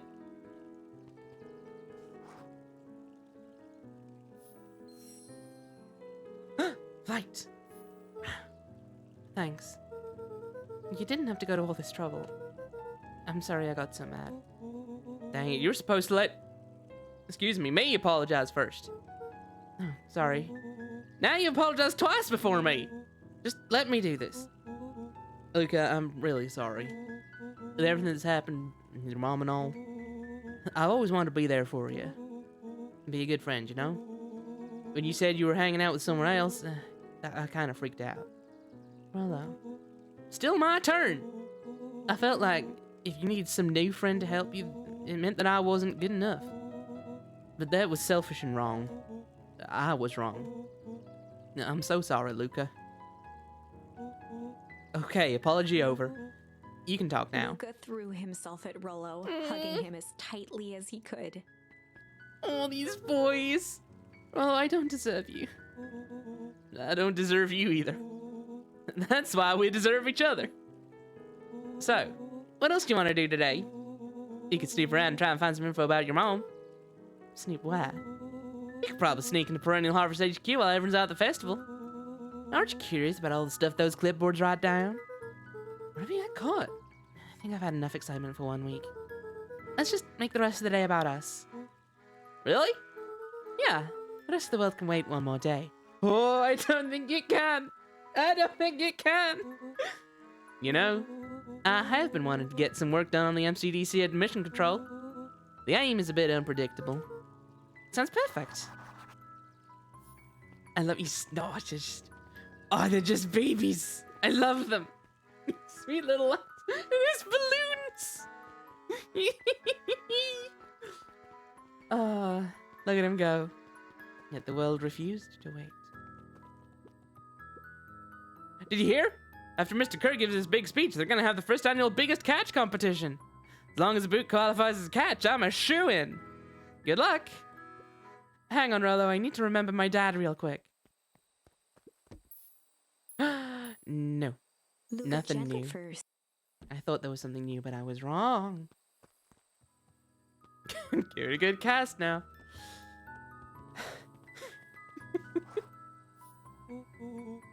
Oh, I almost forgot. I ran into Gran this morning. She asked me to give you this. Rollo handed Luca an unopened letter. I'll wait for you inside if you want to read it now. A letter? Luca. Some things are going to happen that might be difficult for you to understand. Mm-hmm. If I am honest, I hardly understand them myself. But whatever happens, I need you to know that I love you. None of this is fair to you. You have already lost so much. We both have. I wish there was a simpler way forward. But if there is, I haven't thought of it.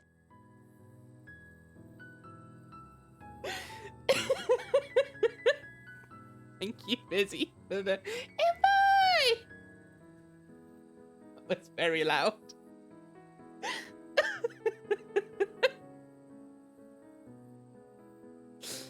Yeah, I love this game officially. Well, Ember, it's available on Steam. It's cozy and adorable for now. At the moment, most certainly. Thank you, Fizzy, you monster. How dare you? God knows I've tried. Everything I've done, I did for you. I hope someday you can accept that. Love, Gran. I love you too, Gran. Luca folded the paper into his pocket and headed up the ladder. Not gonna question any of that, Luca. I mean, I know you don't have any real reason to question your nan in this timeline, but at the same time, that's a lot of worrying words. What's up with the letter? Anything you want to talk about? Maybe later. Sure, whenever you want.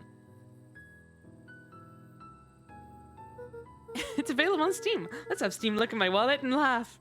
You know, you really didn't have to go to all that trouble just to apologize. I know, but I've been looking forward to the festival for weeks. After I ruined everything with my big mouth, this is the best way to make sure you still had a good time without me. Luca Hello. was at a loss for words, but that was fine. Words aren't always necessary. Festival seemed nice. Was it nice? We can still go. Nah, this is fine. Well, there's always next year. Sadly, this was untrue. A distant rumble shook the treehouse. Huh? What was that? Oh man, we missed the fireworks? It was not fireworks. It was something the boys couldn't possibly comprehend. Something as old and cruel as time itself. Uh-oh.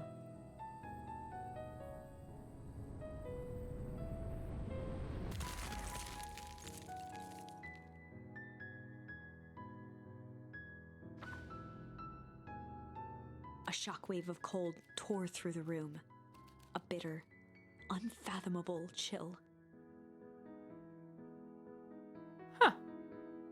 Was it Goiza? Before they could react, it encased them in ice. Two boys, reunited by friendship, only to be cruelly separated by a malevolence beyond reason. And so, our story ends on this melancholy scene. In a silent treehouse turned statuary, in a town brought low by its secrets, sits a pair of friends, alone, together, for the rest of time. The end. No, that can't be the ending. It simply can't. I won't accept it, and I hope you won't either. There are more endings. More possibilities. I can feel it. We are just going to have to sort through them all until we find the one that fits.